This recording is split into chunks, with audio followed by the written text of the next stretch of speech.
makers on form, they look really scary with the creativity. So I feel like it's one of the great moments if you are a biggest D+ Kia fan here. Yeah, and that's what got them in that third place spot for the EWC qualifiers after a good start at LCK Cup, getting to play in the in-person finals, falling short to B&K FearX. They then go into the regular season and it's 5th, but it was the ingenuity in the top lane, the Alawi, the Tristana, and allowing Shiwu to cook a bit there. On the opposite side for AGAL, their run last year was so awesome. It was fantastic. They ran through 3 different LCK teams and fell just short in the finals. That 3-2 loss to Gen G, but this is a team that's stuck together and looking to rise yet again.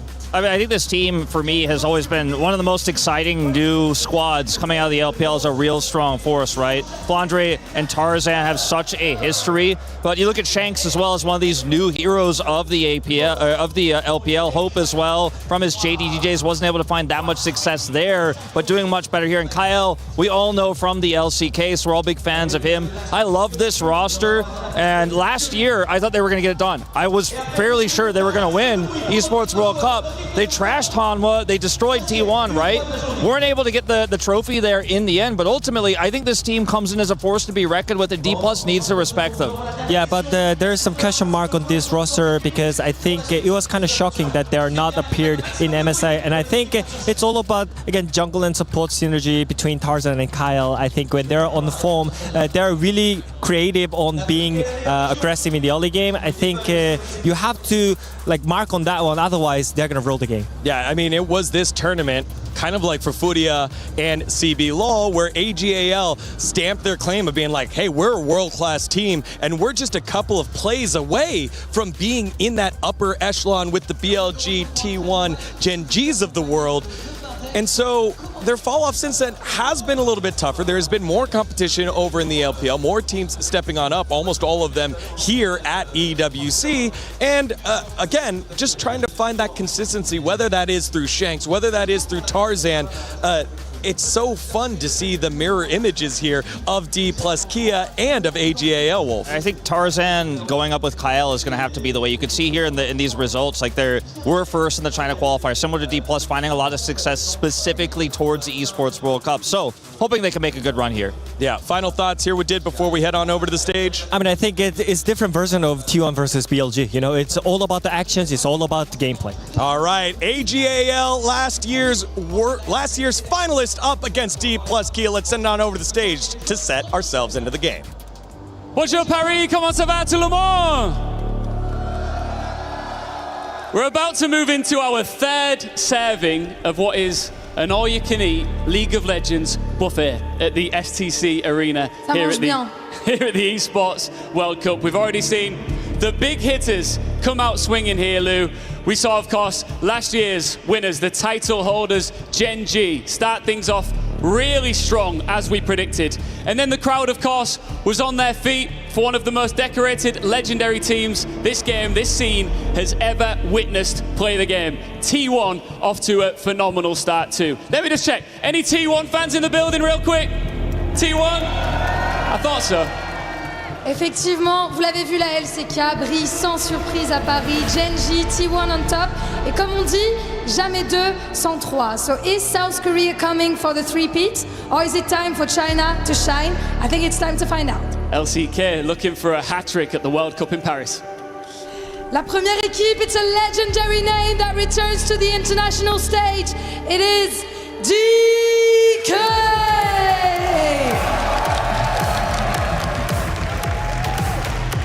Ils veulent rouvrir le livre de leur succès passé sur League of Legends et rendre Séoul fier. A name renowned in the League of Legends scene returns to the international stage, chasing another chapter in their decorated history.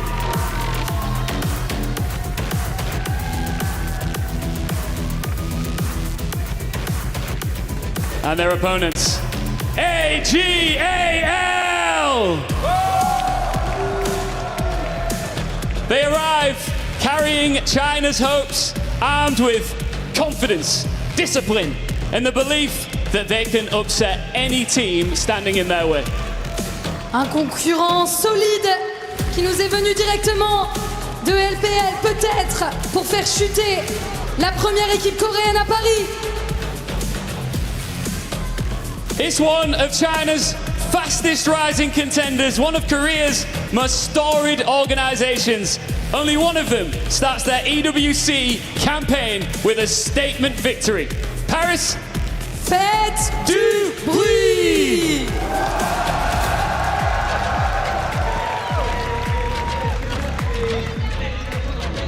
Korea versus China, and it couldn't be any better with a matchup that we did not get to see at MSI because both teams fell short.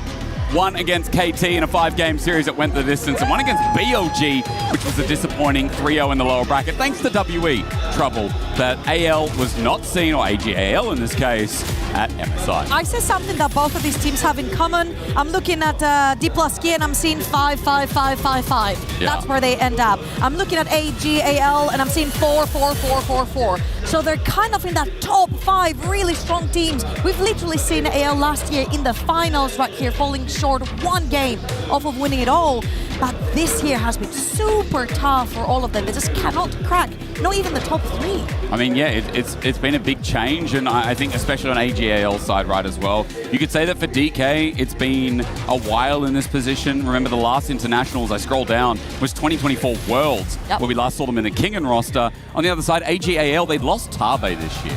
And I think the biggest change up for me is the fact that they don't have that direction, that insane drafting that we saw last year that we were talking about non-stop at the Esports World Cup. That is something that has been, I feel like, a point of conversation in general. It's like Tabe made sure to keep them together, and then he peaced out. And then there's just so many question marks, right? Like, why do you keep... He brought the team together, kept it together, but now he's no longer there to facilitate Maybe that he craziness, got bored. right? I mean, Tabe changes like the wind. No, because he comes on board. He has these little projects, and then he just disappears. He did the same thing with BOG. He's like, okay. Give me a harder roster. That's right. That's too easy. And then he went and called Vampire. I get it. I mean, I completely get it. But it's not. We're not here to talk about Tabe. Obviously, AGAL versus DK is only going to be a best of 1, which for a lot of people at home is a shame, but it is just going to be showing you who is worthy enough to move on. I mean, today is just going to be quick sticks, right? Like our first day, we're already going to have someone eliminated. We need to find out who the best is as we're about to go into draft and see what this best of 1 has to offer in the same MSI patch. Well, the best part here is that one of those teams is going to face whoever's lost on that bracket as well. And this is kind of like the 2 giants already of the group. So good luck whoever's in the lower bracket, who's going to be facing AGAL or D+Kia. It's going to be a pretty tough one. Yeah, it will be the loser of G2 and Furia, as well as a quick reminder for you in this Group A. The winner will go on and verse the winner of that matchup. So, I mean, again, we could have a G2 or Furia versing one of these guys. It's a really hard group. I think it's one of the hardest groups because... Like the MKOI group is pretty tough as well. Yeah, that's also pretty tough. They've got T1 and BLG. Yeah, and... and GAM. Who almost beat T1. Their early game wasn't bad. And remember that lower bracket as well, that's a best of 3, which I absolutely love. And so is the matchup from the lower losers bracket, the second qualifier of that same We're just getting the quick games out of the way sort of so we can structure the teams a little bit skill-wise off of that best of 1, and then we're moving straight into best of 3s later on today. So are there any picks as we go into draft, and that's about to pop up on your screen, any picks that stand out big? Because I feel like so far, Orianna, which has been taken away with the Nocturne, has been my one to watch, with the Ziggs now banned away from DK. I feel like we've got cooks over in the top lane. Flandre brought out things like the Rek'Sai and the Yorick last year, and then he bled out internationally. And see, he's picking Ilaoi and Tristana with Exhaust over on top side of the map. So I feel like top lane is going to be a big point on the map where we can look at to see all those weird picks coming out. Because we already have like a lot of weird picks in the bot lane now with mages, but can AL keep up with that? That's the biggest question, isn't it? As we revisit one of the most banned in MSI in the end, which was that Poppy. It's going to be taken off the board as a final ban here from DK. AL have first pick. Even being on the red side here, they chose first pick. That Cassio today, I mean, that has just been picked 100%. From what I've seen, Trouble every single game so far. Cassio has just been that solid mid laner that, again, we continue from MSI. I feel like there's 2 picks. Currently, the mid lane, Cassiopeia is pretty much the queen of mid because the counter picks is just not that strong for her. And Anivia top lane. Anivia top lane is pretty free for a lot of those. It's a great flex as well, right? Exactly. 1, it's flex into 3 roles, not even just 2. And 2, I don't think there's any counter picks to Anivia top lane, at least. Well, these 2 might have found something because they are chefs, as we mentioned. go deep into it. I mean, the Jace might be a future side pick as well. Also technically a flex, but for now we're going to jungle. But it's also is Shiwu as well, right? This pick constantly taken away from him. They say don't give Shiwu Jace. Well, it's been given over by AGL in this best of one. However, Flandre is one of the best Yoriks in the world. And we do know that Yorick does really, really well into ranged champions. That's why I fear that DK might have an ace up their sleeve in terms of flexing that Jace even in the jungle or mid. Okay. So we'll see. Well, mid is not going to be the case because Showmaker has locked in his Syndra, but it could potentially be something like a jungle. If not, I'm pretty positive that a Yorick could come out right here for Flandre. I do also think, just on the note of the Syndra before we move on, into the Cassiopeia, it has been one of the most popular options. You have the range. Also, jungle pairings right now, these bruises work so nicely when you have this AP heavy mid. Vi is going to be taken away as a potential one of them to partner with it from Tarzan, at least the hover for now, but with the Cassiopeia, this feels likely, yep. And we do have a lot of range on the side of DK, so Vi does amazingly well at closing down that range with her ultimate, but also you need follow-up. I really like the Ezreal coming through from Hope, one of the best Ezreals in the LPL currently. So locking that in, making sure that you can follow up artillery-wise on top of the Vi ult, and is going to be a Camille hover right here, not quite the case as we'll be flicking through. It is going to be a match in the jungle, however, and Lucid is gonna pick that Shinzao. I mean, it works well. This champion can buy so much time to isolate the Vi when Tarzan dives in.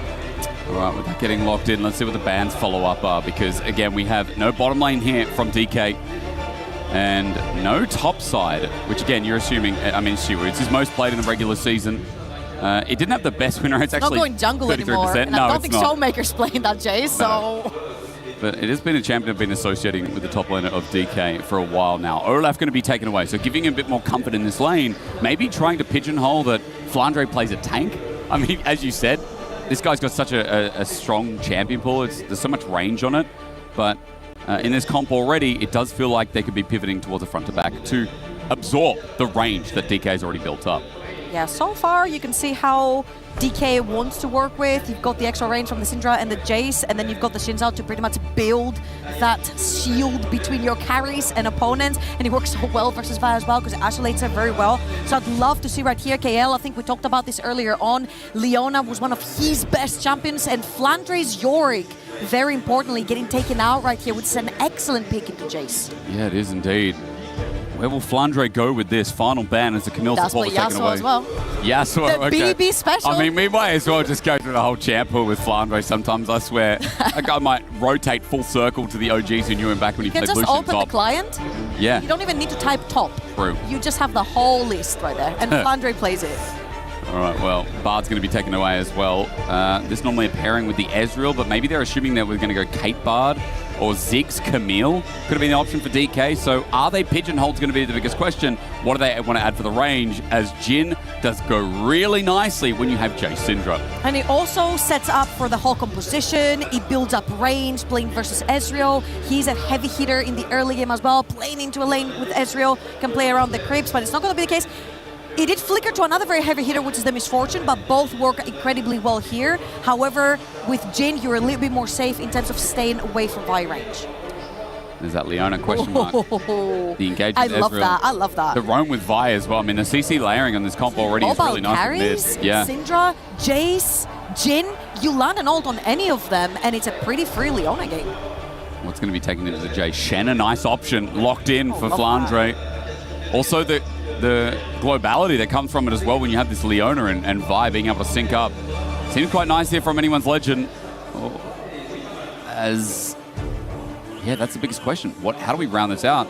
Support needed. It's not a mage bot lane here for DK. It's actually no mage bot lane. Which I mean, technically, if you want to, you can go Braum. Braum Jhin is not necessarily the greatest duo, but it does help a lot in terms of playing defense, so you can build that range that we talked about. Trundle support, okay, not the greatest. However, Leona W has a lot of defenses, which you can yoink away with the Trundle. And you could go Aftershock with Leona, but if you go Aftershock again, Trundle, very happy with that one. So it negates a little bit of that early pressure of going too deep with Leona. However, you still have the Shen to fall right on top. So even if you steal all those defensives, I think that Leona will still be able to stay alive a little bit longer. I like both those compositions. I think for D plus Kira here, they're trying to create space for their carries to stay away as much as possible from AL's carries. However, on the other side, they've got such great gap closers. They really do, and a bit of submarining from the Shen as well makes an easy engage. So I like Trouble that you talked about the space needed. DK definitely want to keep them at arm's length here, while anyone's Legend look to send it. A bit of Lila coming from the BO1 from AGAL. As EWC only on day number 1, but our games have been so good so far. You're recalling the GAM best of 1 we just had versus T1. Oh, they went crazy. On the ropes a bit in the first 10-15 minutes. Let's see what happens here, because it has been a while since we've seen these teams. What, over a month now? MSI has been a lot of practice time, a lot of learning time for both D plus Kia and AGAL. But let's see if they can finally redeem themselves. Disappointing fallouts in their respective playoffs. KT in a 5-game series. And AGL didn't stand a chance against BLG, who went on to qualify for MSI through that lower bracket. It was WE that ruined their hopes. It was WE's dream run that got in the way of AGAL. But EWC is a different tournament, a different story, as we welcome you back to Summoner's Rift to see if DK can play at arm's reach. Biggest question mark here for me, what happens to the Vi? I feel like whoever's heard me cast for the longest time, they know I'm a big hater of Vi. B1, I'm just going to defend myself. Hate Vi B1. Vi B1. You're going to have to defend yourself. Because she really ends up being a naked Vi that just dives in on her own and there's just no backup. There is backup here, like a ton of backup. The Leona, the Shen, the Ezreal with artillery, the Cassiopeia, so it's great. However, she's still not a very strong champion level 1. True. We saw in the T1 versus GAM game, once that Vi got invaded on one side, she lost her entire side, she lost her mid laner, she lost her top laner. It kind of snowballs. So I want to see how AL are actually going to defend the potential early game invade into Tarzan's jungle. I mean, maybe it's going to be a bit of Shen action. We are getting into game. But maybe Flandre has something to say about that as we're finally here. Short pause. And I hope there's no more later today as well. Grass taken here for the top side as well for Shiwu. So see what he can do up against Flandre, who... Remember that defense we're talking about? Suddenly Cassio, Shen, everyone's just That's what I was saying. I'm right? like, I mean, Shen level 1 as well. Depends what he takes. Do? But no, but Shen damage early is disgusting. Like the base damage of Shen, I feel like is still egregious. Unless he levels Taunt, and then he's kind of cooked for lane. Yeah, but Taunt when you also have a Cassio is probably just going to twin fang you. All right, playing it safe. Yeah, we're okay. We're okay for now. Bolt. We're going to lane. So, as we talked about, it's going to be about how DK can position themselves right in these objectives. I think a lot of the time we're going to be watching these lanes play out, especially solo lanes here, Trouble, and how DK get through, take advantage of it, and then Lucid can help take over as well with his heavy skirmishing. We literally saw this matchup earlier on as well. The Syndra into Cassiopeia. It was actually Yehu versus Canyon. And Yehu played a very, very aggressive early game where he actually landed every Q and walked Canyon down to the point where he forced his TP. And we do know that Shanks can be one of the more aggressive mid laners that we have over in the tournament. Showmaker's playing it really clean, really easy. However, Shanks is going to land the Q. He's trying to isolate Syndra right here. And if he can manage to force that TP, it's huge. Well, engage though on the bottom side as well. Career turns it on its head though. Heal up. Deadly Flourish going to be dodged away. KL also burns the heal to get out. The difference is Barrier was used from Hope, so a small summoner advantage here for DK. 2-for-1 right here. However, I feel like Trundle is probably going to be the target for the AJL bot lane for the time being, and especially pre-6. And without the heal available, that means that there's no more defensive summoners other than the Flash on this Trundle. Flanter, unfortunately for now, has to play underneath his tower, especially when you're playing Shen. Unless you can close the gap versus a pretty long-range champion that Jace is right here, it makes it really difficult for Shen to actually play in the early game. Lucid will be pathing towards the top side of the map, however, so you could potentially see a case where Shen gets poked down by the Jace. There's a massive wave currently gathering underneath Shen's tower. They could potentially be just checking after Skullcrab to maybe see how chipped that Shen has got. The only thing I hate about diving a Shen though is he has steadfast presence, and he has just bait it. Oh, bait it. Just bait it. I like the logic. Okay, just bait it. I just hate diving a Shen. You can't sleep, just sleep. Okay. It's just that simple. So foreheaded, so smart. Lucid is up top side, as you kind of he's in bait. elaborated. He's going to go for some deep vision. Raptor respawn is on the horizon, so that ward will pay dividends here for the back that's probably going to come from Tarzan momentarily, as he's a little bit behind, trying to find an angle on Showmaker, but Showmaker playing mega passive with Lucid making his back as well. Pillar's off the back, by the way, if you're wondering. Onto Hope. Oh, Shadow Dash not too bad. Pulls out the sword for a little bit, and Siwu takes a chunk. I actually wanted to see what Lucid was going to die on his back. I feel like we saw from Inspired, he bought double Crystal instead of Crystal and Longsword. And that's because he was actually planning to fight as Cannon's Blade, hang on with that W up as well. The Eclipse Burst helps out the flash, the kill. Hope finds first blood. Lucid's coming in to help out. He flashes with the wind, becomes lightning, doesn't find him with the Audacious Charge. The knockup from the 3 Talon Strike is close to finding its mark. Deadly Forge dodged away as well. Kael with the fancy feet walks it out after success. Oh, but Kael with the clean 2 versus 2, and we said it, 3-6, Trundle is the target. Down for bot lane, there is no cleanse as Tarzan and Flandre, there's a round in the TP. Okay, that TP a bit egregious. Siwu's going to jump on him, but you know he's going to die. Flandre even flashes out, don't think he needed to, but AJL now on the board in 2 ways. That was so smart from Tarzan. He literally did his Raptors and made his way through Fog of War in his jungle. Flandre calls the TP and Tarzan instantly responds. Egregious from Siwu up in that top lane. And Tarzan getting on the board in a big way. We look at the replay. I think this will be bot first because I thought this Trundle had a lot of 2v2 pressure trouble, but I was wrong. I feel like people don't understand how crazy good Leona versus Ezreal is. Leona allows Ezreal to proc his W, Q, and E at the same time. Plus the extra damage is coming from the Leona passive, which is insane. This Trundle is extremely squishy. And then KL with exquisite footwork to dodge every route. Yeah, here it is again. I mean, that was TP. unfortunate. But you know what was worse? Flandre's flash. You know what? I understand TP, like the wave is in this slow pushing state. Siwu wants to get the push in. Yeah, however, Deep Tarzan vision. was pinged Yeah, by DK, so that was a bit disrespectful. Just a teeny bit. just a bit. So, egregious mistake here from the top laner. Not going to net too much because there is a 10 CS lead here for Siwu, but again, getting Tarzan on the board in a big way, getting closer towards that Sundered Sky. Right now, Jungler's doing their second batch of the clear. As AGAL light started the Dragon here, but I think it was just Kael wanting to get that control ward. I think Pillar started the Dragon off here from career, so Kael has to back off. No, I think Kael was just trying to solo it. He just wasn't feeling like it. Yeah, the classic Leona solo Dragon. And here it comes again. Lucid has been hovering those Raptors for the longest time. Oh, level 6 as well. Tarzan going to bump on in. A Vault Breaker to get the shield out. Lucid has a level advantage, and that ward is paying dividends right now. He needs his Raptors to get that level 6, but Shanks is stuck underneath his tower, which means Showmaker will respond first. Lucid is literally sitting around trying to bait Tarzan, and it could potentially be just a 50-50 here. If Tarzan can manage to get the Raptor, he can fight, but he doesn't. Tarzan going to jump in, still level 5, you're right. Lucid takes it away, and the problem is trouble the range here. The mid pressure from Showmaker, Shanks can't join.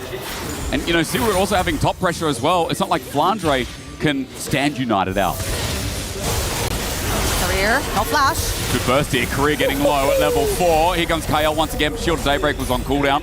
Smash holds on to the 4th. But AGL, their solar lane's doing decent enough. And the bot lane is doing very well. The bot lane is doing very, very well. The fact that Career chose this particular champion for the post-6 effect that he has versus that Leona. He's not getting that pre-6. No. So Hope and KL have recognized what their win condition is, and they're permanently just fist fighting bot lane to try and get advantages. So far, the advantages have been great. 600 gold up onto that Ezreal, up in CS, perma pushing that bot lane, which actually allows a little bit of freedom for Vi to play towards that bottom of the map, knowing that they constantly have pressure. And even if they don't, Flandre on the top side with his level 6 ready to assist.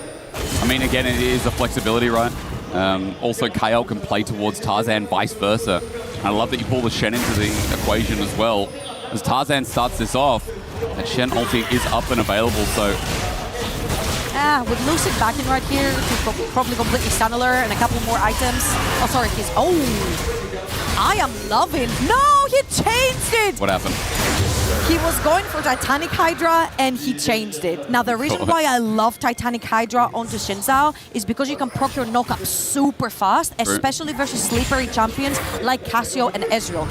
However, if you're not ahead, it's a hindrance to your fighting power because you get Sundered Sky much faster. I also think in a program, I mean, Sundered Sky is still just one of the most broken items in League of Legends. His career, nice stop on Flandre's back. DK overloading the top side of the map, but there's only an Ezreal in bot as Kyle has roamed near top. And hovering the Shen side of the map, really nice play here from DK. They're also going to get grubs off of it as well. So it does feel like, again, they know where their bread is buttered, and right now that is making sure that Flandre can't do anything. I feel like they're happy as long as this is happening, especially since topside is sharing plates. There were 3 members taking down those plates, now there are 2 members, whilst in the bot lane it is just Hope, solo play gold in his pocket, plus 860 now, it was just 600 1 minute ago. So I feel like they'll be really happy just feeding that gold into Ezreal. It's only Shen that's falling behind and they don't necessarily care too much because his power comes from his ultimate and his participation. So for now they'll be extremely happy from the side of AL, and Tarzan is just looking to hover around ball. Meanwhile, while the guy that got all the gold from DK is in a lot of trouble, here comes Tarzan waiting for the cease and desist. Volt Barrier wakes, gets hit, and there, cease and desist finally comes on in. Trishop Raj, a snipe down, and Hope just takes it with ease. Hits every shot, and AGL have number 3. Q played that as well as he could, cancelling the Q, trying to get closer to the tower. But Tarzan's got too much CC previously from that. Hope lands everything. He does ease forward, WQs the Jace as well, so they land everything. There's too much, and the Q, the second Q that pushes Jace further away from his towers, will solidify that kill. Tarzan so far, 2 out of 2 for the impact score. Reinforced, 9 minutes in. Yeah, he's big. I mean, again, and it really is hope for the rest of the world right now. KL found out with kill of a career, only level 5, not that he could do anything anyway. As you know, before that overloading play on the top side, that put Shiwu ahead. But he's 0-2 and 0. Might have a CS lead, but as you kind of mentioned, the Shen can just coast. Now back in this lane with a bit of support from Tarzan. Might be more than that here. The Shiwu has to be careful again with no flash. Tarzan doesn't really have ult, so Shiwu would have to grief it just a little bit and walk up too far whilst the wave is pushing towards him. I don't see it. I think it's more of a cover out here from Tarzan, making sure that Flandre can push out that wave because it's in a very weird position right now to not get ganked from Lucid. However, luckily for them, Lucid's over on the bot side of the map. He's looking to finish his own Sundered Sky, which he's closer, but Tarzan, not finished with yet. I mean, he wants to break the freeze here. He really just wants to, like, get him maybe on the return of the slow push here. Let's just see. Wave pushes up, Tarzan goes, no, never mind. Flandre probably just sends him away. But Wave in a pretty good state here for the DK top laner. They are poking, they're pinging Lucid towards the top side of the map, so they are aware that Lucid just finished with the bot side. But Lucid is where Lucid has been the entire game. He's at 5 Raptors. Yep. He's going to make the long way around as well. Maybe try and get behind Flandre here. There's only a ping and a pixel brush in River as Lucid thinks against it. Deep control ward placed at the very least with the wrap around towards that top side is now thinking about what he can do in the mid lane, but Shanks is way too fine here. Look at that Ezreal gold. He's 1.3k up currently. Gain another tire plating in the face of Career and Smash. And you know what I love so far? Like, Hope has had a lot of interaction with Career, but his E has never been used because if he ever uses his E, Trundle just pillars, and that Ezreal's not getting out without flash. Been aggressively on Jace. Yeah, I mean, but that's fine. That's a different champion, I will say. But it has been really nice to see Hope baited reaction as Tarzan spotted out for the cross through mid. Oh, no. What happened? What are you upset about? I think his Raptors just got stuck. Oh, okay. I was looking, I heard the old no, and I'm like... They're not there! No. Tarzan spending a lot of time covering for these lanes. Will get his red and clear upwards while Dragon is up in 45 seconds. It's going to be the next objective with AL already starting off with 1.5k gold lead.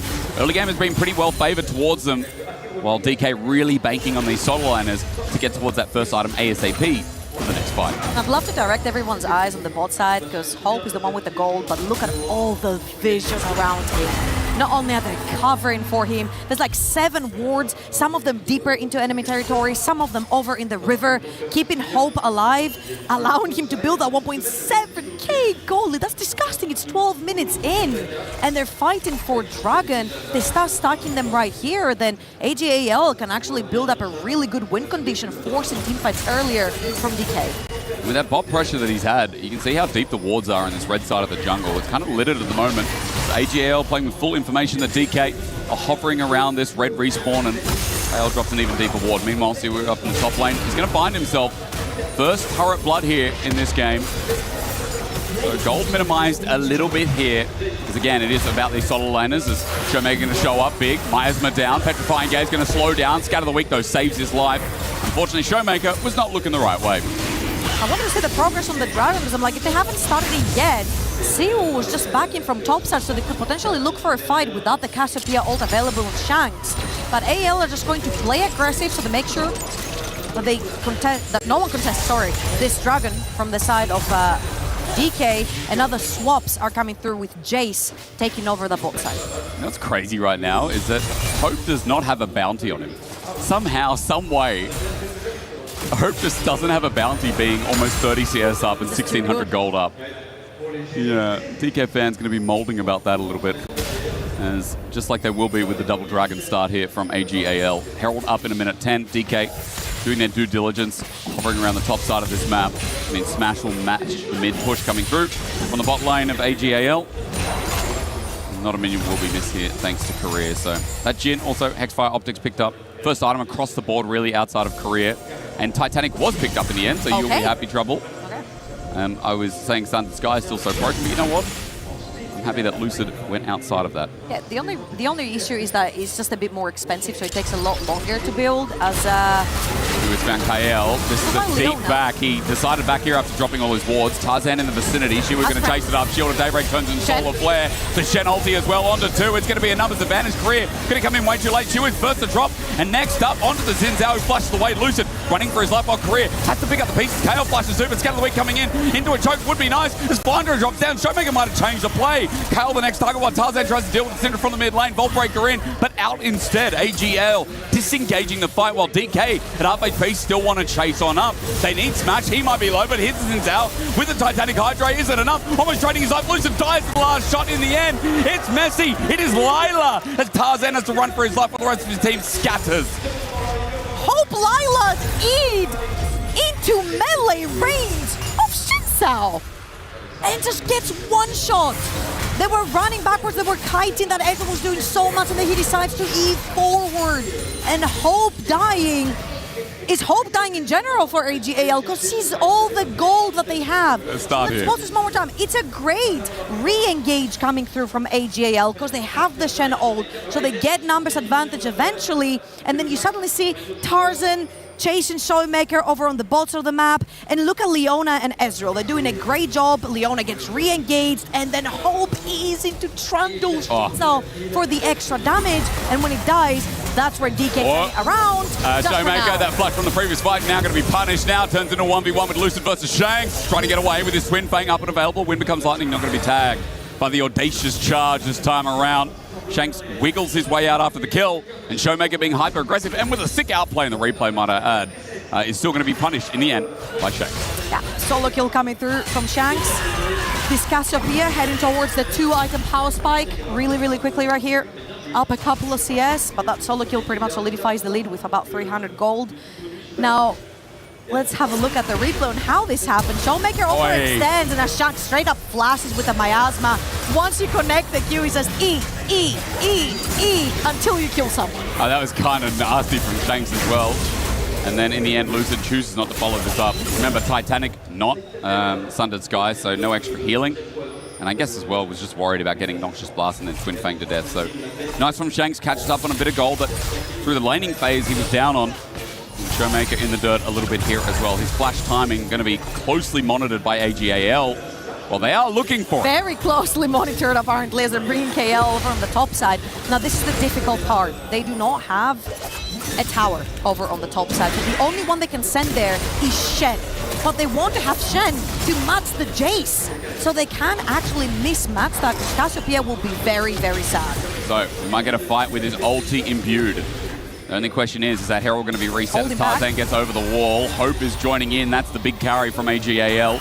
They claim River for themselves. Reminder again, it does just feel like AGAL using some of that pressure that's come through from Hope to push them away. 2-item Ezreal. That would have helped as Herald goes down. I feel like that was the scary moment for DK, the fact that Ezreal shows up with the 2 items. That's all he needs to start fighting, and he's got them way early than what you usually see on an Ezreal, where they get them at about 20 minutes stacked up as well. He's got about 16 minutes in game, those 2 items, so they're backing off for the time being. DK, you see, even though it's LCK versus LPL, it's been very LPL-esque gold graph. And one thing that has been biting AL is sometimes that their aggression is a bit too much. Oh, really? Let's recall the BOG series. Too strong. Oh my God. Simply in their last best of 5, you could say the exact same thing. Good poke here from Siwu that came through. They're now gearing up 3rd Dragon here. It's a big one for AJAL. DK need to stop it. Shen ulti on the top side of the map to be wary of as Showmaker starts walking in. I'm looking at that ward. That was that blue buff where Tarzan is, and that could be a pretty big ward. They get a lot of information on what's happening behind the scenes for AJAL. And AJAL, they're going to have to walk in blind if they want to fight this. They're going to walk into the poke, but Siwu misses some of it. Dragon going down fast. Vault Breaker in. Tarzan can't get the steal. Instead summons the Herald. Dragon goes down to DK. Showmaker. Engage from Kyle. The poke from Hope. Arcane Shift. Showmaker almost dead. A mystic shot to take his life that he'll narrowly dodge away from. But Dragon down to DK. They stop the boat rolling. If boats could roll. DK now on the defensive passes. AJAL try to use the pressure that's coming through from Herald to try and get some gold out of the play. AJAL forced themselves in the mirror completely blind. They isolate 4 members of DK and they get the numbers advantage through that. However, they do lose the Dragon, which is very, very important. Dragon stacking was the one thing that was going for them, and it has been stopped, at least for now, from DK. So, in the grand scheme of things, big win here for DK. But the GAL still, they're around these 2 items. I mean, gold is actually 500 in DK as well. I don't know why I'm selling this like I'm scared. I think it's simply because of Hope. It does feel like Hope versus Siwu in this game, Trouble. It does feel like that's what it's coming down to. Long-range poke champ versus long-range poke champ? Yeah, a little bit. With a mixed bag of Showmaker in there as well, with what Smash can do when he opens up. That's our observers telling us a Barret is now spawning here. Flandre's ulti is down, so as he hovers in the bottom side of the map, it will be simply a TP, not an ulti, to join any shenanigans they have at the top. And for now, it's going to be pretty chill.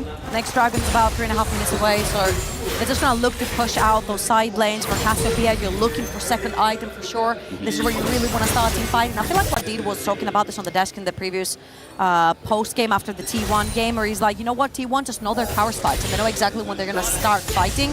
So I feel like AJAL can learn a little bit from that one. It's like, you know what, we can actually chill. 2nd item of Cassiopeia is so potent, it gives us so much power. So if we wait for this, we can actually win fights much easier. So far, they've used Hope as the angry guard, as Tarzan. Cease and desist under turret. Here comes Shanks as well to add to the damage. Miasma down. Showmaker flashes out. Scout of the week won't work though. Here's the trade-off from Lucid. Pops out the ulti as well. Tarzan would be in trouble. He's under the turret, but he pops back in. The poke on Siwu is not enough. Lucid will flash on out of there. Get on out of there. But now Siwu's isolated. Flandre flies in. It's a big mistake here from DK, but the Deadly Flash from Smash with the last order to come through.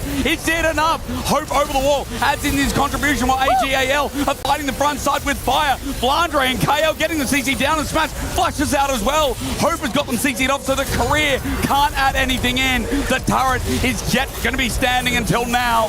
Career puts the pillar up, and Flandre gets tagged on in, but AGAL smack DK into the dirt. Avengers assemble! AL kept coming from everywhere on the map. What a great start on the dive, which wasn't necessarily followed up by Shanks very well because he has to tag all those creeps. Then Miasma doesn't go down early, which means Showmaker gets to flash and overextend. And then when Lucid goes in, it's suddenly a 1 versus 3. Siwu's gonna TP up there, but then there's Flandre marking the tower. And then it's just full-on numbers advantage from the side of AL. And Smash really wanted to get in, get that last auto. Career pillar up. But he ultis for Tarzan. Smash walks up, sees that Hope is behind the wall as well. He's like, I can't walk up to do damage. It was a lot of DK trading their lives for influential kills in the fight, but it was maybe 1 or 2 too many. And AGAL rather, anyone's legend, a massive fight here. But the game's not done yet. Dragon up in a minute 30. Baron now the contentious part. Lucid's looking to face check, but Tarzan has found Siwu. There's a solar flare from afar. Siwu in trouble. Taunted with the stand united. Flandre has been on point so far. AGL now have a numbers advantage in front of Baron. This could be a Baron angle right here. That's why DK are really keen on pushing that mid lane wave and potentially threaten that mid lane tower.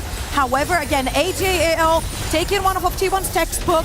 They're gonna play it slow. They're gonna take the entire top side of DK, grab some vision, and potentially threaten through that fog of war now without the tower in the top side. I can shift away from the deadly flourish. That topside pressure you talk about is rolling in now. Shank's got a deep ward as well, from what I believe. I think that's his control ward that they put down towards blue. DK on the defense here with the 2,000 gold lead that's now starting to prove it. It is all about this dragon. Third one here. The AGAL adds as much emphasis as the last one did here for DK. As mid turret might just be dead with an Essence Flux. Well, not as much damage as I thought, but still close to dying.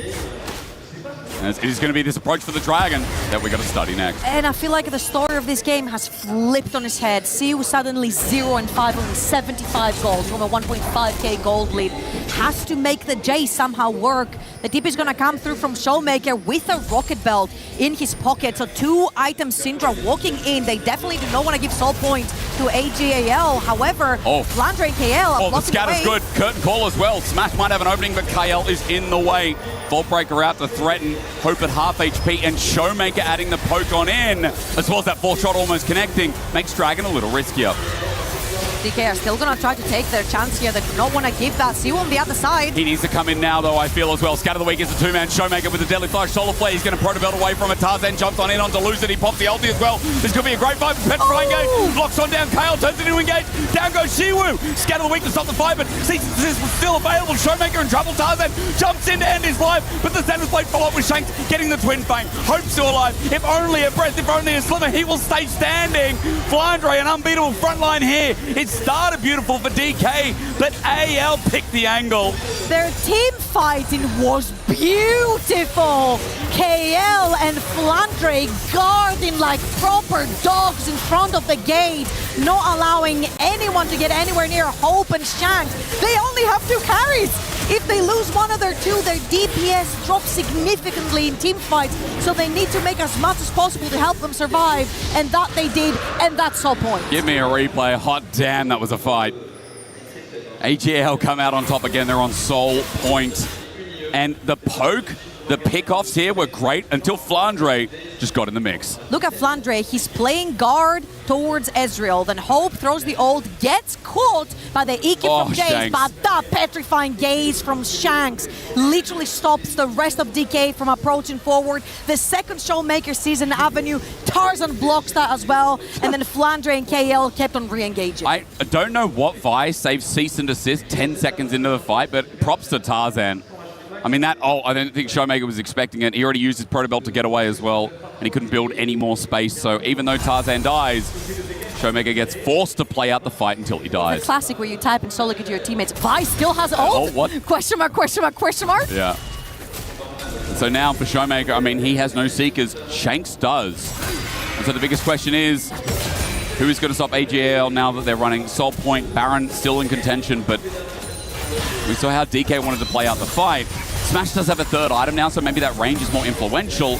Mid turret is going to fall as we come back from the replay. Very nice. They saw the numbers advantage. They pressured them through the jungle. They see that only Hope is in the mid lane, so that tower is pretty much not defended at all by AGAL. They take that one down. That's very important, especially when you want to play for potential flanks. Maybe something with Lucid or where Career can pop up a pillar through Fog of War and catch someone off guard. Yeah. That could be their angle. However, the story for DK is that if Showmaker's doing well, then DK is very happy and they're playing well. He's not doing that well. He's 1.1k down. He's got solo killed. He's 0-3. They started with Siu on that Jace. 1.5k gold lead. Now he's down 400 gold to Ascent, who's 6-1-4. I do want to add the caveat that I feel like Smash, if we get on a 5v5 in the past, he's been the reliable. I mean, as a carry, the 5v5 carry, maybe not the best split, people could argue, but I think Smash is an 80 carry that people have watched through challenges on T1 coming up to the LCK.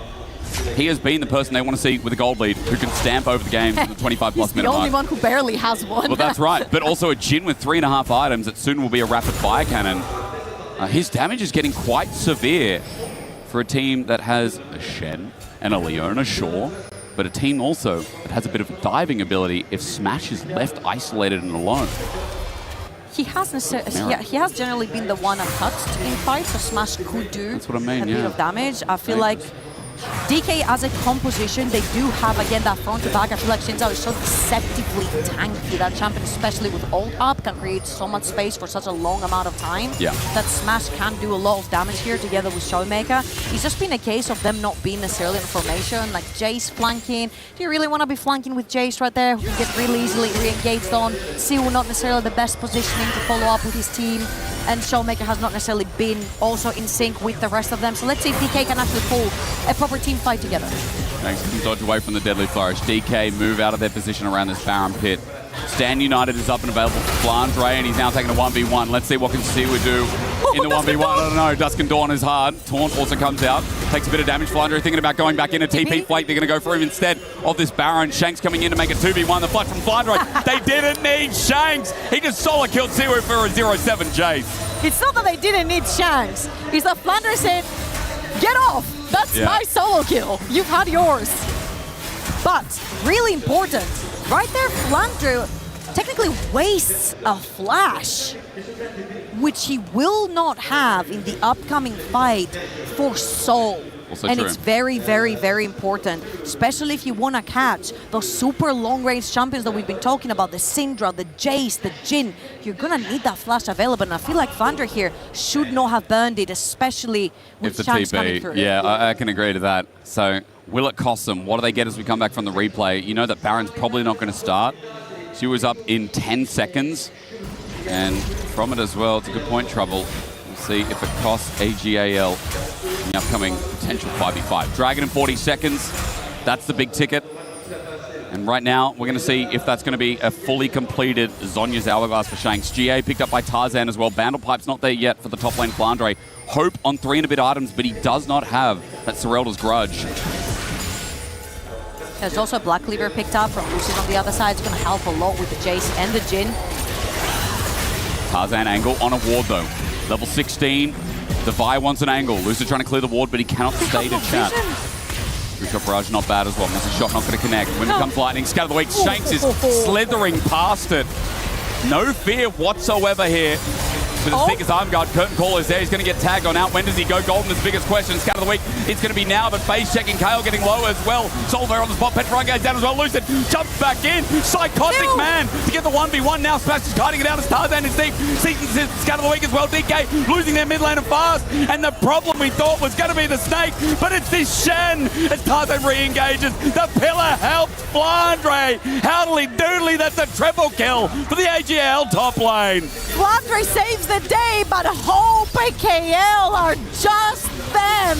The way that we're dancing around Siwu and Showmaker overextending to catch the Ezreal was absolutely breathtaking. AL are clearly the better team fighters in this best of one. And hot damn, are they gonna regret seeing this Shen on Summoner's Rift for their BO1. Flandre is just a madman. 10-1-4, 14 out of 18 KP.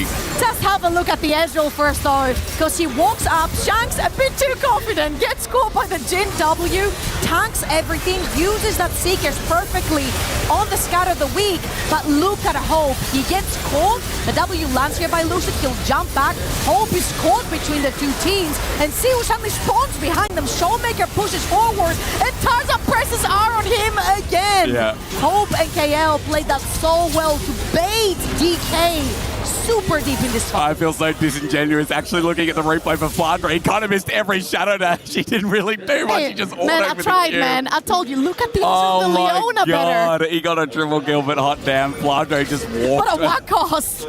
I feel like it's such a crap caster there. Okay, man. That's why I said look at Leona and Ezreal better. It's fine. Yeah, Hope is doing outrageous damage, but Tarzan's ability to re-engage, playing on the edge with GA was crazy. AGL, 3k gold lead, Soul in pocket now. I just feel like Tarzan has a grudge versus Showmaker. Yeah. He just saves R the entire fight. Showmaker's trying to make the play because his team is actually struggling in those team fights. True. He tries to overextend to make the hero play, and Tarzan's like, nope, I still saved my ult for you. Now, everything back up and available. The fight will go on as Baron. This might be thought about a little bit deeper this time, but AGAL aren't starting it just yet. Wave's getting pushed out. Flandre with the ulti to move. And Tarzan, he's the one who's been the receiver of this Stand United each time to enhance the engage rather than to save a target. Seo does not have TP. I feel like this would be a great time to push the next wave for Flandre and actually start threatening the Baron. They've got extra numbers advantage. They've taken the blue buff. I feel like this is a perfect time to try and bait a fight, bait Seo to walk out of this lane. They don't necessarily have to fight this. It's either you bait the Jace and push bot, or just take the Baron for free. They just do it so quickly with Shanks, though. That's all they need. Lucid knows, walking into position. The Baron's setting up at 10k now. TP going to be coming on in. KL also with an angle himself. Lucid the one on a ward, poked out by Hope. Flandre's now come on in with his TP. With that TP, a massive, mighty shield stands.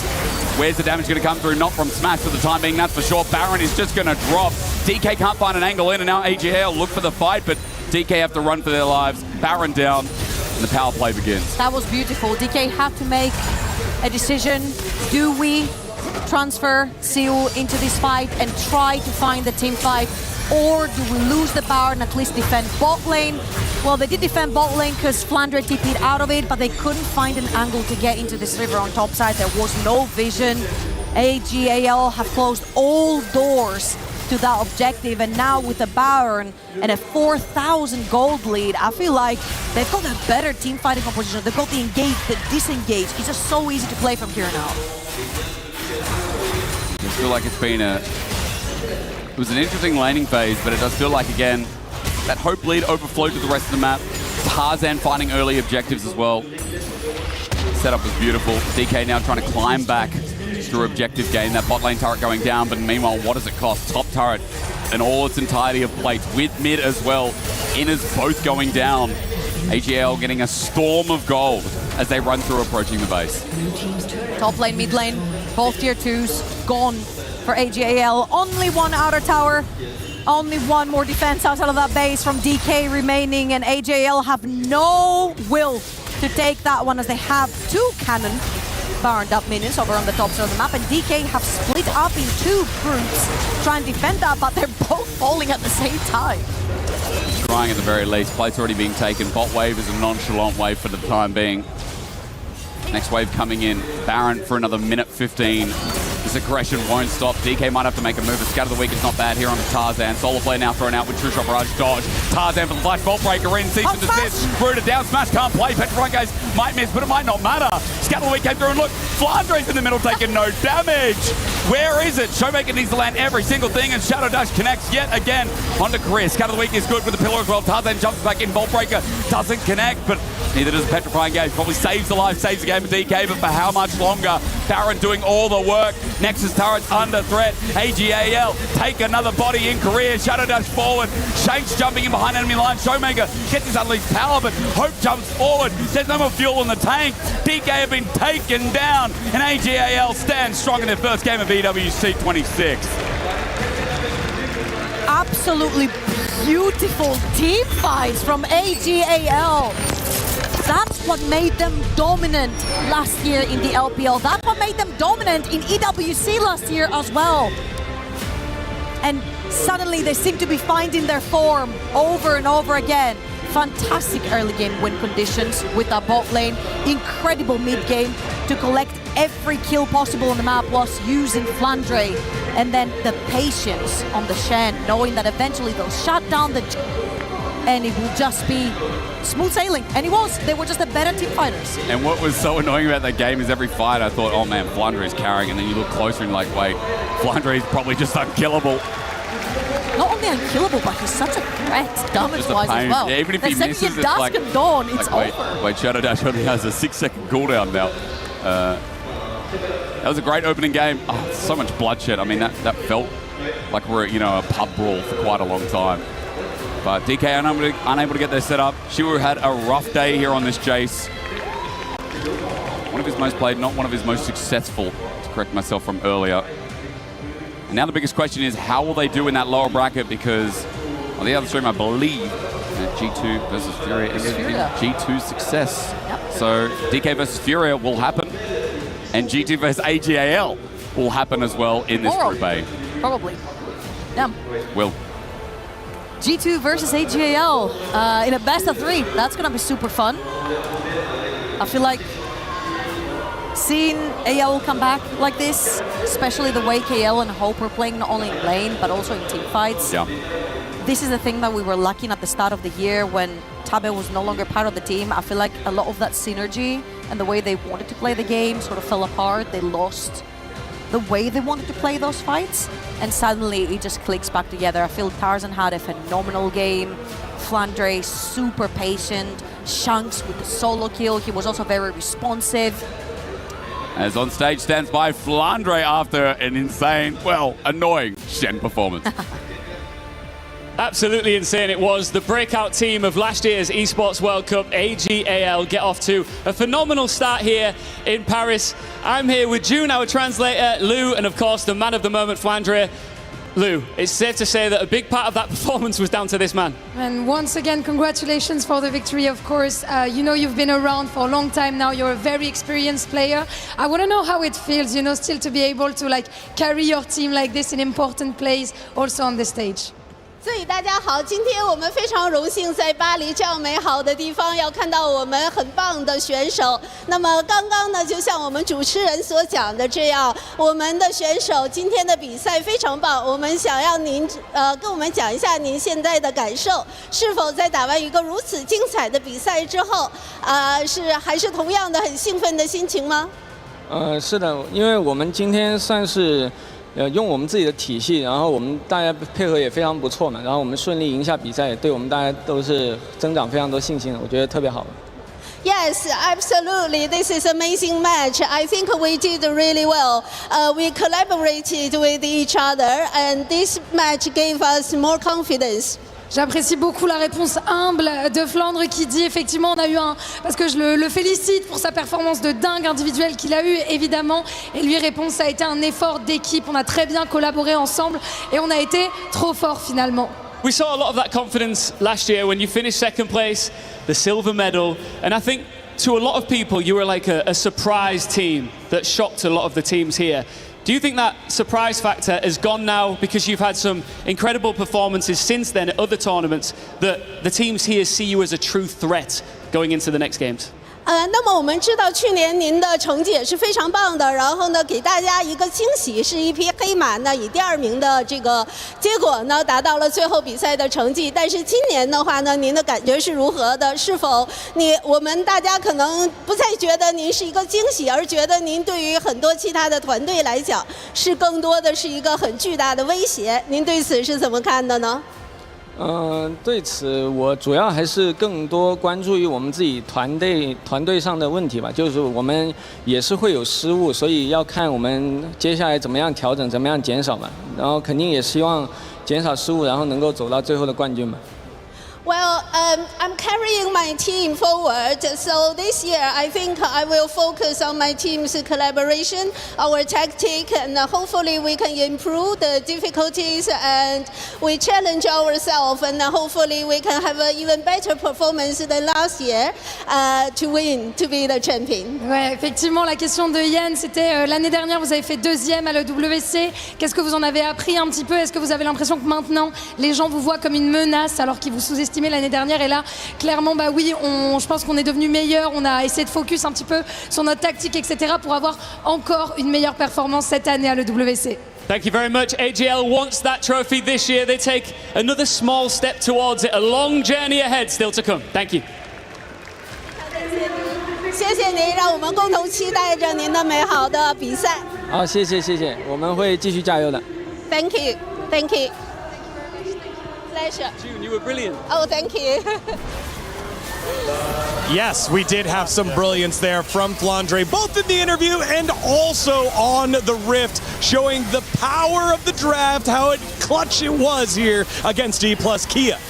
There were a lot of questions that we had going into this draft about whether the Shen into Jace was the right call, but ultimately in side lane, Smashed was able to make a global impact on the map and had so many of those critical moments there in the late game to close it out. So many huge taunts, and I think he was a huge part of the win, but generally speaking, D+ took a lot of risks in their draft, and it just did not work out. Yeah, on the other side, we had Trundle support, which is kind of weird choice. It doesn't have synergy with Jhin as well, because you can't really chain CC with the pillar with the GW because it doesn't mark it up. So I think it was really a huge question mark towards this draft. But also, again, I think Shen was also high risk, but I think the way how they played it out with Tarzan in the early game, it was just insane. Yeah, I mean, look at that goal difference. It was very, very close throughout until that 23-minute mark, and that big team fight broke it all open, and AGAL take the victory. I think it's important to note that obviously AGAL were here last year. They nearly were able to take the win, right? They were almost able to be the winners of EWC 2025. All these players have a ton of international experience now, right?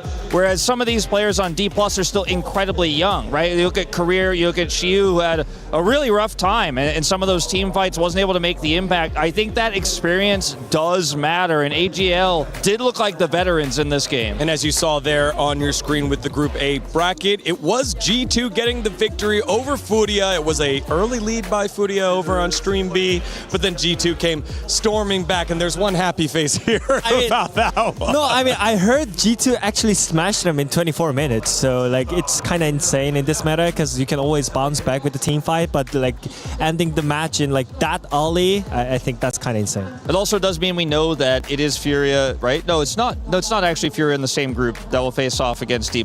We actually don't know that matchup just yet, so I'm mistaken about that. Different groups. Yeah. Well, we'll see about that. Let's take a look at this matchup here as we start with the bot lane and how aggressive it was, but not as impactful as it could have been.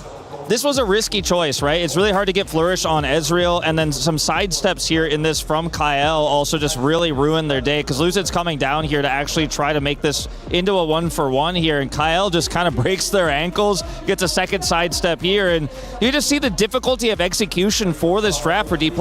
And also, like, I don't see the reason why he picked a Trundle in there, because he's not playing jungle Trundle. It has a huge spike. It's support Trundle. It doesn't have damage. I think whenever you play into Ezreal Leona, you always getting threatened by them getting one shot. Yeah, let's take a look here at 20 minutes, our next inflection point of this matchup between AGAL and D+ Kia, where on the top side of the map, Showmaker gets caught, and then eventually D+ get whittled down. If you look at the rest of the D+ members, they're pretty far away, right? But they still want to turn this into a win. They want to try to turn this around, right? A lot of turret aggro picked up here. Shanks takes a lot of damage. And Lucid's like, look, I got Crescent Guard. We got TPs coming through. But it's just a slow trickle here for D+ trying to salvage the play. And it was somewhat disrespectful, I think, to try to actually turn this one around, because if AGL play it well, it's never going to be your fight. And this is one of the big cementing moments in this game for AGL to pull ahead. Yeah, this is the aggression that we were looking for from AGAL. I think mainly Tarzan and Kyle, when they're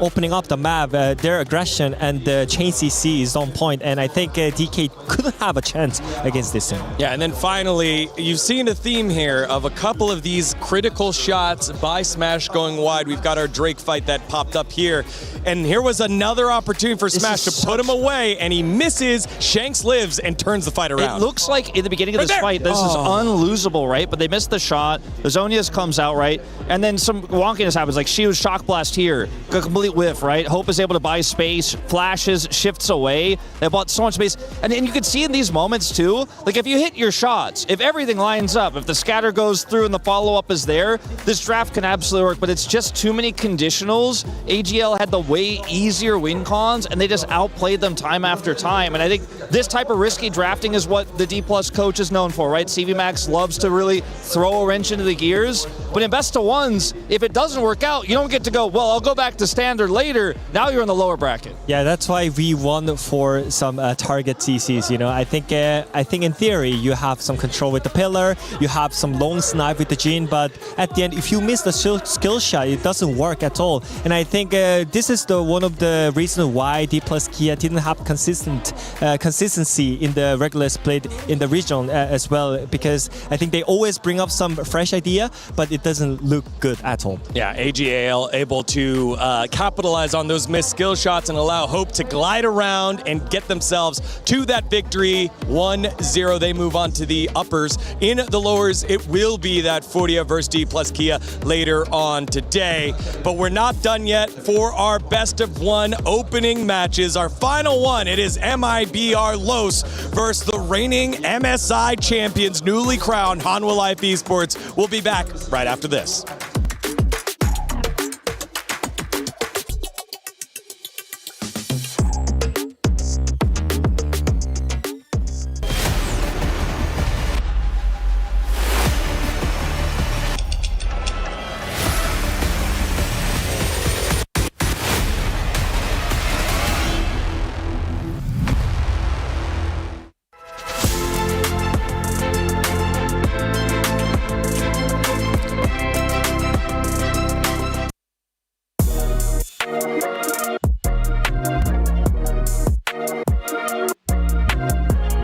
side is the director of the train, the conductor, I suppose. He steers everyone in the right direction, keeps you going where you need to go, and he'll always be that voice of reason. It's great playing alongside him. He's a very vocal player, doesn't sugarcoat anything, really. Will tell you exactly what he's thinking, and he knows exactly what each player needs to do and what their role is, and he vocalizes that very well, so. He just know that what's the most important situation gonna be. Let's say just second dragon is really important, then he just shot calling this game changer, so everyone just be ready. He's a very objective guy, and he will not sugarcoat your answers, so having that just sense of direction always in game and outside the game is invaluable. He's great to be around outside the league. He's very passionate about football with the World Cup going on. He's got a lot of opinions on that. We share a similar sense of humor. Easy to get along outside the game. He's a funny guy. Someone who is blunt and comes from a different European background and not something that I grew up with. So he brings a new perspective on so many things, and it's fun to have him around.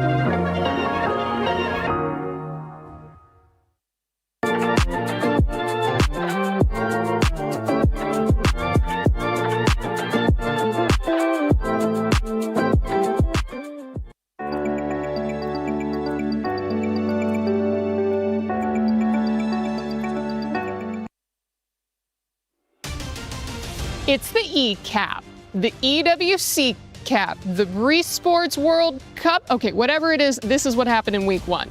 We crowned our first 3 champions, which means that we had even more losers. And God knows that I'm a loser. Wait, shouldn't this say that I love losers? Not that I am. Can we fix this, please? But what happens when you lose? Well, you wind up here, the Boulevard of Broken Keys. Don't sing Green Day, don't sing Green Day. Every one of which represents a tournament elimination and crushed dreams. Losers live forever here, and if you listen closely enough, you can hear the voices of disappointed parents who said that playing video games is a waste of time. On the Valorant stage, 4 of 8 playoff teams were EMEA, and they managed to get 1 whole win. So move over, Europe, because the finals was 100 Thieves and NRG. That's right, all American, baby. These colors don't run, they soar. The Battle Royale of the Apex Legends final featured 20 teams, and no surprise, Team Falcons won. Wait a minute, no, they finished 8th. Sorry, it was favorite Team Liquid who... No, they finished even further back at 9th? Oh, because it was actually 2024 champion Alliance who... Oh, come on, who won? Unlimit? Sorry if I'm saying it wrong, but like most people, I've never heard of them. They beat every top contender to become the first Japanese team ever to win ALGS. This will also help them on the road to winning the club championship. Nope, never mind. That's their only team, and they're not even registered for the club championship. Still, my Japanese heritage is proud that we can produce both esports winners and heated toilets. Dota 2, or Dota Duh, as it's called here, started its first week of play with solid competition from... Sorry, actually, nothing of note yet. I'll have more on that next week. And finally, things were heating up on stage at Fatal Fury Wolf City. And I don't know if you're picking up on the theme here, but Dark Angel fought his way out of the losers bracket to top the regional favorites and get another win for North America. If only the Football World Cup had been so kind. Well, guys, what is happening? 3 tournaments and 3 new champions, no title defense, no favorites able to compete, and all underdogs at the top? I'll tell you what it is, because I've said it before and I will say it again. This tournament is about the losers. See you next week. Human body was built to move. Not trapped at a desk in one singular posture for 12 hours a day. It's time your chair evolved. This is Secret Lab Titan Evo. Ergonomically engineered for you. Gamers, hybrid workers, artists. Backing your every move.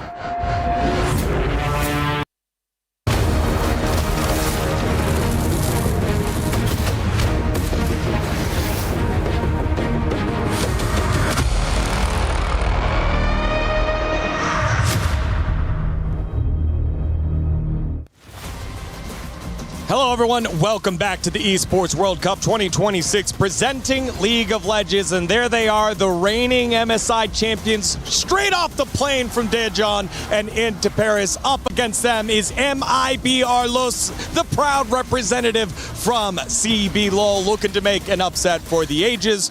Welcome back to the desk. Degon here alongside Wolf and Ox to break this one down. 3 best of ones down and dusted. What are some of the quick takeaways so far as we have our final best of one, Wolf? Some of the games have been, I think, a little bit more competitive than people thought, just looking at some of the favorites, right? Like T1 had a pretty rough early game. We did see Carmine Corp have a really strong laning phase going into that matchup against Gen G. So Hanwha Life coming to this series as favorites, still feel like you got to be respectful, you still got to be careful. I think we obviously talked so much about having a clear plan when it came to best of 5s at MSI, but in the best of 1, you really need a clear plan and you need to be able to execute when it comes to that. If you're misaligned when it comes to draft or what you're doing in game, you don't get that second opportunity to go deeper in the series, and we kind of saw that today. Definitely not. And when we think about Hanwha Life Esports, who did lift the trophy over at MSI and come up, we have to start at the beginning of the year as an LCK Cup squad who finished last place. Not, oh, they missed the playoffs or, oh, they lost in the quarterfinal. They finished dead last and then found their way moving on up. So a story of redemption here to ultimately defeating BLG in that finals best of 5, all 5 games. It was a banger. I mean, they lost a lot of games on the way there, though, right? I mean, it was in my opinion, it was probably the hardest won MSI in MSI history because of how much they faced, like how they were pushed to the brink, nonstop, constantly actually being forced until those final games, right? And playing against every region as well on the way there. So probably a little bit of exhaustion, right? But I think a lot of lessons learned that they could take into this best of 1 where they're already favorites. But I think for HLE, it's trying to actually get back to dominant form and not just winning barely by the skin of their teeth, which is how they lifted that MSI trophy. I mean, that's the thing. Regular season for HLE was super dominant. Great performance. Came into the road to MSI and got a really clean route just straight to the tournament. And I feel like before, you talked about the LCK Cup, trying to gel after Peanut had left the roster and bringing in Kanavi took time. But also, as you said at MSI, it wasn't completely smooth sailing. The first team ever to win MSI from the lower bracket. I think it showed a lot of resilience, a lot of adaptation, but also that it wasn't just a straightforward path. Yeah, and it felt like every single player had their moment. From this kind of glow up from the beginning of the season, Ox, to now, who has impressed you the most out of that 5-man roster of Hanwha Life Esports? I mean, for me, it's got to be Zeka, right? I think last year, Zeka, for me, was really struggling to get to grips with Fearless. I feel like his melee play was still phenomenal, but when champion pools are being stretched with mages, he was struggling, but I feel like he's such a complete player right now in terrific form. I feel like he could bring any pick out, picks that, you know, last year or in previous years, I'd be like, is this a Zeka pick? I don't think there's any pick that I wouldn't say Zeka could just bring out and I'd be satisfied with. On my end, it's Kanavi, right? Like Kanavi, I think was a player we all respected, but his style wasn't working for Hanwha Life Esports at the very beginning of the year, hence the 10th place finish, right? But he was able to tone it down, but also convince his team to trust him. And we saw this evolution through the LCK regular season for rounds 1 and 2, where it was all Kanavi all the time. Constantly follow Kanavi, got to go aggressive. But then when we got to playoffs and we got to MSI, it was a completely different story where they could do that, but didn't have to do that. And they actually grew in so many different directions with Zeka's champion pool being unlocked as well, as you mentioned, Ox. So I want to see what the next evolution of this team is right now, because at MSI they were challenged a lot. They won in the end, but we didn't have a definitive style for this team just yet. Maybe that emerges here. Yeah, we'll see what happens as they take on MIBR Los, which is the combination of MIBR and Los now participating under one banner here for the Esports World Cup. And this CB LOL representative, it's so fascinating because the CB LOL has had so many different teams pop up just this year, with Loud kind of stepping up, you had Red Canid stepping up, you had Furia, and now you have Los, MIBR Los here at EWC. All different proud organizations finding success this year. It's very exciting from the CB LOL region. It's super cool always seeing these different teams, especially coming from the LCK perspective, where so often we just see the same teams again and again. And the fans from the region are always so passionately getting behind these rosters. It is a tough task for your first match going up against HLE, but I think when you go in as the underdogs, you just have to try and do your best, play your game, and not be too upset about whatever the expectations are. I mean, my experience with these teams coming from the South American region is that no one gives them any credit. No one says they have a chance, right? They just come in as underdogs, and they usually actually overperform people's extremely low expectations, right? I think this could be another of those situations where Hanwha looks still a little bit vulnerable, right? I mean, look, they are MSI champs. I don't want to take anything away from them, but it was hard fought every step of the way. A lot of weaknesses were exposed, and if the preparation is good and better than HLE's in this one best of one, I'm not saying I would predict it, but who knows? We've already seen some closer than expected games here today. Well, one thing I know is that when there is EWC, there's always an opportunity to talk to the man that leads the co-stream for the proudest region in all of esports. We're talking Brazil. So that means we have Baiano joining us here on stage at EWC Paris. Baiano, brother, how's it going, man? I played against Hansam.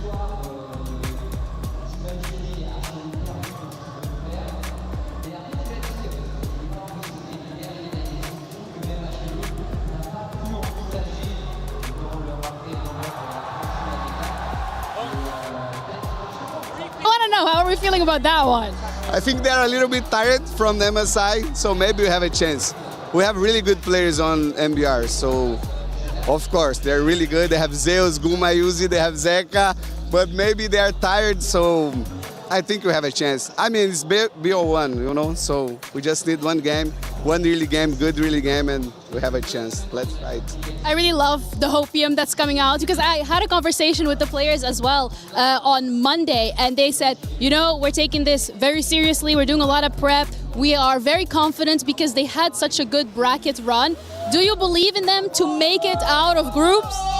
Yeah, like I said, BO1 is really good for us. We have a chance to make a really good game, early game, mid game, and maybe win. For us, it's really good anyways because only the experience playing against these guys is really good for us. When you come back to Brazil, our team is better, like our players are playing better. So, yeah, I trust them. Let's do it. We have people cheering here, Brazilians here, everywhere. So let's go, guys. Vamos, Brasil!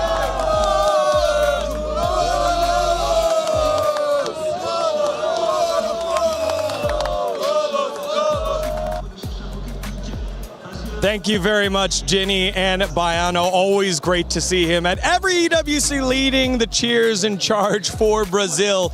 Looking for an upset, again, with a bit of a mixed roster. Feisty in the mid lane, a former Brion product, and now getting the opportunity to lead the line here at an international event. So exciting to see that for him. Yeah, really cool to see. I did want to talk a little bit about something that we've seen because of this MSI win for HLE.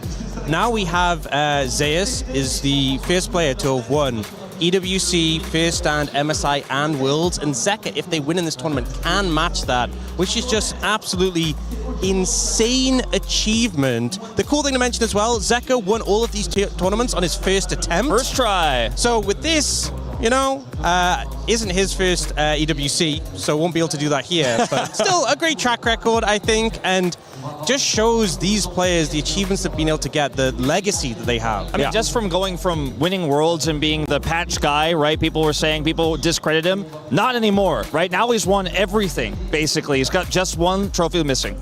Yeah, Zeka has been writing his name in the history books. Let's see if he's able to do so yet again in their first matchup. It's MIBR Los versus the reigning MSI champions, Hanwha Life Esports. I mean, when you talk about surprises, we could look at last night, Spain. I'm not rooting for the UK tonight, Okay. for England tonight. This is not happening. Sorry, pardon! Pardon! Je suis anglais! But what I can say is, if we see a big surprise in this next matchup, it could be the biggest upset yet. The biggest possible indeed. The two last teams hitting the stage for one game, une et une seule. Mesdames et messieurs, on commence par MIBR.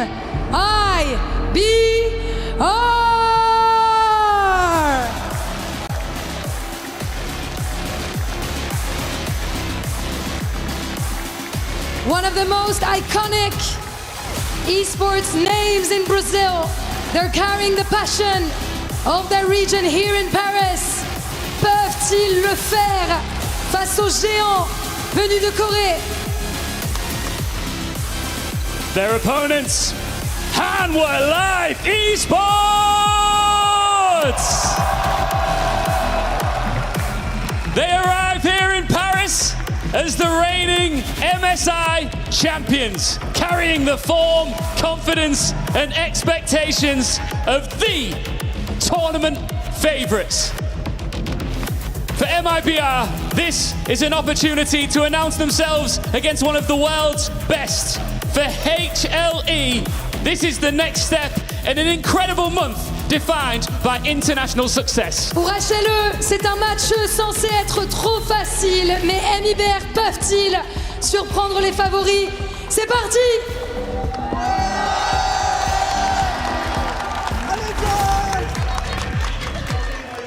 International success, that's what Hum Life are coming off the back of after winning MSI in 5 games. Now looking to add another title as they begin their run here at EWC. My name's Jake, also joined by Jack. Jack and Jake, baby. Jack and Jake, and we are taking it with first pick coming from the Snake, because Cassiopea is going to get locked in. That definitely could happen, and I just want to say it's a pleasure to be with you, Jake. It's my first time casting a non-European, my first international cast ever. Hey, big day. I mean, and it had to be with me. It had to be with you. I think it might be one-sided, but as Wolf was saying, right, KC had a really good early game lead against Gen G, and I feel like, you know, if they pushed it a little bit further, we could have had an upset there. T1 had a fantastic game against GAM, and outside of the first 15 minutes, because GAM had a big early lead.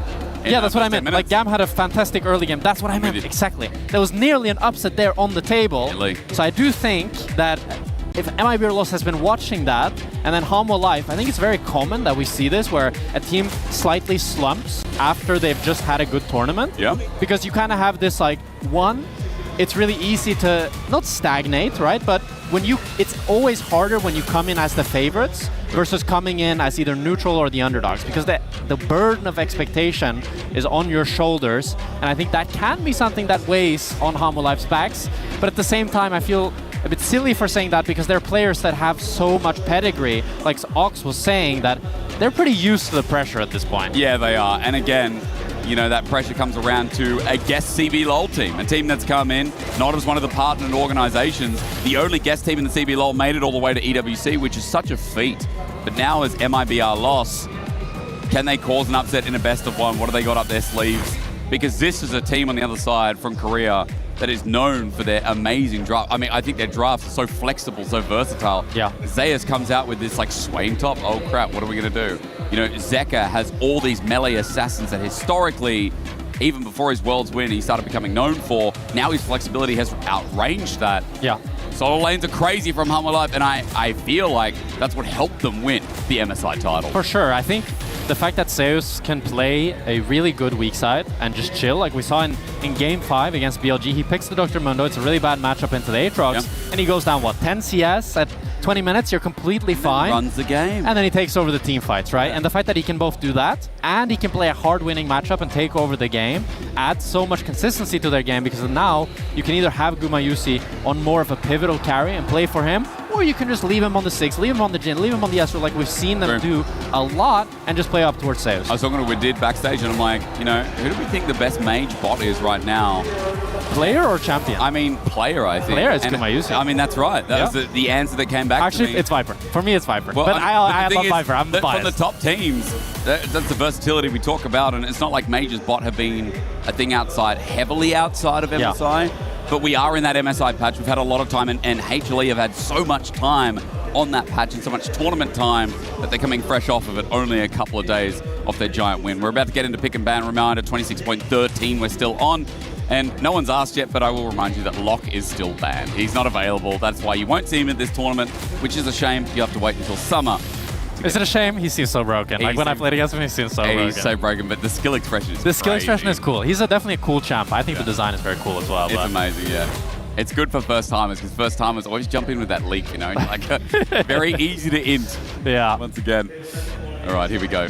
You know it's starting up, Jack. You know the center camera means that we're going to pick ban, don't you? You know the angle. You've been in broadcast enough now. You know what this means. I know what this means. I mean, I'm curious to jump on what you said about the Mage's bot lane, because we haven't seen too much of it. I think we saw 2 games, but it's mostly been Ezreal and Jhin that's been traded in the bot lane. And the thing is, they play kind of the same. Like Ezreal, Jhin, they're still casters, and they're just going to be sitting back, farming waves, not being that proactive and not that aggressive. So I do think that this meta really suits Gumayusi, and I'm curious to see if MIB Los want to play into that meta or if they want to try to make something happen of their own. We've seen, for example, MKOI, I really liked when they said, we don't care about the range supports, we're just going to put Alvaro on engage. Yep. And I do think when you're the underdog, playing outside of the meta and just sticking to your comfort can be really, really nice. Agreed. Let's see, what angle is it here for MIBR Lost? They're going to be first pick as their Akali's the final ban. Orianna goes with it as well. Seemed like a fish here from MIBR to get that Orianna first pick. But remember, the Cassiopeia that has been picked up pretty much every game so far as the priority is open. Yeah, it looks like it's going to be quite snaky business here. Unless they want to go for something else. I mean, teams have been willing to trade the Syndra for the Cassio, and they're actually going to go for the Jarvan first pick. That makes me think that Hanwha Life will probably just want to pick up the Astral, have a mobile carry so you don't need to worry about it. Or they might go for the Lucian instead, a much more proactive early bot lane that want to try to get ahead. But we've seen Guma quite well on the Lucian Milio, so we'll have to see if that's what's being locked in here. See if it does get locked in as well. Maybe support pairing, maybe jungle answer, Jack. I think a jungle answer, like probably a Xin Sao. Oh, they choose to take away the Syndra. So Syndra priority over the Cassio. Normally I thought we were seeing the Syndra because teams just thought it was a really nice matchup scaling into the Cassiopeia later on. But Hanwha Life just think it's good enough to pick very early, and I assume it's going to be a jungle answer paired up alongside it. And if it's the Neferi, you have a really, really good damage base from Hanwha Life, but you're lacking a lot of that front line that you'll need to get later on. So let's talk range, let's talk pairings. Cassiopeia feels like a no-brainer. Do you go AP solo laner as well with the Jarvan like the Rumble here? Or do you just lock in Nautilus and get hard engaged? The answer seems to be the Naut here, kind of foregoing the potential of the Rumble. Yeah, now it makes me think that Hanwha Life are just going to answer with support. They could also choose to take their top laner, ban 2 for Zeus, and do it that way. What I like about taking the support is that you're probably always going to have a good bot lane matchup. You can also flex that Syndra later on. So what do you want? Not Rakan here, what do you want? I think you want Leona or Alistar. I like both here. Alistar provides a lot more tankiness. The only thing is Alistar can feel quite bad into Cassio because if she gets that miasma, you can't combo. But as long as you're able to play around that, which I think Delight will be able to do. He's shown quite good prowess, and if you can get a good flank going or just get that engage going, it also just nullifies the Nautilus a lot, because if Nautilus ever hooks in, Alistar pops ulti, Alistar combos Nautilus, and Nautilus always dies first. So it makes it quite a bit harder for Ackerman to try to find that engage and try to set up his team for success. Is Zeus going to be going something like a tank this game? I see the Vayne ban, normally fishing for definitely like needs a to Gnar be either a tank or a bruiser. I don't think he can get away with going another squishy champion. I mean, you can have Alistar as the solo frontline, but it's a lot more difficult to play than if you have something like the Ambessa, like the Gnar, that can also semi-frontline follow-up. Yeah. Yes, exactly. Okay, LeBlanc also the ban away. What are they thinking about here? So they think Syndra bot, they think. Yeah, they think it's Syndra bot most likely.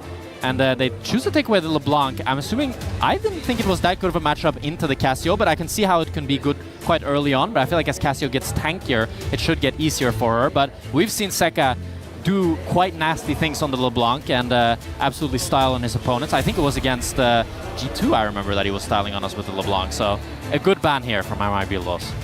Renekton's going to follow up as well. Maybe it is that Ambessa you talked about, Jack. I mean, I see Renekton ban, I say it is an Ambessa angle through and through here, or maybe even the Gnar, but I think Ambessa and Gnar both make sense here. Yeah. It's interesting that they choose to keep the Syndra Flex for last. It makes sense, but you know, typically I feel like we see Zeus getting that counter pick on top, but they choose to invest 2 bans into him. It does still mean, like, you have the Gnar blind pick, it can be vulnerable. We'll have to see what Cest plays into it here, if he can cook up a really good pick. I mean, is it going to be Tristana is my biggest question here, right? Because that has been one of the more aggressive, hyper-aggressive angles for a top laner to play. It could be. You do have the front line in the Nautilus and the Jarvan, and they're setting up for a hard AD top laner with the 6.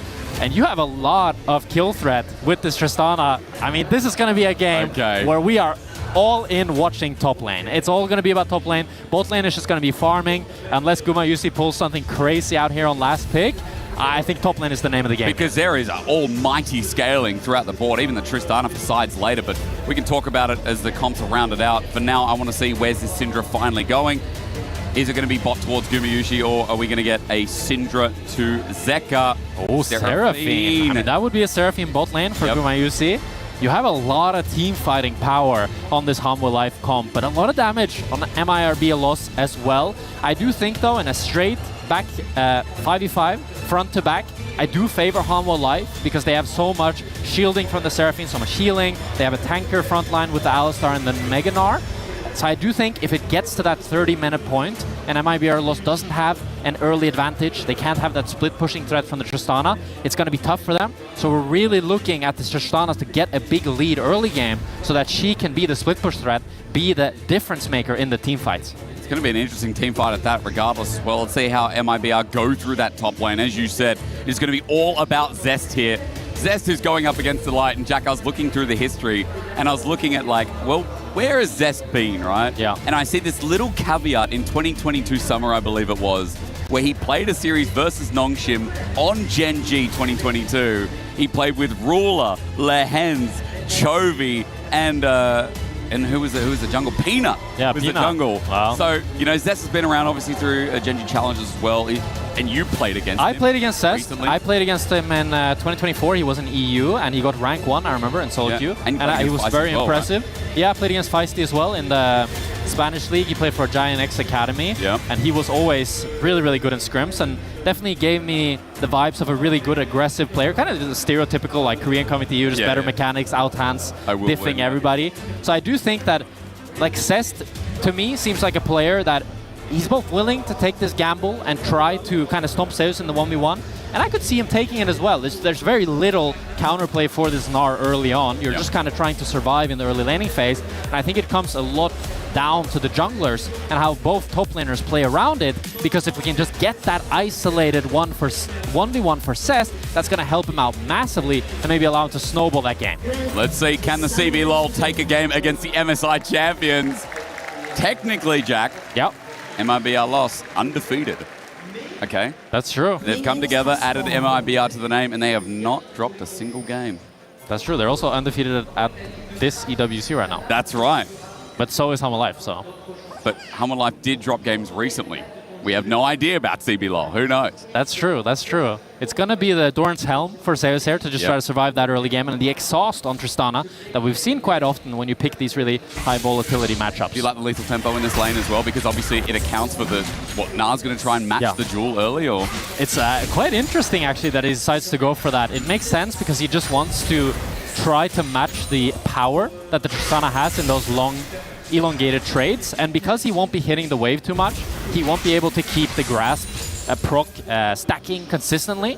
So it makes sense for these later on skirmishes. I do think the biggest thing that I'm looking at if I'm Zeus is trying to get that play to steel caps. I think once you get the play to steel caps, the game gets a lot easier, but already Zest took a pretty bad trade and is down to half HP here. So Zeus was able to outplay him. You can see that Hanwha Life invested 2 wards up in the top lane, and that's probably why Zeus was able to get that early game trade, because you really want to play around the bushes, avoid that minion aggro, and be able to snowball off of that.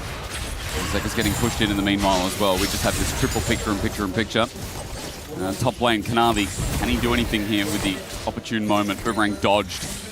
There's top lane again, reminding you all will be our focus. Kanavi moving into position, but Zest, I would assume, has rocket jump for now. Kanavi still coming in. Zay's got to go mega, looking for the stun. Boomerang there, and he's going to dodge away from the Dark and Daggers from Kanavi and just get himself out of dodge. The thing, though, this is really, really bad for MIBR loss, because you really need this top... Stun! No! Zayas just schools him! Oh my god, and that's why Zeus is Zeus, baby. Like, this man... You can put him on a losing matchup, he will still find miracle plays like this one, and it's how the team plays around him as well. The early wards, the gank from Kanavi to be able to set him up for the trade. And Zest wants to continue trading. He knows that he needs to try to get a lead in this matchup, but Zeus knows with the Mega Gnar. He lands the stun. I mean, he spaces him out, trying to zone him up. Just the edge of the hitbox. Flashes on him and takes him down, and this game is off to the wrong foot for MIBR. Auto, poison, Zeka dead! Feisty solo kills. Meanwhile, we look at the bottom lane, and Sir Gumayushi has just killed Duda. It's laning kills all across the board. I didn't think there would be 2v2 kills in the Seraphine Sigs bot lane matchup. We'll definitely need a replay of that. And then Zeka dying to Feisty as well. Yeah. I want a replay of both. I think we will need it. Yeah. So, opportune moment here for MIBR loss in the mid lane, but the rest is going pretty one-sided towards Hanwha Life. 600 gold lead at that as well. Which replay first? Mid. I mean, both mid laners here no mana. are on the edge. And I'm guessing Feisty but he's so low mana, he actually kills Seka here. I guess he flashes over the Seka EQ maybe. Because Noxious Blast didn't connect. He hit Scatter the level weak. 4. Oh. And then he gets the auto attack. The auto and then the burn. Wow, that was more damage than I expected. I'm not surprised that he died there. We'll have to see. So he gets flash comboed by Delight into the stun, into the Seraphine root. Yeah. That was clean. Delight, insane turn in the bottom lane. But I think we need to bring it back to square one while mid is very good here for Lost. I think top lane, a bit of a disaster. Yeah. You said top was all about that Tristana. Yeah, so my previous win con for MIBR Lost was this Tristana. And I think, I don't want to be a negative Nancy, but I think that win con is gone and dusted at this point. Now, Gnar already has the Ruby Crystal, he has the cloth armor. I don't think Cest is going to be able to consistently be able to really chunk Zeus, get plates like you'd want to, unless Curse or Ackerman is able to get involved and get him ahead again. So it's more just going to be about Feisty, be about Curse, playing around this mid, especially since the fact that Seka has no flash. Curse is level 5. Once he gets that level 6, that's a prime target that he can look for in that mid lane. 6 now achieved here by the Snake. Let's scatter the weak here from Zeka. He'll just pace away from the Miasma. As Curse is in the vicinity. Level 6 coming up here for Zeus with the Mega Knight. He's got an angle. Exhausted, but what will he find? Needs a stun up. About to go to Mega. There it is. The timer wasn't found in time. So Zest is going to survive and live. And that was so close that Zest needed to burn the flash there. If it took one more auto attack to get the second W reset, Zeus would have been able to ulti, but Curse is coming in. There's no ward for Zeus. Gets the stun up and use it on the minions. And just runs away. Zeus not going to overextend here. No TP. He'll walk back to lane while Zest looks for a hard push. But it's really clever and intelligent from Zeus here, as they're actually looking for a bot lane play. And it's a great angle as well. Good dredge line to hold the play up, but with a pop-up in the air with the pulverize, Ackerman sent back. The headbutt's perfect. The trample even better. Ackerman thinks, can I flash over the wall? He doesn't want to burn it. They try to predict it. An auto, a bounce, the flash auto from Guma. Seraphine, 2-0. Ackerman, he tried to get out, but a really good play by Delight. Wrapping around them, get the combo, get them into Gumayusi. And Dudu, without any mana, is not able to try to help his support out. I like it, Jack. Called him Dudu. Duda. Duda. My bad. I believe. I bot saw lane is that as looking well. rough. It was hard for me because I look at that, I'm like, talking a lot about Korea today, and I'm seeing Dudu on my board, but I'm not seeing actual Dudu. Ackerman here. Set up from a nice play. Angle from Delight. Yeah, really good wraparound from Delight. Able to get onto Ackerman. And Gumayusi, he gets the double Q.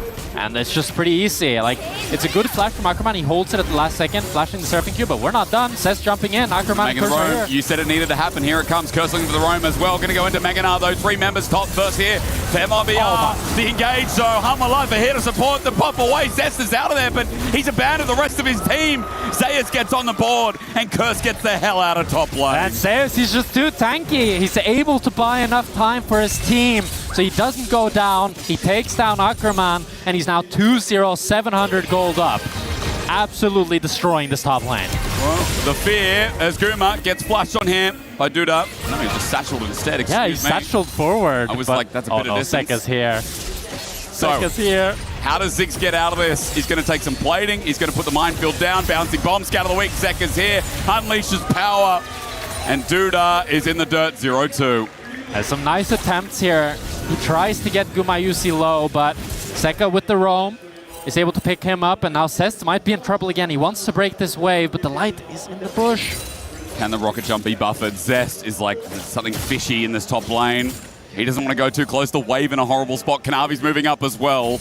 Delight flash pulverize, bops midway. Zest still gets out though, but the Trample's going to find the sun as Kanavi has the ult. He launches the daggers instead, and Zeus autos for the kill. Not only is top going poorly, it is going absolutely perfectly for Zeus. And Delight gives him no counterplay. I mean, scary there for Seka. Ends up being fine, but Cest, he buffered the Delight combo, but still Delight held it. As they're now TPing for the grubs, Delight is back on the map. He's looking for the flank. He might even find it. Because he's not spotted out. He's got a blast cone there as well. He's gone deep into the blue buff.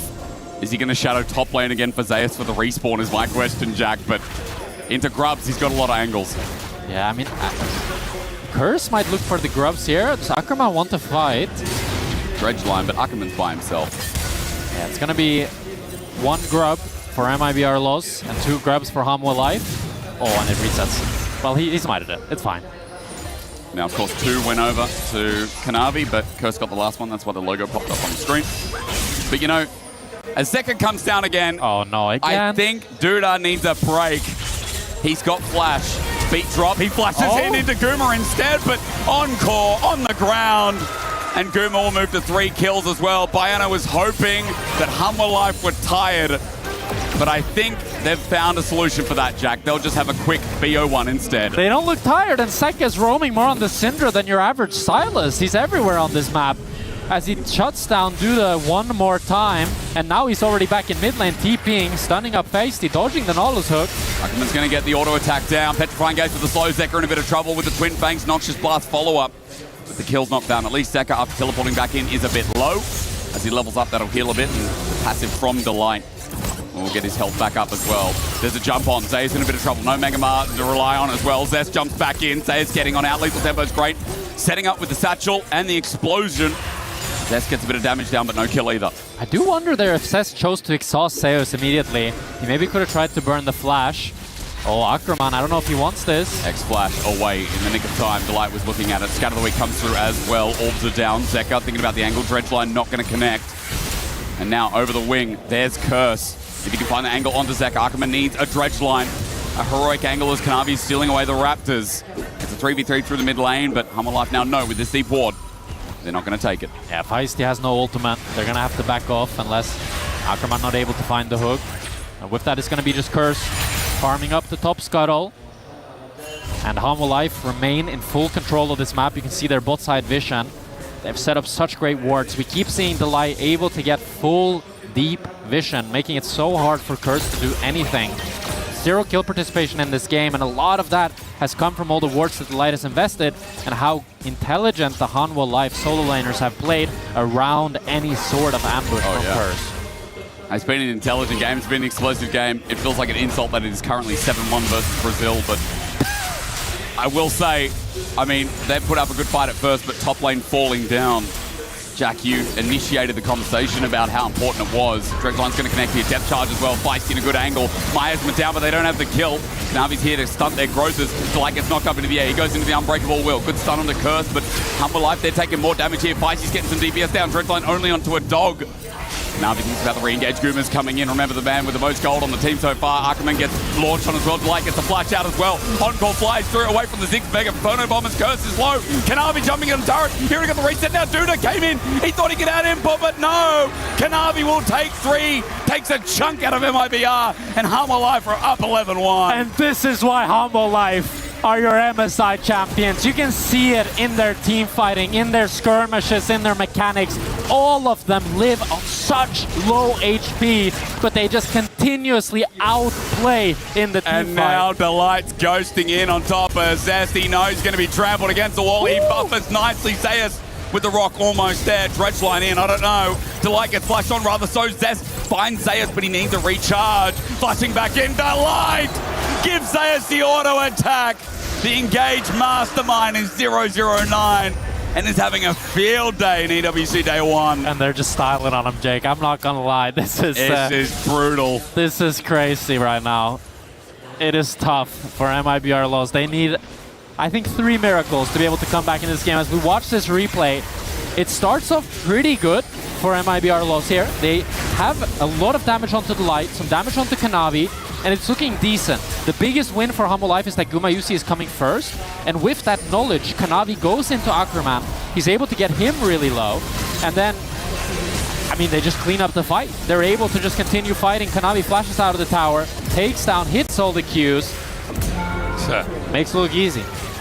Full take, Cycler Sword came early, and it's paying dividends off. But Hamwa Life, regardless, all lanes. Zeka, maybe. Opportunity here for Feisty, the best performing lane here for MIBR. Unleash power, scatter the weak, the 1v1 continues. Twin Fang though, Feisty gets another kill. That's 2 solo kills for Feisty. 2 solo kills against Zeka. Not everybody can say that. Those are the only 2 kills. They are the only 2 kills, but he will walk away from this regardless, saying, I killed Zeka by myself twice. That is true. That is a very nice accomplishment. We'll have to hope that they can get something more than just that. Okay. But for now, that's a nice silver lining. Only one with a gold lead as well. Yeah. It's Casio. Not sure. We saw before this game started, it was 0 and 2. Not sure what happened on the B stream, but it hasn't had the most successful date.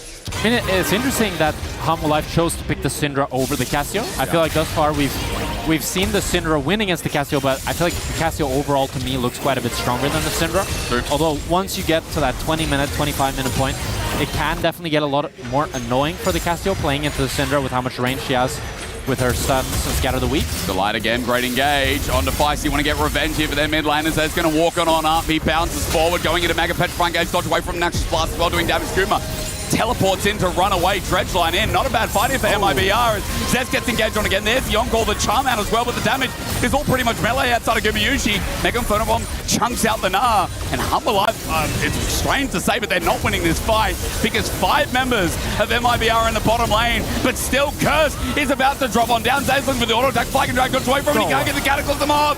Kuma steps up as well, gets the slow one down. Humble Life only lose Delight, and now Duda dies as well. They are 3v5ing, and they've already found up 2 kills as Kanavi is coming up to pick up the drags. And meanwhile, playing payphone in the top lane, Zeka is PVMing, while Ackerman is going to be the last to drop. Zayas lives, and the style point for Humble Life cannot be greater in their opening game. They just won 3v5, Jake. They just won 3 versus 5. How are they able to find the outplays consistently? It looked so bad for them. MIBR had them on the ropes. They could have just ran them down, but it's repeatedly outplays from Humble Life that make the game so difficult for them to play. Cest goes a little bit too deep to begin with. He gets really chunked, but they get a great 6 ult onto Guma. Now Guma's low. If we just pause here, like all of Humble Life look pretty damn dead on my screen. They should be dead. But Curse takes so much damage. He gets knocked into the wall. He tries to flash out, gets the EQ on Zeus, but Zeus dodges it, kills him in the ult animation.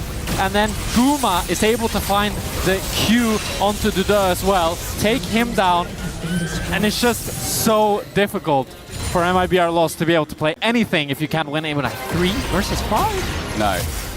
Zeka was just pushing top in the meanwhile, and I think Kanavi slowly walked down from stealing top camp. I'm not sure what he was doing up there, but regardless, 7,500 gold lead. I haven't talked about dragons or objectives because naturally they are Humble Lives here in this game. Yeah, I think that's a given at this point. Yeah. It's a 7,000 gold lead at 15 minutes. It's 2 grubs, 2 dragons, and a herald on top now.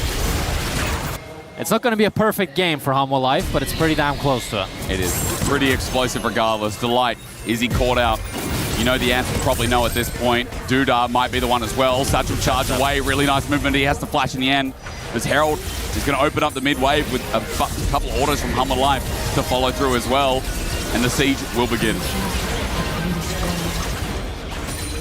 I'm trying to find another silver lining, Jake. What you got? You got something for me? We are watching the MSI champions destroy. Depth charge, 3-man from Delight. Oh my God. The encore as well. There's a turret there, but Delight cares not as Kanavi brings out the pack, rolls in, gets the reset, gets a double. And Humble Life haven't missed a beat off of winning MSI to them breaking the hearts of the CB LOL. The Hound in pursuit for another triple, and Kanavi let the dogs out here in day 1. You know what, Jake? Humble Life seems pretty damn good. They're not bad. They could win an international. They could win a few, probably. They could win back-to-back internationals. I don't know. I don't want to be an overact Andy, but they look pretty good. They look pretty damn good, and they're not stopping here. Now, Feisty has to try to outplay this 1v2, but I don't think it's possible. He's going to have to turn more feisty than that. Delight, again, just finding another simple engage. No damage done. Unleash power and execute. No, not needed. Drops the orb down. And another kill. And, yeah, meanwhile, camera pans down bot after Dragon goes down. Zeus was not caught. Half HP. Zest tried to get his number. 12,000 gold lead here. 20-3 in the kill score. Okay, is Kanavi going to die? Waterless over the wall. They have a teleport. He just holds. He's in Hound Pursuit in. Going to call the pack in. He's exhausted. Kanavi buying time. Teleport and the boys. Here's Zeus in Minina. His autos are enough. The Boomerang Blade hops over Duda's head. Satchel charge aren't going to save his life. Mega Inferno Bomb not even necessary because the play was already over. Delight cuts off the escape. and Hartwell Live, they don't have time to sit here and chat. They've got a game in under 20 minutes to win. Are they going to end? Are we going to see a sub 20-minute game? Surely not. What are the death timers here? Jack, 15 seconds on 3. I think they're going to try. This would be historic. Oh, like after we've seen plates on all towers. On court, Feisty walks away from it. A little bit used here, but Hummer Life are on the Nexus turrets anyway. Under 20 minutes. Is it under 19 is the question. One Nexus turret. MIBR are respawning. Scout of the week there. Petrifying Gaze does nothing. Delight gets a two-man knockup while Zayas is dealing with Zest off the side. Cataclysm comes down, but they can't kill the Mini-Nar. Zest is going to die as well. Scout of the week on the Little Zegs. Dude are dead in an instant as Zuckerman joins him in 19 minutes and 10 seconds. Hanwha Life assert their dominance, debuting at EWC 26. And this is why they are your MSI champions. 19 minutes victory. They didn't even have the 6, they had the Seraphine. Right, they heard catering is serving up soon. They gotta go, they want to eat before their next one. That was incredible. That was an absolute slapping. I felt like after T1 versus GAM, we kind of thought, yeah, this is gonna be competitive, this is gonna be close. These teams can get stomped in the early game. Hanwha Life says no, we cannot. They've already had their warm-up, they had about a month of it at MSI. And now coming to the tournament, CBLOL, they're not out, they go to the lower bracket, but I would not want to be in Hanwha Life's group after watching that. I can tell you exactly who is, because yeah, it is Lion and JDG. The winner of that will verse that version of Hanwha Life. No, that's too scary. I think that's too scary, for sure. I mean, we saw Lion up against Hanwha Life. They nearly took them down in a nail-biter Game 5 series. So it's possible, but this Hanwha Life seemed even better somehow. Yeah. I have not in the new, especially since Baron went back to 20 minutes. Yeah. And there's plating. I have not seen a sub 20-minute game for a long time as we go to the stage where Zayas is standing by with our host. What a dominant game from HLE here, as expected. Congratulations, Zeus, for this first win, of course. Mesdames et messieurs, on peut applaudir HLE2, s'il vous plaît. You, of course, have tremendous support. Literally 3 days ago, you lifted the MSI trophy. How are you feeling with an opportunity to secure another international trophy in such a short space of time? 일단 제우스 선수 승리 축하드리고요. 첫 번째 질문은 바로 3일 전에 사실 MSI 트로피를 들어 올리셨습니다. 그래서 다시 한번 거의 뭐 일주일 연속으로 지금 트로피를 들어올리는데 도전하시는데 지금 얼마나 좀 자신 있으시고 지금 소감이 어떠신지 궁금합니다. 사실 이동 시간이랑 뭐 이것저것 하느라 거의 결승전 끝나고 연습을 거의 못했었는데 그냥 아직 그 여운이 가시지 않아서 그냥 그때 느낌으로 계속 열심히 지금 하고 있는 것 같고 경기력에 대해서 좀 걱정하고 있었는데 오늘 경기력 보니까 좀 다시 자신감이 생기는 것 같습니다. Yeah, obviously I mean, it's almost like yesterday. It feels like yesterday. I mean, we just literally won MSI, and then we had a long moving time. So, yeah, so I think we just carry our feeling of winning MSI to here. So that being said, I'm really sorry. No worries. Yeah. Take your time, brother. It's all good. Yeah. So yeah, he's ready for the challenge. Yeah, I'm really. He's right. Sorry about that. 다시 한번 말씀해 주시죠. 어디서부터 말씀드려요? 그 끝나고 나서 제가 하시는 말씀 뭐냐. 일단 시차 적응도 하고 사실 뭐 시간이 별로 없어서 경기력 걱정 좀 했었는데 오늘 경기 보니까 아직 자신 많이 있는 것 같습니다.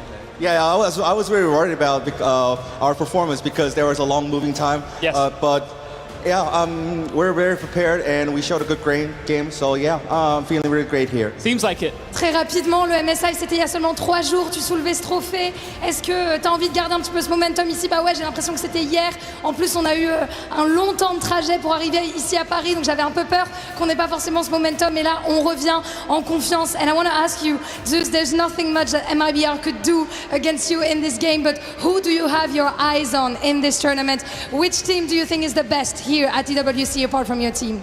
사실 MIBR이 사실 뭐 거의 상대가 안 될 정도로 정말 압도적인 경기를 펼쳐졌는데 그렇다면은 어떤 팀이 좀 하나생명을 상대로 그래도 견줄 만한 팀이다라는 거를 좀 보여줄 수 있을까요? 아무래도 MSI에선 저희가 그래도 다 이기고 올라왔기 때문에 좀 쉬다가 온 젠지가 조금 무섭네요. 네. I mean, we won against all the teams at MSI, so I'm a little worried about Genji because they have a very good rest time. So yeah, I think Genji. Yeah, they got to rest. Indy, donc dernière question, tu as tes yeux sur qui? Parce que MIBR, on les a vus galérer contre vous, mais qui penses-tu qui est la meilleure équipe ici à part HLE? Et ben moi je pense Genji. Ils ont eu le temps de se reposer, donc je me méfie un petit peu d'eux. Thank you, and thank you, Maddox and Tahitali. Congratulations once again. That is the end of the best of ones. Next time you see us on stage with a winners interview, we'll be crushing some keys. See you soon.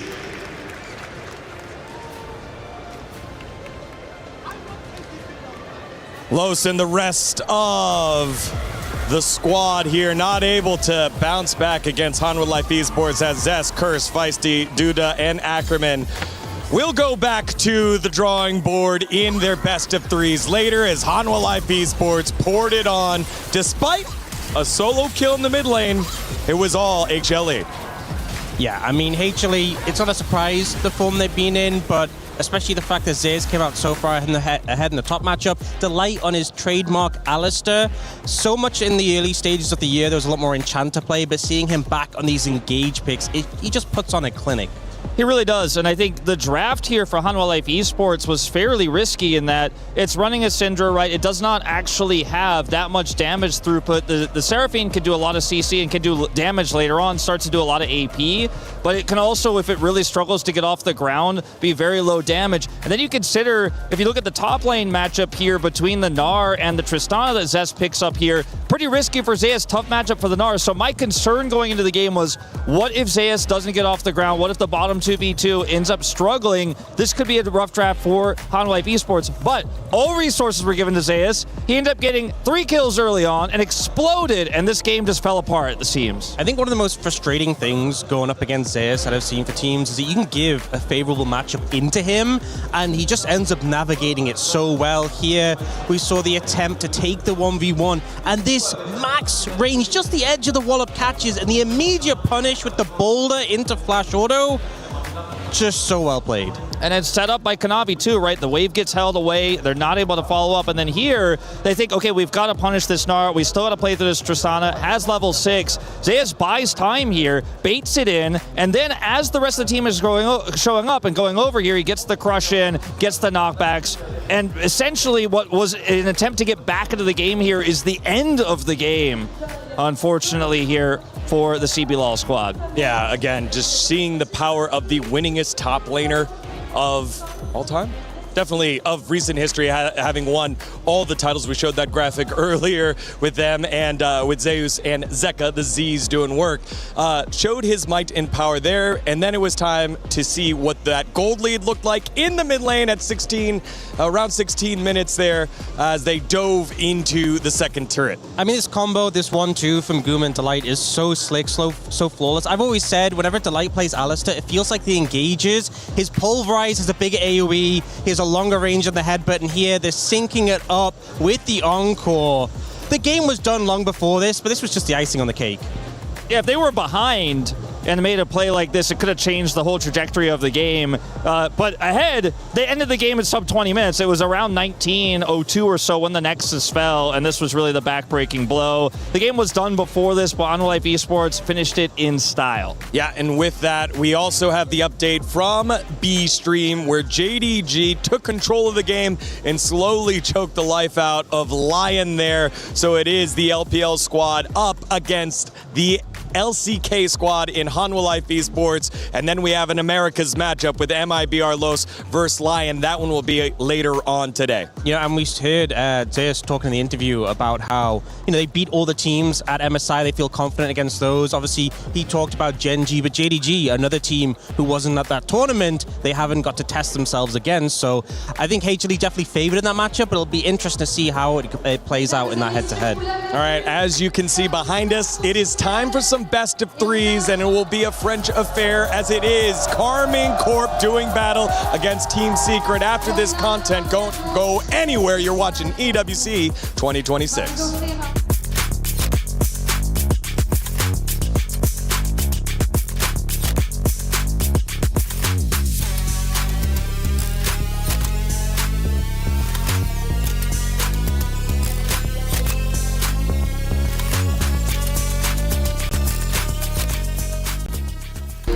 We were there. For every click, every clutch, every respawn. We were there for the years of grind. And we're here. Now. The proud founding partner of EWC. Powering the biggest event in gaming. Shoulder to shoulder with the world's best. Making history. Greatness deserves a stage. Lenovo Legion. Reach your impossible.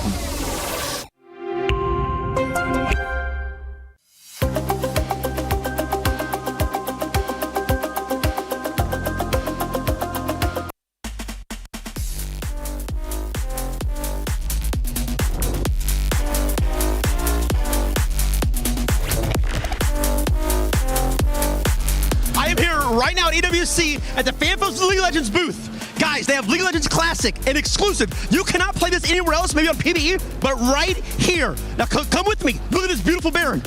Look at that. We're going to get something monumental like that. They have a Baron Smite challenge over here. They have 5v5 booth stations. If you win the game, you have a chance to win tickets to Sunday's League of Legends final.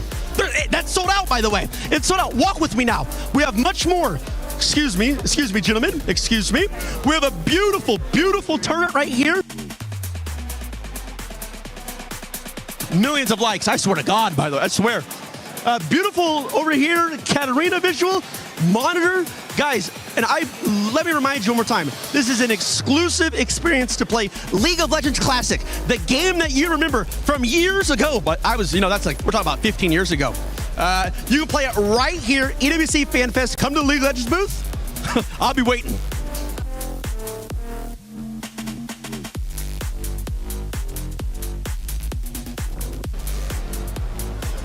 No PC. Nah, you got me messed up. I'm playing.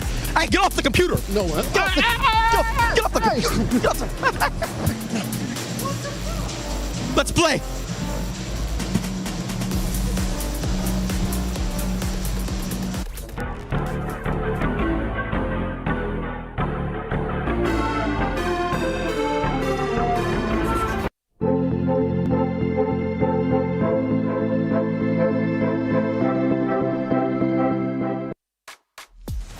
What would you do with $75 million? I would travel the world, I would invest, I know a bit of a boring answer, and I would help people when I can. I'll buy things for my family. A house for my mom.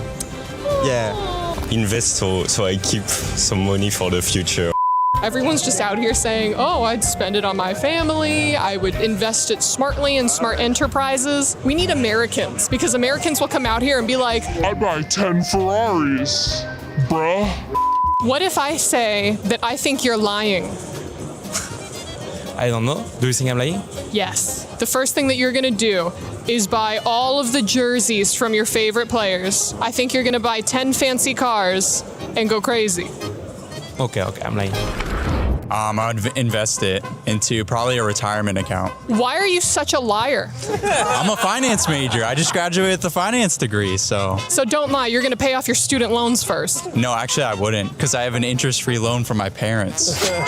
Oh, so he came from money. Let's go to someone who doesn't have a silver spoon in their mouth. That's right. What would you do with $75 million? I'd buy an esports team. Hell yeah, this is what we're talking about. Why are you wearing a Teemo hat watching Dota? Do you think that maybe this is, you're a traitor? Yeah, this is my traitor, yeah. A big PC. Like a nerd, like a real nerd. Lakeside mansion, a good little Lamborghini here and there. Ooh, what color? Ooh, has to be red. Super Asian looking Teemo, what would you do with $75 million? 1, 2, 3, 4. Sick. Buy my first PlayStation and Forza 6. That's it. Yeah, PlayStations are expensive right now, so a lot of that $75 million is going towards that. Okay, rejection. It's just like high school all over again. I'm all alone. I'd buy this arena, honestly. I would name it after myself, and everybody would have to play at my arena. This would just be mine now. You think that this is $75 million? A little delulu. Okay. You could buy the parking lot. Parking lot, I'll name it after myself. Perfect. Yes! Okay, now shoot. Ooh, maybe he can use the $75 million to buy some skills.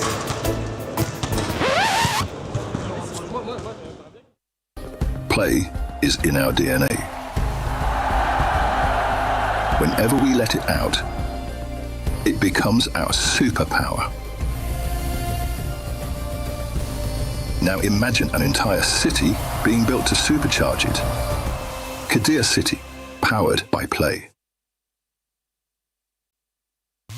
All right, we're here at the KC booth. Now, these guys are a little bit salty because they just got bodied in their last match. Guys, how are we feeling about the next? It's Genji. They are the winner of the EWC. How? Okay, even we got bombed, like you said. It's a good matchup. It's a good match. This guy is absolutely coping, has no idea what he's talking about. I got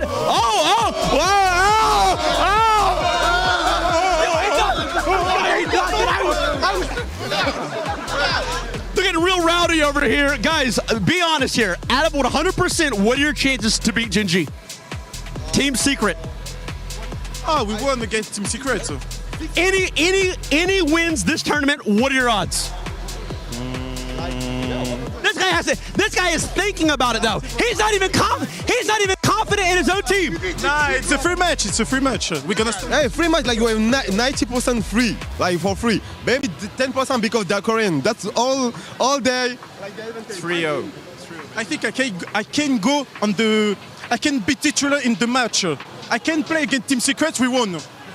What's your wait a minute. What's your league rank? Emerald 1. You're not beating anybody. You couldn't beat an intermediate bot, brother. Oh, you're master tier. I'm master.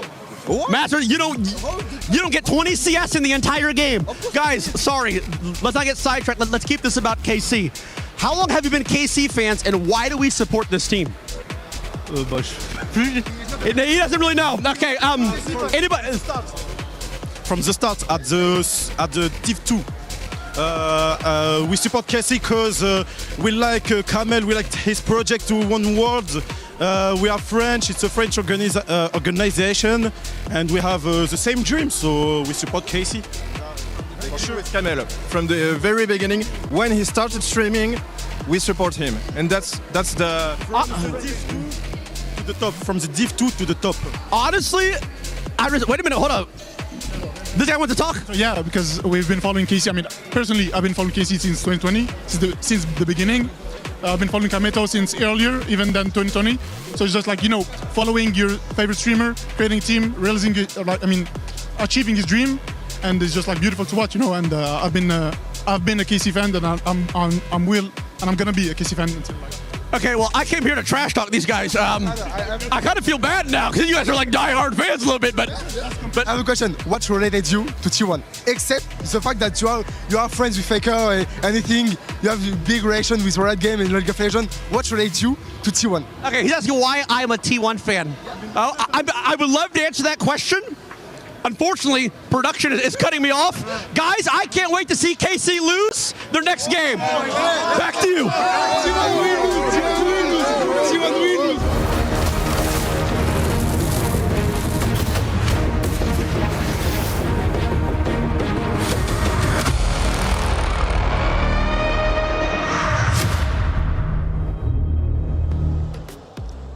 The blue wall beckons yet again, but this time for their EWC lives, as it is an elimination match, best of 3, Team Secret versus Carmine Corp. Welcome back. Digon here alongside Ox and Wadid to break this one down. And maybe a bit of a surprise here, not so much, not so much Genji, the reigning title defenders, defeating KC. But Team Secret Wales find themselves in an elimination match after losing to the 5th-placed LCS squad, who qualified in, winning the North American qualifier for EWC Sentinels. It's a elimination match now between 2 squads that found their way over at MSI. That's the thing with best of ones. You can get those upsets. You can come in and have strong prep in the day. To be fair, I think Sentinels versus Team Secret, it's not the craziest upset. If KC had beaten Genji, that would have been a bit bigger magnitude. But I think Sentinels came in with some good preparation in this match and managing to take down one of these MSI teams. Yeah, I think we've seen a lot of random team fights, even though it's not between the Sentinels and TS. I think we've seen so many random skirmishes between the top teams. So I think there's no surprise that Sentinels got the win against Team Secret here. I think there's one big factor that has to be talked about. What is it? Bro talent. Bro talent. That's right. Hero Hambach took the lease in and got it rolling. And this Sentinel squad, when they found success over at the LCS, it was generally snowballing games as they did here. The snowball got big and then it kind of held on for a little bit, but then plays like that where it was accidental engages really crushed Team Secret's opportunities to work their way back on in, which is why they find themselves in this best-of-3 elimination match. So I wanted to ask you, as the man that was there at MSI with Team Secret, what jumped out at you the most from their nice run over in Daejeon? Well, I think obviously coming into that matchup against Top Esports really struggled at the tournament, but I think Team Secret, this is a team that we've always seen as very aggressive, willing to take frequent fights, willing to challenge you at every opportunity. I think they're a team that if they're setting the pace of the game, you can be really confident in them, and especially the mid-jungle are the point you really want to focus around, you want to play around. So I think having a strong mid-jungle duo, I mean, able to lead the charge from there, spread it around the map, to me, that's really what this team is about. And for KC, I think they have a strong like counter picks on the mid and top, so I think based on that, Kamikov is gonna have a favorite here. All right, we'll see what happens as it is just seconds away. Karmine Corp and Team Secret for their EWC lives. It is a best of 3, so we'll see you in just a little bit. Let's send it down for the introductions. Very serious here at the STC Arena. Bonjour Paris! We've had some fun already, but the best of ones are now in the rearview mirror. Right now, we step into elimination territory. And let me just set the scene, if we haven't already. All of these teams are playing for a $2 million prize pool. Crucial club championship points, and of course, the opportunity of a lifetime to make some history and raise this beautiful trophy high in the air. For one of our next 2 teams, the dream stays alive. For the other, their dreams and key shall be crushed. To welcome this first team onto the stage, I think we need to get into the heartbeat of this crowd. Lou, where you at? Ouais, y en a des mots. Yes, Ian, I am where real stuff is about to happen with the best fans in the world. C'est l'histoire d'un shonen, d'un rêve qui est porté par Kameto et qui est vécu par des centaines, par des milliers d'ultras en France. Bienvenue, Karmine Corp!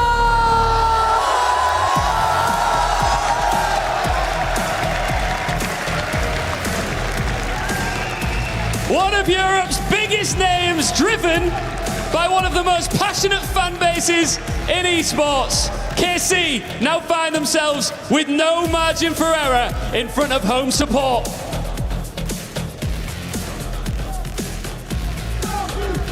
And their opponents, Team Secret!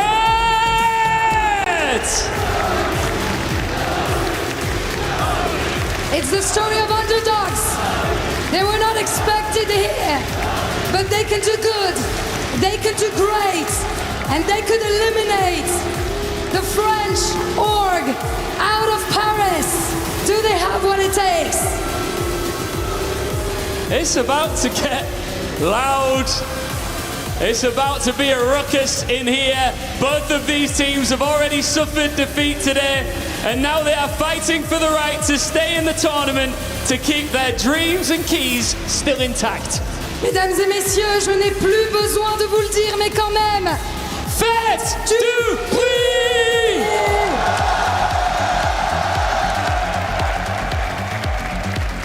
Okay, what an incredible introduction. I'm Atlas, I'm joined by Trouble Inc. here to get into this best of 3. And I have to say, I'm terrified about what may happen after this series because I was there. I watched Team Secret take Top Esports out of MSI. They've broken hearts before, and they may be prepared to do it again. I do not think France can take another hit. They took one at MSI. Are you talking about last night? Losing to NA. Oh, God. Then last night losing to Spain in the World Cup. No. And now here we are. KC's facing elimination yet again. I am a little bit worried for what this means, but we'll just have to see whether they can get it all together. Their first opponent was a tough one. Up against Gen G, I do feel like their early laning phase was actually pretty good.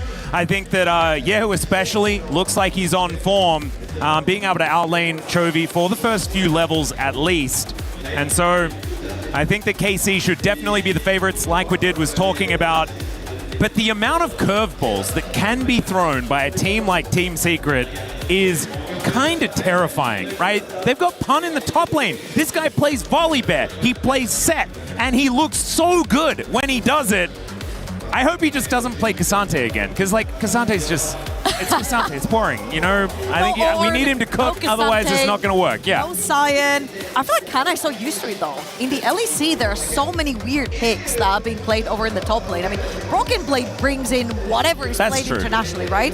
I feel like KC have had a really, I don't want to say heartbreaker of the year, but it's like you're almost at the finish line and you cannot make it. Like your foot is touching it, but you just can't get past it. They're always second to G2, both in winter and in spring. And now in MSI, at MSI, losing to NA is even bigger of a heartbreaker. Of course, Lion made a huge run, right? There's they did. Nothing to be ashamed of losing to them. Lion also eliminated Team Secret from MSI. That's right. As well. I mean, they've certainly done some pretty incredible things, even if they weren't able to win their last one. It is still, I think, KC should have their heads held high, and with the support of this gigantic crowd at the SEC Arena, I think that there is a chance that they will be able to use that to leverage a victory here. But it's all going to have to go down on the Rift. We are going to be getting into Champion Select very, very quickly, and then we'll find out exactly what they have prepared. But I think, like, Team Secret especially, right? This is a best of 3. In game 1, I want to see them do something weird. I don't want them to save it for game 2. Okay. Yeah, I don't want them to save it for game 2 because that's when things get really, really tense, right? I think just bring out the crazy stuff first, see if you can surprise them and try and get that game advantage. You know, sneak that one out, cheese it, if you will. I feel like jungle will be a huge talking point for both of them. I remember Histor on Lee Sin at MSI had a phenomenal game versus Top Esports, versus no one other than versus Tian at MSI. And right here, Yike, I feel like he's been the sword and the shield for KC. It feels like if Yike cannot push himself forward when KC is really struggling, the team just collapses. And I feel like it was very apparent at MSI. It's been very apparent in a few games over at the LEC as well. And I feel like they just really, really need to pretty much boost Yike here. I need Boostio to step up and play for him. I need the solo laners to play something with a bit more priority to allow a little bit more flexibility for Yike to make plays. Yeah, we'll just have to see whether they can actually get the picks that they want. As Kana downloading, doing a little bit of a Faker reboot. And of course, Kana did share a slot on a team with Faker earlier on in his career. Has been a while though. He's been over in the LEC for quite some time. And we'll see. I'm just, I'm worried. I'm like nervous. I'm anxious. Not for myself or anything like that, just for what's going to happen in this arena if the unthinkable happens. You know, this is day 1. It's day 1. We're already eliminating someone from the tournament. It's crazy. And it can't be KC. Honestly, we're in Paris. It can actually, because if they lose here, like if they lose 2 games now, then they are eliminated. Actually, so it can happen. It can happen. Okay, so it's a rule that if they, if Team Secret wins 2 games, they're out. Yes, but it can't happen. But it can, though. we just highlighted that. So it's definitely possible, even if it is unlikely. It's the heart and the brain speaking of the brain. Yeah. But I think, I don't know. I don't know. For some reason, I have this weird feeling in my bones, you know? And I often talk about this when I'm on the LCK, and that is my waters. And my waters are telling me that Team Secret have got something planned. Okay. Is that an Australian saying or my waters? You know, you can feel it in your bones. I don't know whether it's an Australian saying, because I don't want to like throw other Australians into this because I've just been saying it. But it's an Atlas saying. Yeah, it's just one of those feelings that I have. And it's sometimes right, oftentimes it is wrong. So it doesn't really actually say anything. It's just that feeling that you get when the scary things are coming. But I'm looking at Team Secret. They did lose to Sentinels, which is a little bit of a rough one. Yep. Because you're not expecting an outcome like that. But Sentinels have found opportunities to overperform in the past as well. Here we go. You never really know. Those were best of ones. This is a best of 3, and we are into the draft for game number 1. The Nocturne, the Poppy, both taken away. What do you know? Poppy OP. There it is. Big or ban. She's the new Orianna. Ooh, the leasing ban coming out of Team Secret, actually. That's kind of crazy. It's I feel like taking it away from KC was not what I was expecting. I thought it'd be the other way around. When I think of Yike, Lee Sin is not necessarily the champion that pops to mind. I'm going to be honest, Kha'Zix most likely is. Yeah. But obviously Team Secret, they just don't want to allow the chance. I'm not sure what they have in mind that Lee Sin would be incredibly useful versus. I think they just want to play Jarvan because it's his turn, and he just wants to play Jarvan at all times. Dire going to have his Rise respected, though, in probably their best game of MSI. The Dire Rise did pop off pretty exceptionally. Here we go. What is it? Is it Jarvan, is it Orianna, or is it Syndra? Because something's going to have to be traded on that B1. KC are going to have to make a pretty huge choice right here. Most likely for Yehu. Actually, all 3 open. Would they want to give potentially with the Ezreal banned here? I feel like a Jarvan B1 could be a really good pick for KC. I just feel like Orianna's too strong. So they could just play. I feel like Orianna's been left up all the time. Yeah. And I don't know whether it's a good idea. The Vi is going to be the choice, though. Yeah, going to be on his Vi this time around. Okay, Atlas, it's our first cast together ever. Yes. And it's my first international best of 3. I am a huge Vi B1 hater. Ah. Because a lot is of that is that a good? I don't know why we had to do the introduction with all of those things. It's important. Is it's important because you probably don't know I'm a Vi hater. Ah, if okay, yes. Pick B1 because a lot of the times they forget they've picked Vi and there's just no fault. And it's just a naked Vi. What if they remember? And it's happened to Yike when he was in G2 so much that they pick this Vi and they'd forget about it. And wasn't Yike not so good at the Vi and has since been better at it? That's because it was B1. Aha. That's what people say, oh, Yike sucks on Vi. Wait. His win rate is fine. But hang on a second. Does this mean Team Secret get... They could have had Camille Orianna. They've decided not to pick the Orianna just yet as the Jarvan was up and available. Histo obviously loves this champion. And what is Yehu going to do? I kind of see a Ziggs follow-up right here. That Camille creates the perfect box. People can't get out. Flashes down. There's double box. Jarvan is like on top of that box. There's a lot of... It's you really get to like fully insulate the box with the Cataclysm. Some extra wood frame. Yeah, I don't know why it had to be insulation, but that'll work. Okay, the Leona going to be the answer to the Camille. No, naked Vi. We love that. Yeah. So Busio doesn't really like the Leona matchup, I guess, as far as the Camille is concerned, so we'll be taking that one into it.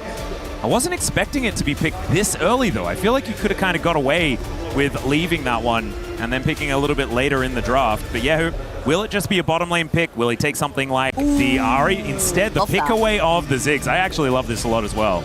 Taking it away, especially since you've got Camille, Jarvan, there's just too many cages, and if you've got an immobile 80 carry, you're going to get caught, especially with the Ezreal being banned away on the first 3 right here. Now, the biggest elephant in the room is the Syndra and the Orianna.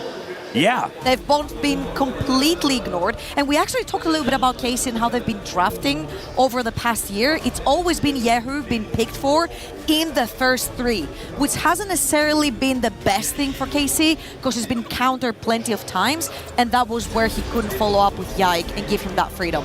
So I kind of like it here that Yehu has fallen on priority to potentially get a pick that he can get away from things like the Jarvan and the Camille. Yeah, unless there's going to be some weird swaps, it does look like we've got bottom lanes and jungles locked in for both of our teams so far. The Mundo going to be taken away here just to try and dig into Pun's champion pool, which I think is going to be a difficult task as this guy has played a whole bunch of different things. The one thing that I would say to counter is don't blind pick Sion, because you will get setted and you will die. That is a lot of times. That's basically how it goes. Yep.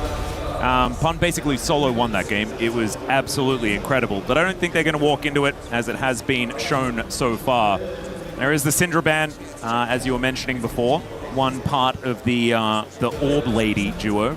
We'll see whether the other one is going to be taken off the board, as it is Team Secret that do have the first selection after these bans. Yeah, I feel like it would be a deadly wombo combo because it's also Camille that can Jarvan, carry the ball. Jarvan, Camille, even deeper, Orianna, right? That's crazy. Galio ban, they are pretty much gifting here. I mean, Jarvan, Camille, Galio is also ridiculous, but I think just play play ballet dancer robot lady.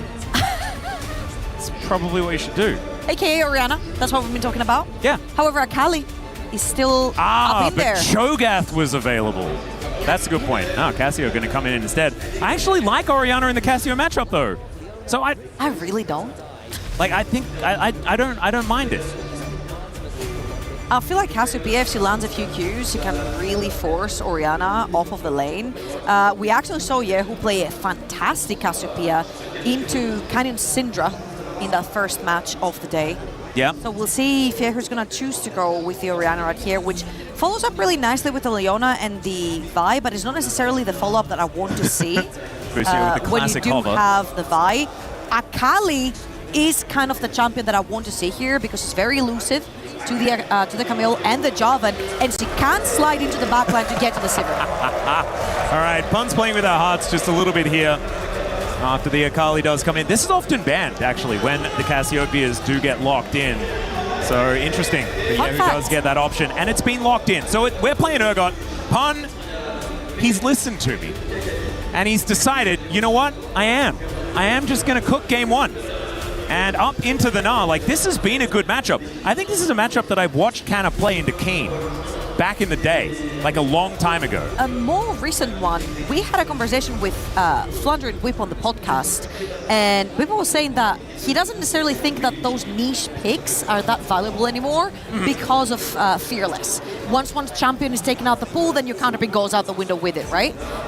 Urgot was the one that he mentioned versus the Gnar.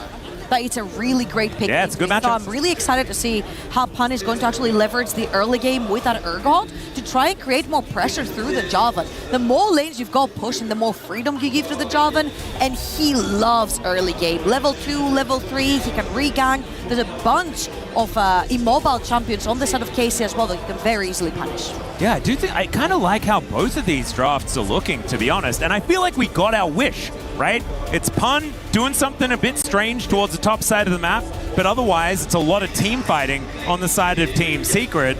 And Karmine Corp have really good picks, right? Like, this is Canna on arguably one of his best champs of all time in the Gnar towards the top side. Yes, he's into a tough matchup, but if there's ever a champ that he'd be able to play against, you know, going upstream, if you will, it's going to be on that Gnar. And in the meantime, I mean, Kalist playing the Ziggs, this is his mage, the one mage that he has played, even if it was quite recently. I'm excited for Yehu. I went through an entire year of seeing him gain picked Azir in the first 3 and gain counter-picked. Don't worry, the year prior to that, I was doing the same thing. The fact that they actually give him the Akali right here to be able to access the backline, I'm so happy that KC did not forget that they B1-5 for Yike, and they've actually surrounded him really well with the Leona and the Akali diving forward, plus the Gnar, and then you've got artillery coming through with the Ziggs. Yeah, I just think that if Eddie is actually able to get online, though, this Sivir will become a very large problem. And Yike's going to have to make sure he's got that smite button ready so that that spell shield doesn't sort of ruin their day. But here we are, onto the Rift to game number 1 of this best of 3. If either team loses this game, they are not out just yet, but they are well and truly on the ropes. As Yehu running out first. Let's see where this first blood is going to be drawn on the Rift. Really important. Vi suffers level 1. And Javan is pretty happy to actually enter jungle around that level 2 mark when he has the flag and drag. So we'll see if he's just going to choose to play a little bit more aggressive. He did that in the top esports series at MSI. And right here, he's actually got some pretty strong lanes that they can pressure. Because if you look at bot lane, Ziggs needs a mana item before he can outpush Sivir. Cassiopeia with a couple good trades, you can outpush Akali, she's a melee champion early on. So I feel like this Javan's going to play a huge part in this early game. Yeah, I do think that the lane states are going to be looking pretty good. Team Secret very early on. But I think if KC can play it safely, should be all right.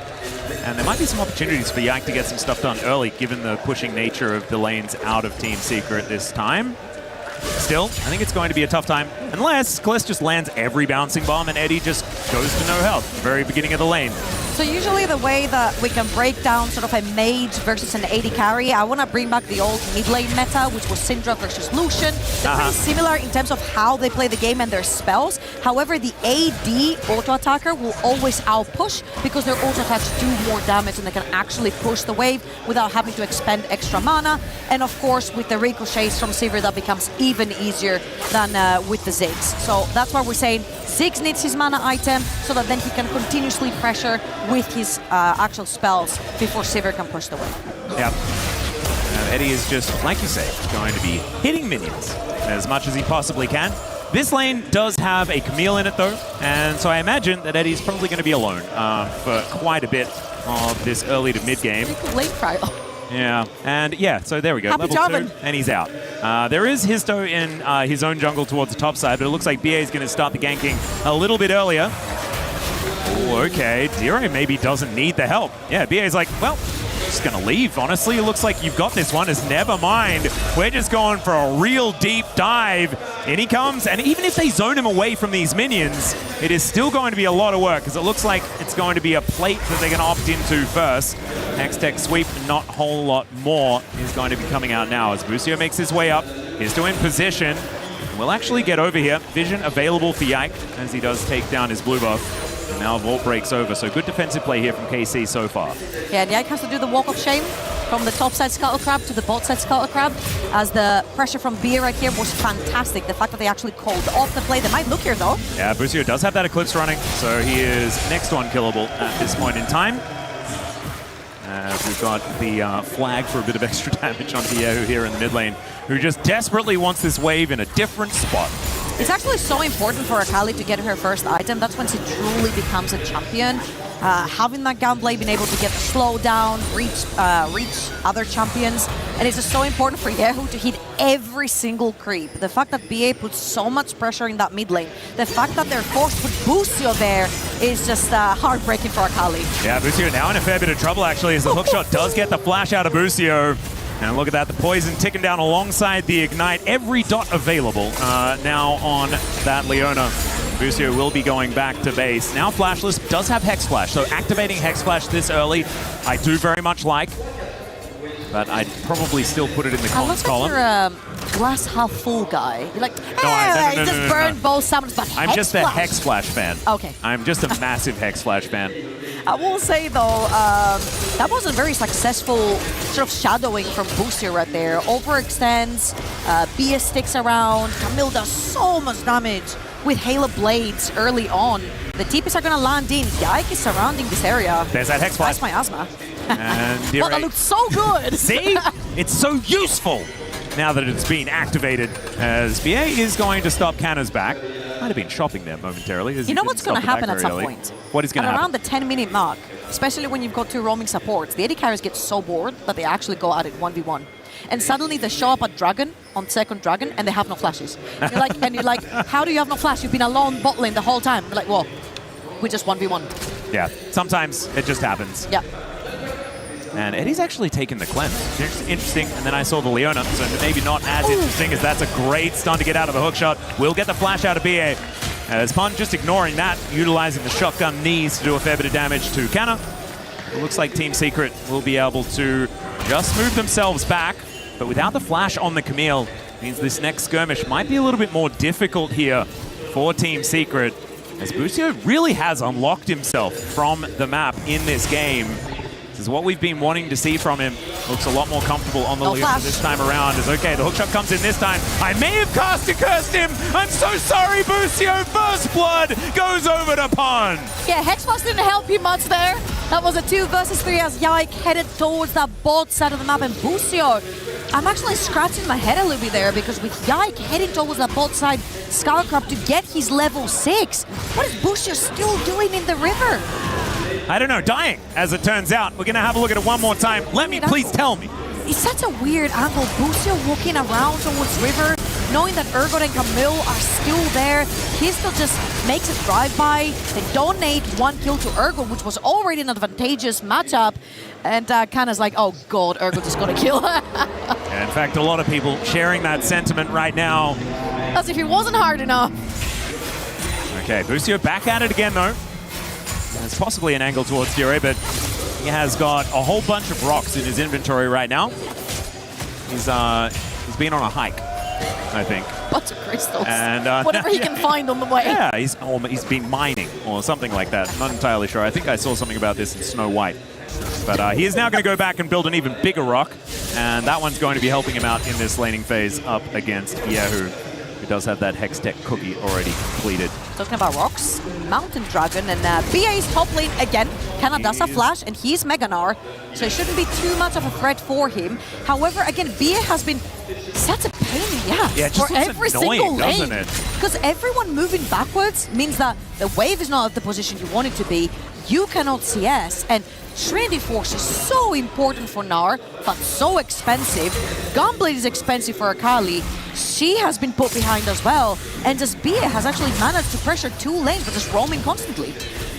And Eddie is just comfortably picking up waves where he can get them. He's actually ahead in farm as well, which is kind of crazy given how happy Ziggs is to just sit towards that bottom side and push waves into the turret. Still, we've got Busio making his way back towards the top side with that unsealed spellbook. And Kana takes a cheeky little turret shot. Histo in a decent position right now, going to be spotted as Busio will be able to convince him to leave. Didn't take a lot of convincing, to be perfectly honest. The Void Grubs are going to spawn. Looks like KC will have a pretty good angle as PA is everywhere, man. Gonna find another hook shot as Dire, not exactly the miasma that he wanted, but will still get the perfect execution out of Yahoo. What a fantastic roll. It's going to be Dragon soon. Akali cannot fight without ulti, so they've taken the pressure off of that one, and knowing that Akali doesn't have ult, they might actually contest the Void Grubs too. Yeah, Histo might only be able to get one, and by might, I mean that's the last one that's left, so he is going to be able to get the smite down onto that last one, but KC pretty happy to grab 2 out of the 3. Dire getting another wave shoved forward, finally might be able to grab that first plate, and there it is.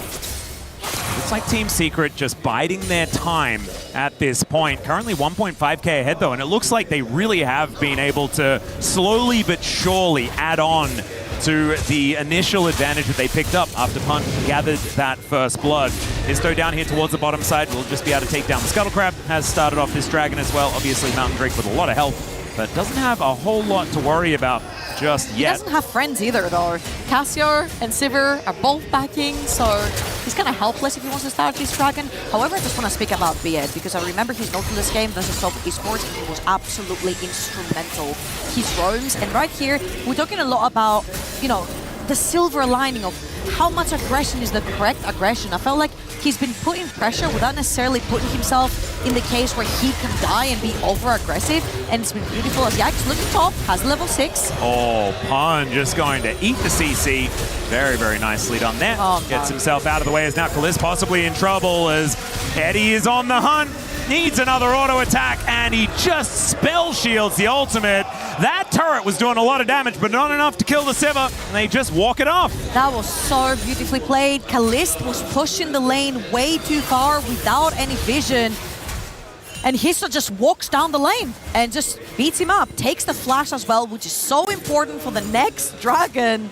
And it's crazy because Eddie didn't invest anything. He's got a cull. 21 stacks left. That's going to be 300 gold cashing in real soon.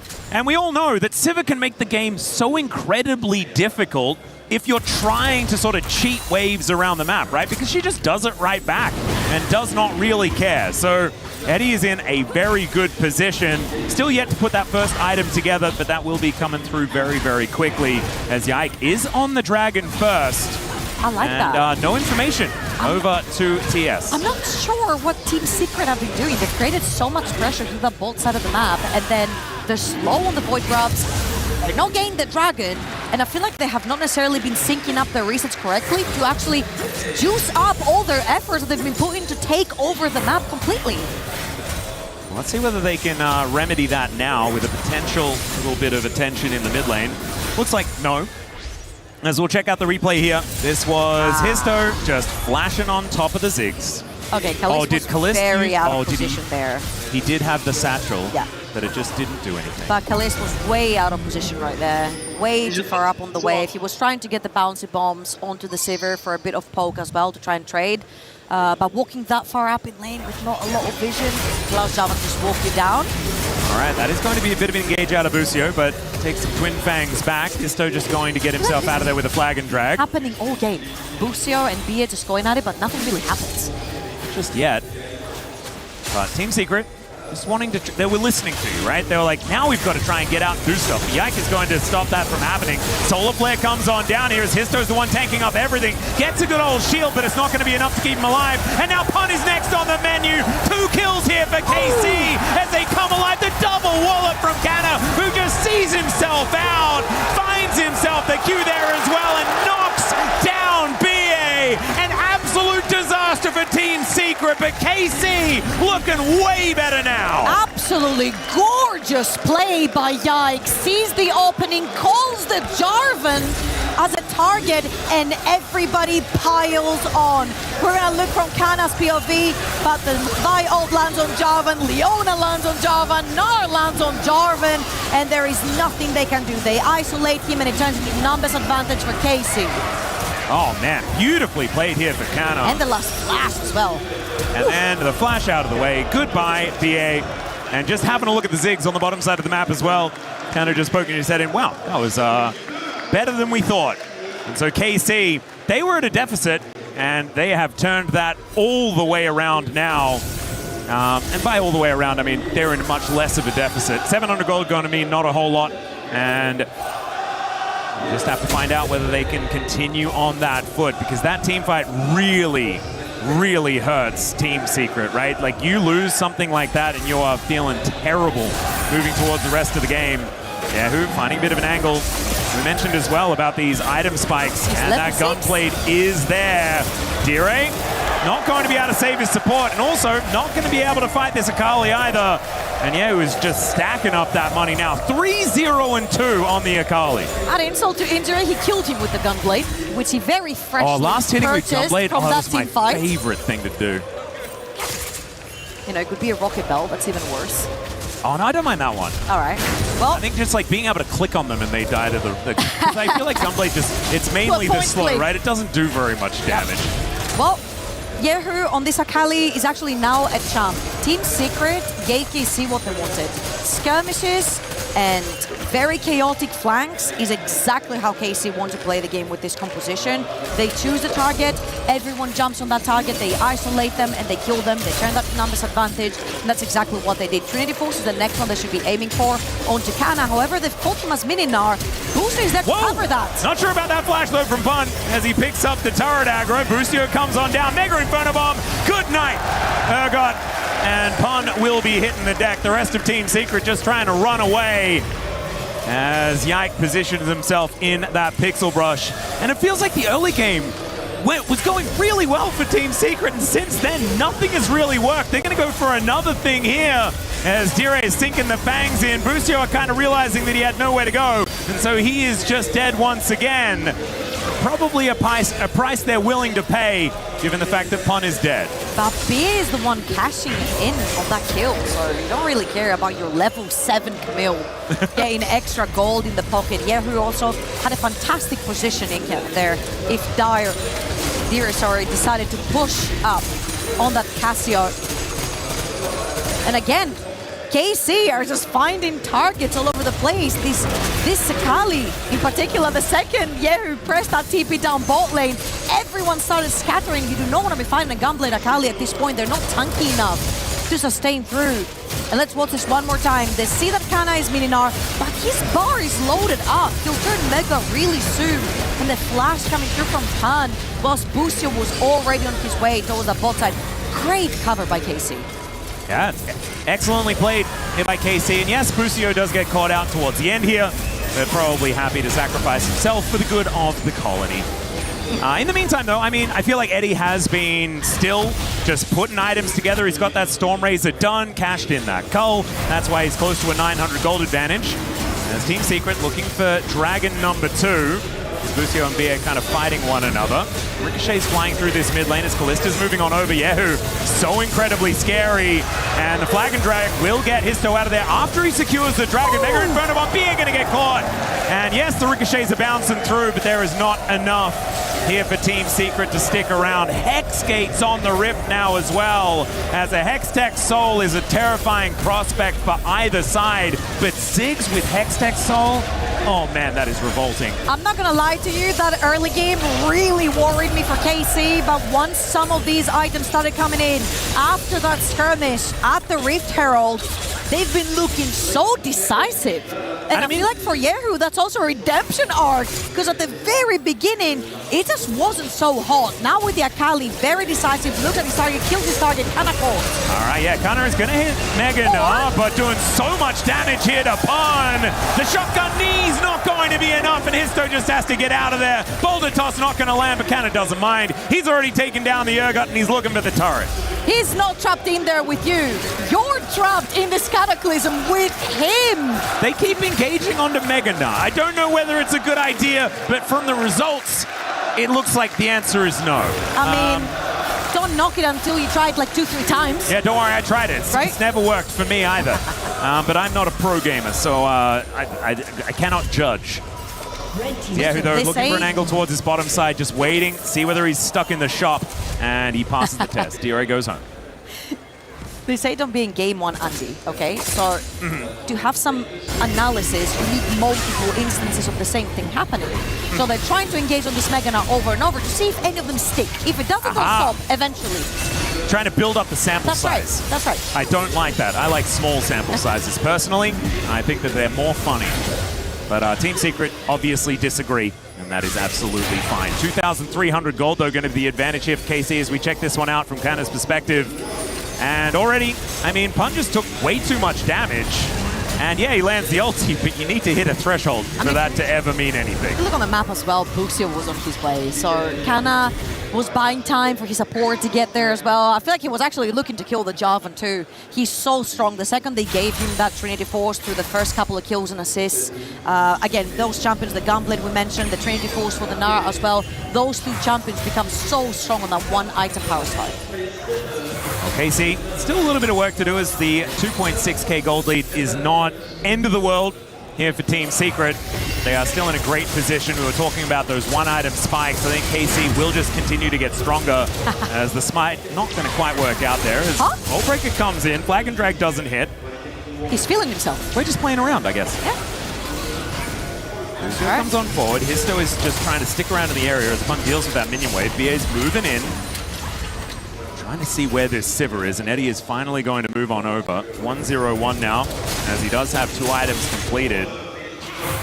This is very nice play right here from KC. They're absolutely emptying Histo jungle on the top side whilst pushing top wave, pushing mid wave at the same time. Yehu is catching both sides of the map as well. There is not necessarily a neutral objective they have to prepare for at this point. So they're literally just pressuring those waves, having TS to respond at every single one of them. And this time, now that they've got their resets through, now that Ziggs is back on the map with 2 items completed and the Shadow Flame, this is where Buxio walks in a little bit more aggressively to set vision behind enemy lines for the next struggle that's coming up in about 1 minute and 20. And Hextech Soul going to be a scary prospect. Only 1 dragon apiece here for either side.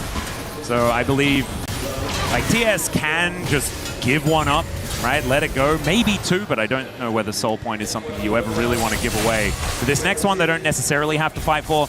Give the Sivir a little bit more time to scale up and give you a bit more of that consistent damage, because that kind of is their forte, right? They've got Cassiopeia, they've got the Sivir.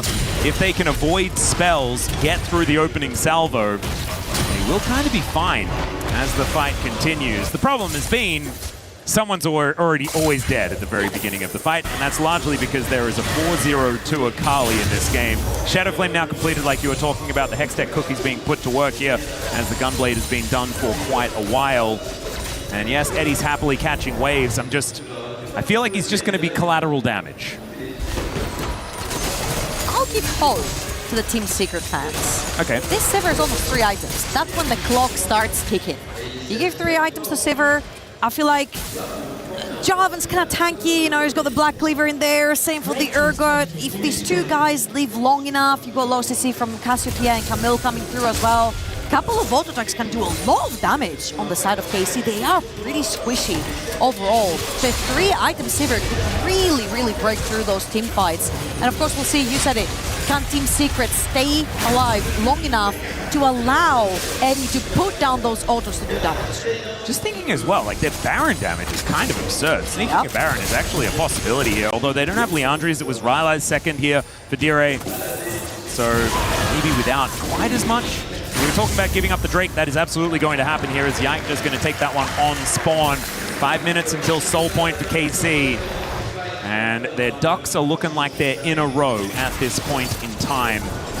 Anna now just hitting Mega. Very close to item number 2 as well. We do have Pun grabbing his Sterix, but I imagine Kanna is sitting on a fair bit of gold.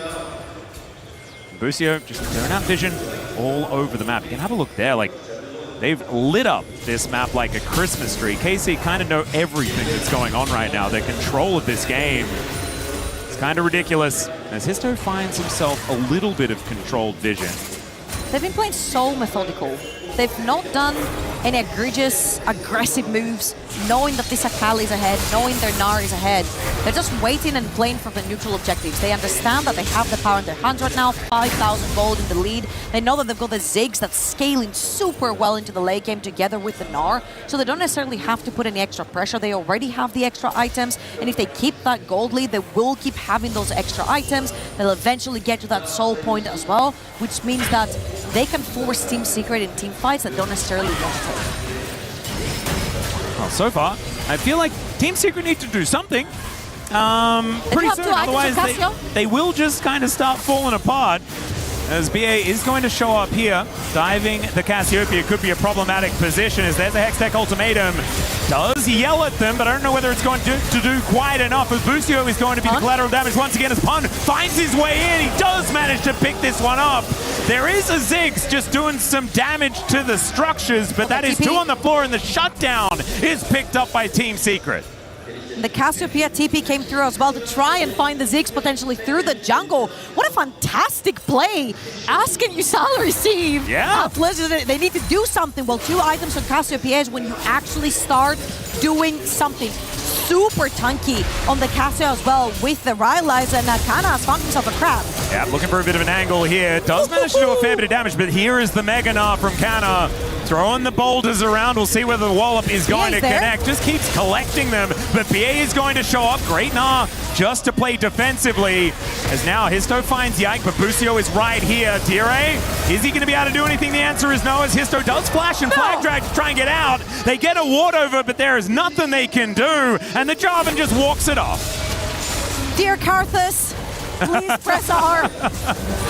Skara's not here, unfortunately.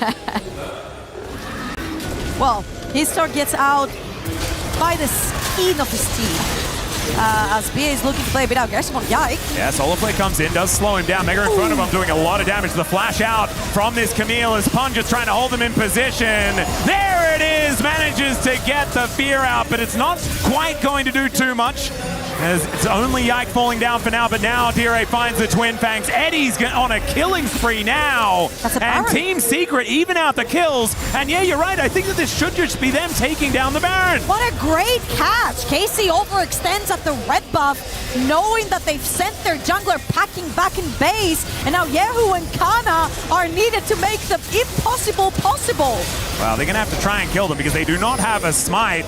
Let's see whether they can get an angle in as he goes into his shroud. Now they're just looking to take him down. I don't think there's anywhere for him to go. The Baron is going to go over as Kanna wants to do something. Kallista's already walking away though as Team Secret. They secure the Baron and they are back in the driver's seat. Just like this, the goal has swung over to TS again. KC punished for their over-aggression.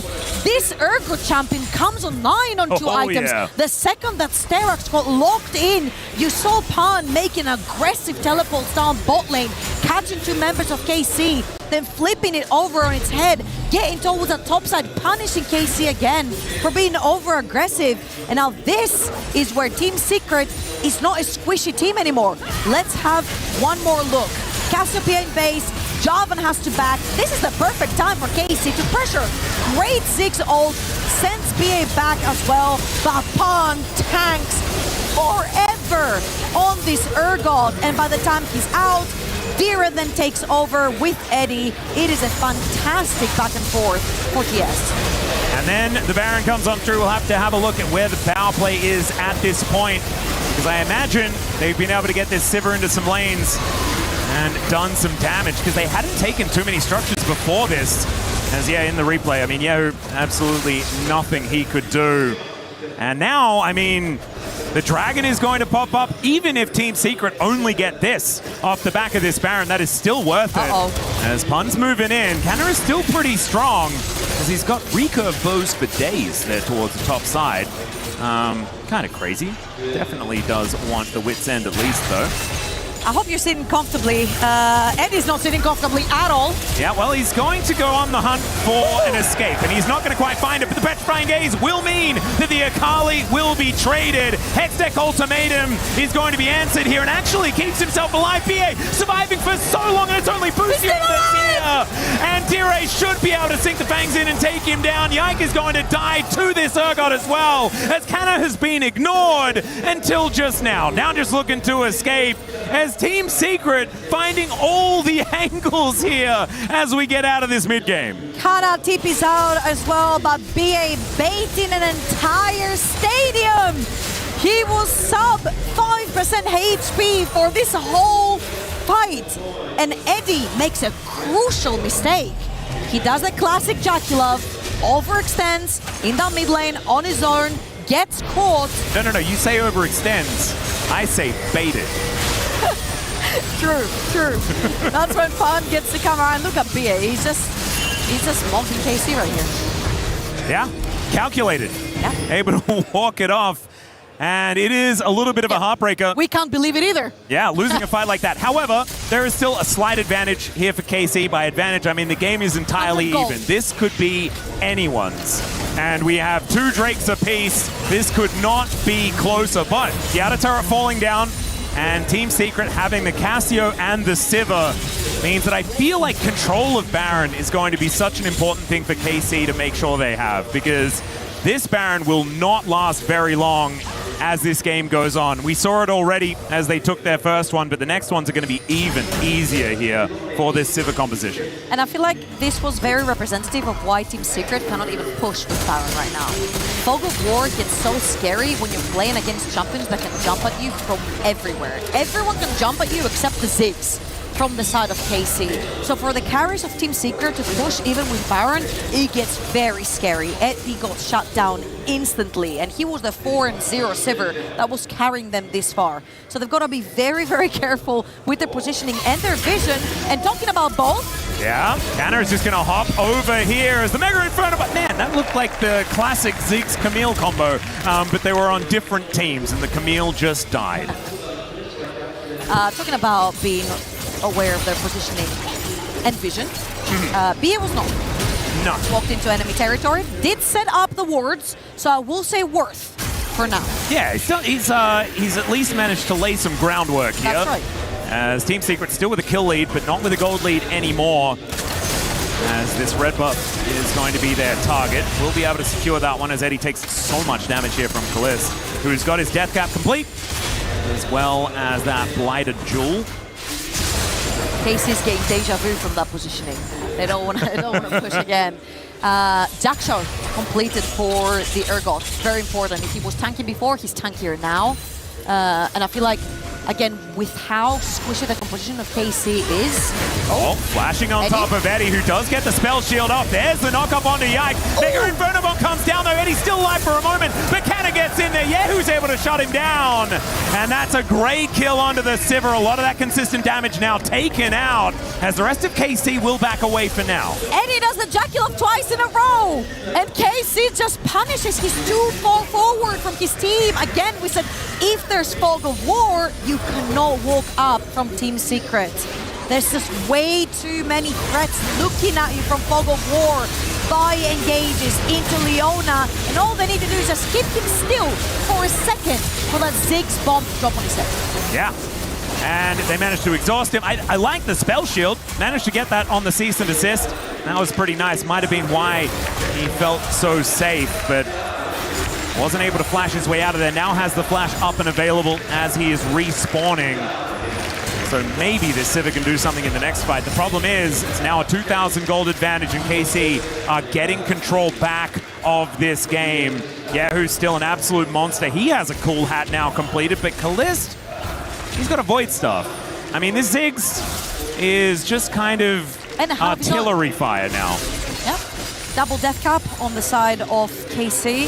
And I feel like they've been very decisive every single time anyone overextends from Team Secret. They have been on the same page to engage. However, Team Secret's gonna start the Baron. All right, Ali, sometimes mid. you just want to hit the purple one, and that's what they're going to be doing for now. As BA trying to catch Yike, making his way in. Hextech ultimatum comes down. The smite was a little bit early, but still Histo gets it, and the massive gnaw from Canna picks everyone up and slams them against the wall. That should be KC taking game number 1, and the immediate teleport says, Canna, I'm getting out of this game. We're getting to game 2, and we are keeping ourselves alive here at EWC. KC with an incredible team fight. Team Secret was looking at Baron, but KC's looking at the win. And sometimes, I mean, Baron for Nexus, it's been a trade as old as time. And unfortunately for Team Secret, it will be their demise in this game as KC, one win away from staying alive here at EWC. The man who walks off first, 5-0 and 7 on this Gnar, is the man who grabbed his head when Ergon got the first kill in the game. I mean, like, things weren't looking fantastic at the very beginning, but man, what an impressive performance from KC, but a back and forth game. And it makes me really interested to see what's going to happen for the rest of this series. Hopefully it is a 3-game banger, because I want to see more out of these two as they look so evenly matched. It was an incredible back and forth. I will say props to KC for figuring out their win con. They looked so uncoordinated when it came to MSI. And when you're playing a composition where you kind of all need to push your buttons at the same time, it needs a certain type of coordination, and they brought it here versus Team Secret. That is enough from us. Let's throw it over to the stage.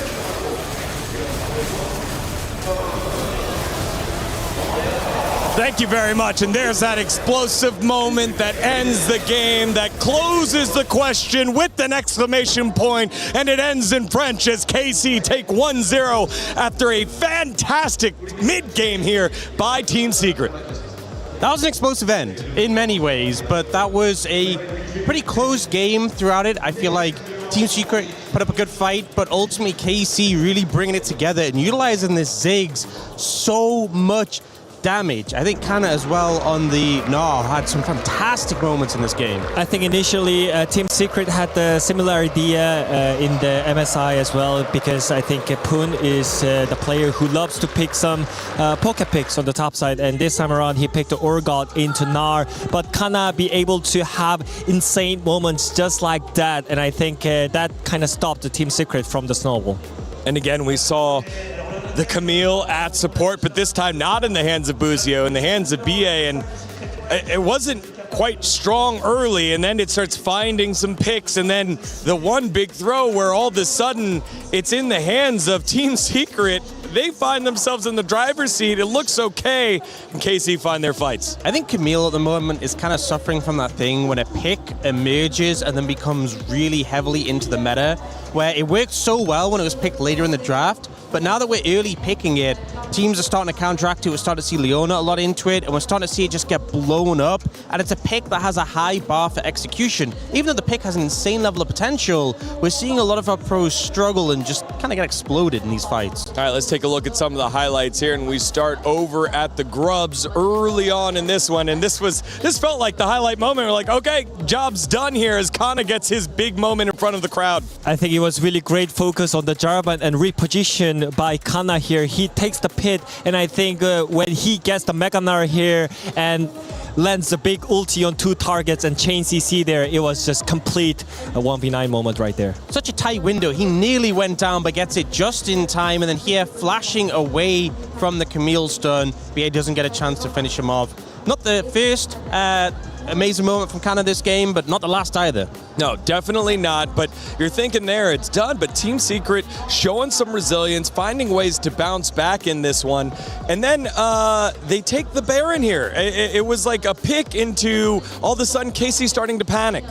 I feel like we've seen teams so many times play in these really aggressive positions in the enemy jungle, and it feels initially good because you have that big burst of damage from the Ziggs, but just difficult to get out of here. And the miasma value in this choke is insane. They get the kill from the Ergot, they push forward, and this ends up transitioning into a Baron take. You've got to remember, this is a team with a Sivir, with a Cassiopeia. So easy to take the Baron, and with no jungler, no real chance to contest this unless you beat them in a fight when you're already down 2 members. I mean, just not only today, I think the game is this versatile. You know, I think nowadays everyone just wants to take a risk. And I think even though you're down numbers, I think you're willing to take the fight. But this time around, I think Team Secret had such a good setup. As you said, the miasma value in the pit, I mean, in the choke right there was huge. So I think KC didn't really manage to have like a great setup towards the aggressive in the jungle side. And I love the understanding by Team Secret knowing, hey look, there's no jungler on the other side. Yes, we saw the number drop all the way to like 583 or whatever it was, but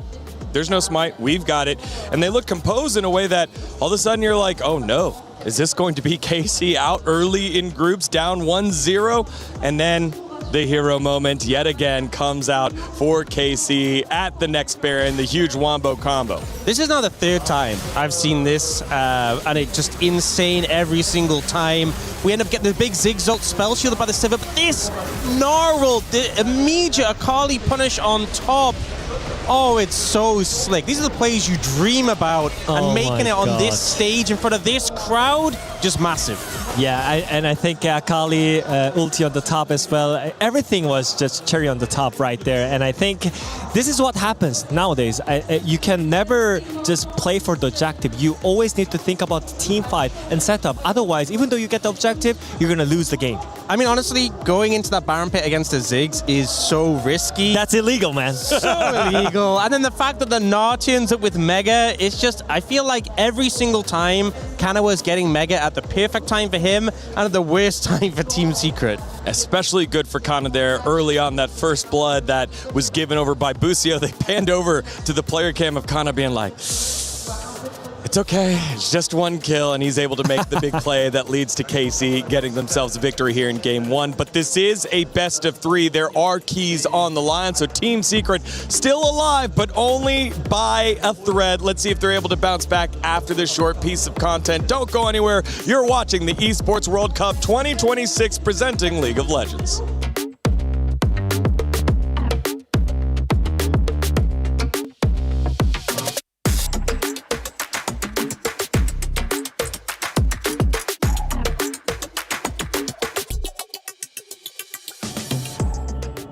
To give us a bit of a rundown in terms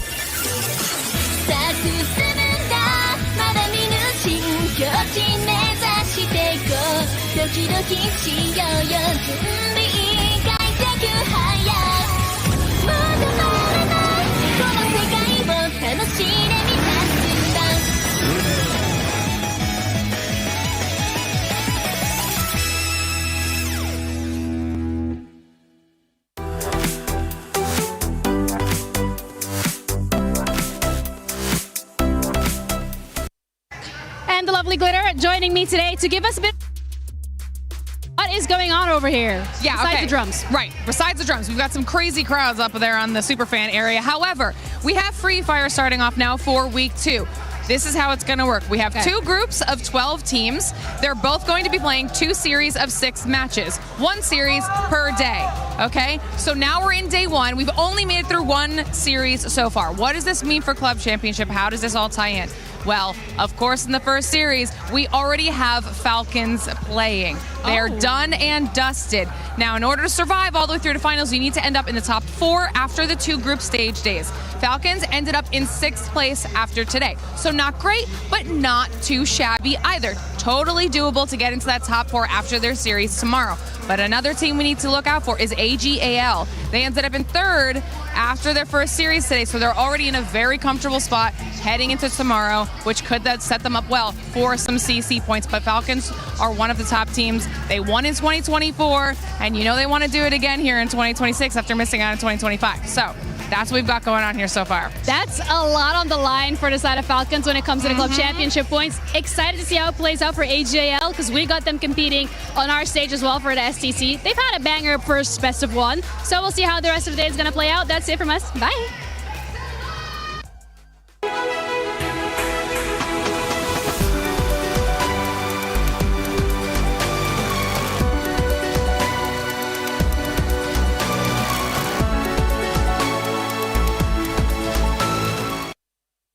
Over here at the B stage, our lovely casters Logan and Pike are joining us to give us a little bit of an update in terms of what has happened over here.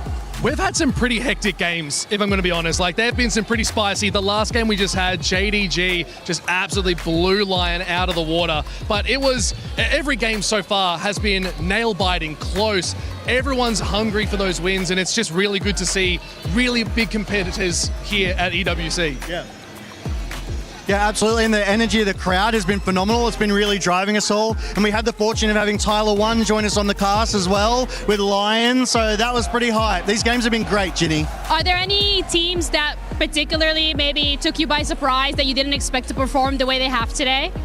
Ooh, that's a tough one. We were kind of expecting Lion to perform very, very well off the back of their MSI run into JDG, but unfortunately they went down against them, same as they did at First Stand in 2026. What about you? Yeah, that was the series. JDG just came out. It was probably the most dominant performance we've seen all day long. So a team that didn't get to really any internationals so far coming to EWC and showing up how they did, incredible. Yeah, it's kind of great to see them play off of the momentum from that qualifier that they had over for the LPL. That's it from us over here at the B stage. I hope you guys enjoyed that update, and we'll see you around. Play is in our DNA. Whenever we let it out, it becomes our superpower. Now imagine an entire city being built to supercharge it. Kadir City, powered by play.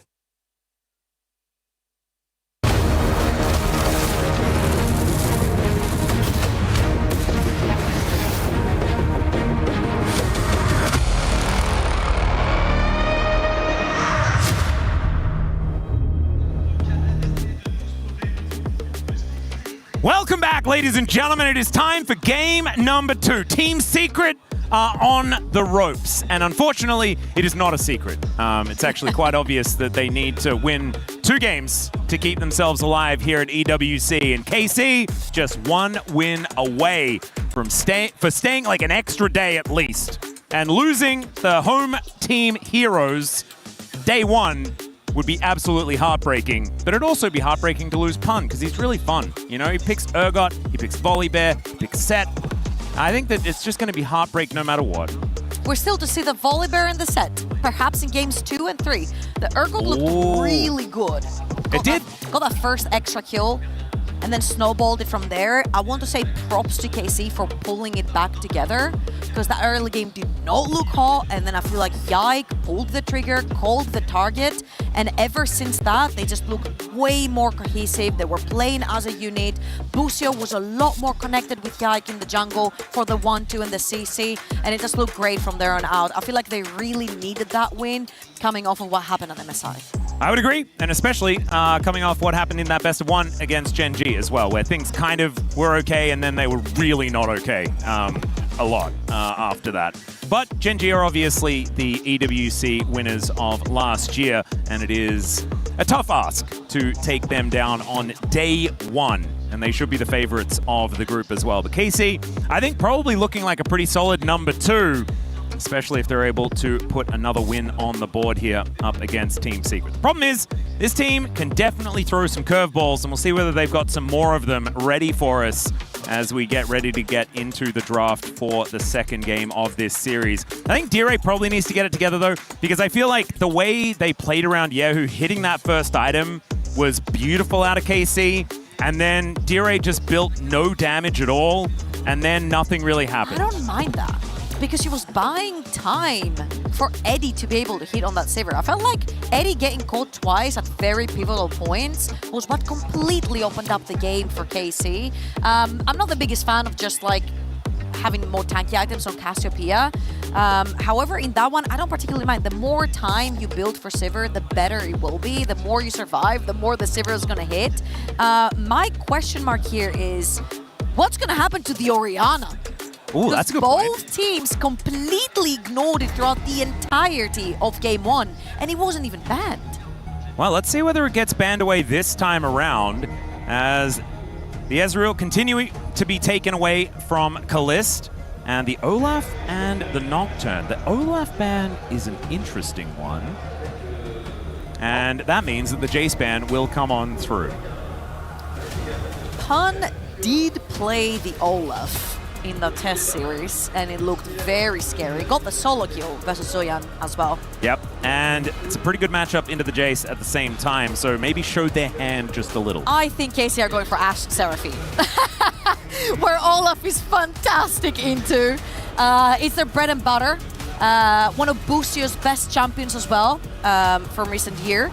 And Kalist is more than happy to pilot things like the Ashe, and it will give them a lot more time to scale into the game. Shinzao, another one of those champions that Yag really loves to play. So I'm wondering if here is going to be like a straight up B1 Seraphine. We'll see whether they do lock that one down. We have seen Seraphine being used in a lot of different ways. Look who's there. Instead, the Orianna has been discovered here in game number 2 and will be instantly locked in. I think Orianna with the Xin Zhao Ashe Seraphine could be an option, but Pun, I mean, his Mundo did get banned in the last one, but he's just cycling through a bunch of different picks until he probably doesn't lock away his own champion. They're too normie, these picks. That's what I would assume. As yeah, there is a Victor being considered. Victor versus Orianna. Oh, the classic. All right, put on your seatbelt. I think we're going for a long game. We're scaling already from high B1. Octane video games to be coming on through here, as there is a Nautilus lock for BA. So really wanting to make sure that they have the hard engage from the bottom lane. Now this kind of disrupts the Ashe Seraphine, because Nautilus is really good. You hit a Q, you pretty much force a flash, or you get a kill. So I wonder if now Kalist and Boostio have a different angle towards that bot lane. You could potentially go from something like even a Xayah, which is really good into this. His Ezreal, of course, is permabanned, or even if they want to look towards a Lucian lane, perhaps. But it is going to be a priority on locking in the Trundle, which I'm not going to lie, after the previous game, I do not want to see bot lane again. Yeah, no, I don't think that that is going to be the case. A little bit of a shout out to DK, who didn't exactly have the greatest of times in that particular match. But Yehu, see what he's going to be locking in for. Probably Canna at this stage, unless they do want to grab something else, but instead it will be that Renekton.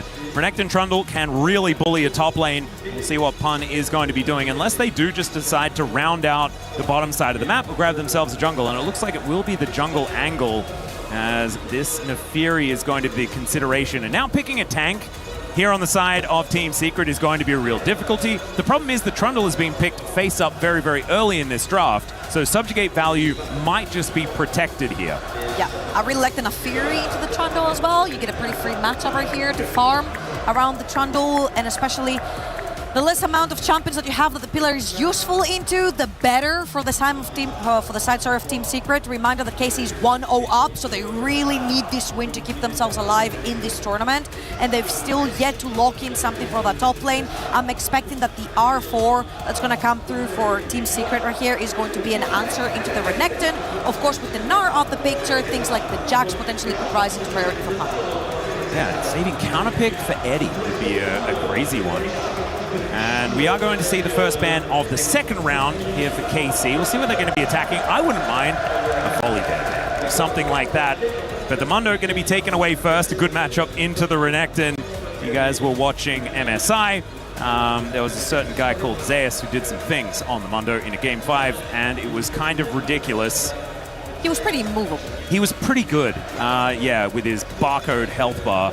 It's just extraordinarily large. So Pun not going to have an opportunity to do that. And it's great, because Mundar banks up HP. That's his thing. He does. So Trundle doesn't necessarily do too much to him. And do you know who else does that? Volibear.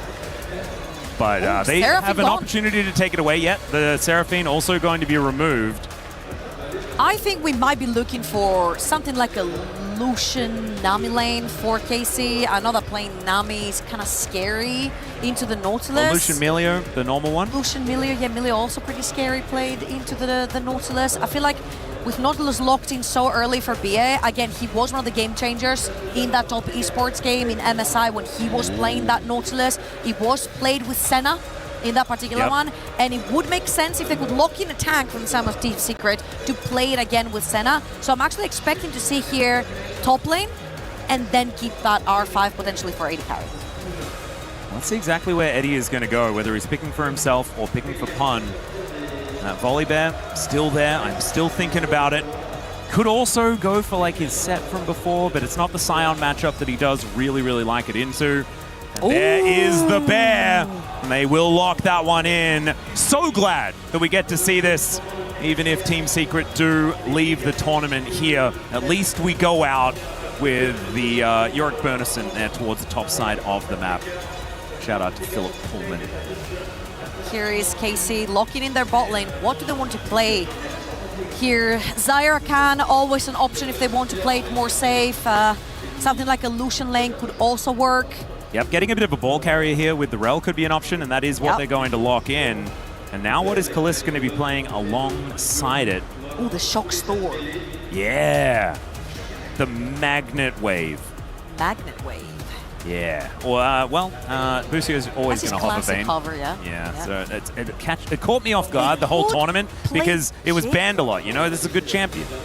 You could go with Jhin right here and not necessarily have too much damage on the team. Don't will it into existence. But it actually sets up really nicely for wombo combos when you can open a curtain and then you get Rel moving forward with the ball. So I don't mind the Jhin right here. I do. I don't like Jhin very hater? much. I'm just not a fan. Even though 4 is my favorite number. 4. Yeah. And I still just don't really like Jhin. Kaisa! Yeah, Eddie going to be going for the Kaisa this time around. Feels like a bit of a freebie lane. Can I say that? Because I called him Jackie Love in the previous one. No, he looks in the Kaisa. Ah, but isn't that Gala's Let's see thing? what skin he's going to come in with. Well, one has a skin, one doesn't. Yeah, that's true. Yeah. Jackie's one's pretty good. But now it is time to throw it over to Lou. He's got Kometo to take us through the draft. Je suis avec le boss, il n'y a pas besoin de le présenter évidemment, le CEO de la Carmine. Kamel, moi je voulais te demander, je sais qu'il y a une grosse histoire au niveau des drafts et des fans cassés. Donc moi je voulais savoir ce que t'en penses, la règle de Calice, tout ça, ça nous inspire? En vrai, la draft d'avant, j'aimais pas, on a gagné. Donc là, j'aime pas trop non plus, mais je pense qu'on va gagner, donc ça le fait. Et en plus, grâce à eux, nos joueurs se jouent encore mieux. Exactement, not a huge fan of the previous draft. Yeah, we won, so I'm not commenting too much, but the players are surely going to win thanks to our fans right there. Et deuxième question, je le sais, ton objectif de devenir la meilleure équipe du monde, qu'est-ce qui va faire que vous allez gagner cette Game 2 et un jour devenir la meilleure team du monde? Bah, sans les supporters, il n'y a pas de club, donc c'est grâce aux supporters qu'on va le faire un jour, les gars. Merci comme d'habitude de supporter le club, de nous soutenir, même dès que ça se passe mal. Et vous êtes toujours là. Le Blue Wall sera toujours là. Merci, Blue Wall will always stand strong. Thank you so much. That's how we will finally manage one day to be the best team in the world. And let's get back to the game. Merci, Kamel. All right, getting ready to get into the game. Thanks, Kometo, for taking us through the draft there by saying basically it's going to be okay because we're the better team. Doesn't want to jinx it. Doesn't want to jinx it. He didn't like the previous draft. I was a big fan, actually. I really like the Akali all-in. I thought it was all right. This draft kind of has sort of the same It has Jhin, idea. so I don't like yeah. Okay, well, I really like Jhin when you go like a setup, right? Like Jhin, open skirt and call. You go Rel, Orianna. No? Nah, it's kind of my thing. But there's no tanks on the other side. Jhin is good. But like, Volibear's pretty tanky. Tanky. There's Trundle. Yeah. Oh yeah, but the Trundle does provide a little bit of an issue here. Plus also, you do have Trundle Jhin again. Right. And Healer did you and like W. it? Yeah, did you like it the last time? Okay, I didn't like it together in the bot lane. But it's together again. It's not going to be in the bot lane. I feel like Relgin is a lot more dangerous in the bot lane. But we are still waiting to get onto the Rift here for game number 2. I feel like Team Secret have a lot of comfort in this one. And so maybe they could bring us to that coveted game 3 and keep themselves alive here at least for one more game. It's going to be a bloodbath. Both teams have a lot of engage. Yep. And they've got really great avenues for team fights. Wow. Here we are, onto the Rift, ladies and gentlemen. We've loaded in. Karmine Corp, very, very close to just winning this series. Only one more Nexus to take down. Team Secret, they could do it. And they do have a lot of potential with the draft like this, right? I really like the early lock-in of the Nautilus as well as BA. He was really good on this in MSI as well and has already hit his first anchor. Boosie are going to have to crash away from it. Will be doing so. He just walked in. Oh, we're pausing. That's some insane behavior from BA. Just walks in the jungle, cues whichever champ stands in front of him. Yeah, I learned puts this. down his ward, leaves. I learned this from Ox. It's the walk strategy. And the walk strategy has often been very, very But you good. have to be confident when you're doing the walk. Yeah. They can't sense the fear that no one's behind you. Absolutely. You have to walk as if the whole team is right behind the Nautilus. And they were, which is helpful. Just 2 of them, but they didn't know. Well, there's more than the people on KC at that point in time. And I don't know what this pause is about, but hopefully it is not something too disruptive. Maybe it's the fly. Ah, there was a fly around. that was a very cool camera as well. I'm going to have a look. See. Yeah, I can watch it coming down. Oh, that's really cool. All right. I can't see too much like referee support happening, so it means that something may not have completely broken. But hopefully it is all right. And hopefully it isn't an in-game issue, because those can take a little while longer. But we'll let you know when we find out exactly what's going on. That's a great here. drawing from Yahoo. Very, very cute. K-Drill. K-Drill fan. Less than 3. There as well. And obviously all the Kometo fans are now like, yeah. I like how we, like, in the LCK, we don't have boos. Like, boos just don't happen. You want to know something funny? No? What? Yes. There was a tournament where Faker shows up and KC fans boo. Yeah, and he looked so stunned. As if he's never heard that in his life. Yeah, I thought that was very weird. I remember that tournament. That was the Red Bull tournament a while back? We did not understand what was going on. Neither did I. Is it just a thing? Do they just boo everyone else? Yeah. MCOY actually invited it. When they were walking on stage, and obviously I saw fans that. were Yeah. booing, they were like, more, like fuel our hate, fuel it. This is what makes the rivalries, I guess. I mean, it felt pretty personal heated up. after what happened yesterday. That Yes. certainly makes some sense. True. Yeah, right? Plus 1 point, yeah. But still no word as to what's going on as far as what's happening on the stage. But you can see Kana trying to keep himself calm. Once again, going for a little bit of a reboot. Woke up there, so maybe that means the PC is back on again. Just have to find out, though. But did anything look weird in the beginning there? Obviously, Busio didn't want to lose half of his health bar, but everything was kind of fine after that. Yeah. So Unless there was some interaction we didn't necessarily pick up from that rail, but it looked fine. He used his W, and that was it. Looked quite normal to me. Went down. They are talking. Now talking. So maybe that's a good sign that we're going to get in soon. Yeah, hands are on mice, or mouses, because of course they are not the animal, and therefore it's mouses, right? The plural. Yeah, that's right. Yeah. Very confusing. The English language is. Do you know what the plural of Gragas is? Drag-eye? No. Gragooses. Gragooses. Yeah. Is that actually I made you say it. That's so cool. You're the first one who says it. What do you mean? 1 Gragoosie, 2 Gragooses. With IES in the end, yeah. But it's 1 Gragas. No. It's fine. But how is it the plural of Gragas if it's not Gragas to begin with? I don't understand. I like Graga. You're trying to understand. What else would I do? We're in a pause. There's nothing else to do. All right, I'll explain that. Okay, wait, what? Explain now. Everyone needs to know. All right, it just sounds funny. It's like Gragoosie. Ah. But 1 Gragoosie, 2 Gragoosies. Just sounds funny. I still don't understand the one Gregusi thing because People do that for all champions. They just add the ending word. Ah, okay. That still doesn't make sense, but I wanted to sound like I understood, even if I didn't. I'll keep the round It's like Nexuses, though. Like, is it Nexuses or is it Nexi? I don't know, man. Nexus sounds kind of cool. Yeah, right? But like, so does Nexi, though. It's a bit of a vibe. Why is there a carrier fan in this series? Kana, over. Wow, yeah, that is a lot of overs. And that guy likes Kalista Kana. There is a lot of Kana love. Yeah? I mean, he's a pretty good player. Been around for quite some time as well. Had some disappointing times in the LCK, but then left, went over to the LEC and found a whole bunch of success. I think it's a pretty cool story, you know? I feel like he's also been very open ever since he came to KC, and he talks about the struggles that KC has helped him with, and how grateful he is that he's able to play with his team, play an international tournament again, and how much they're trying for the team. So big props to Kana for being vulnerable and letting it out there. I feel like it's really cool seeing the human side a lot of the times from the players. Yeah. And also, like, the inclusion of Yehu in this squad is something that I wasn't necessarily expecting to go well. He's crazy. Right? Because he's been really good over in the LEC. And he's more Western than Korean, I'll tell you that much. I know. He's really embraced the vibes. Absolutely.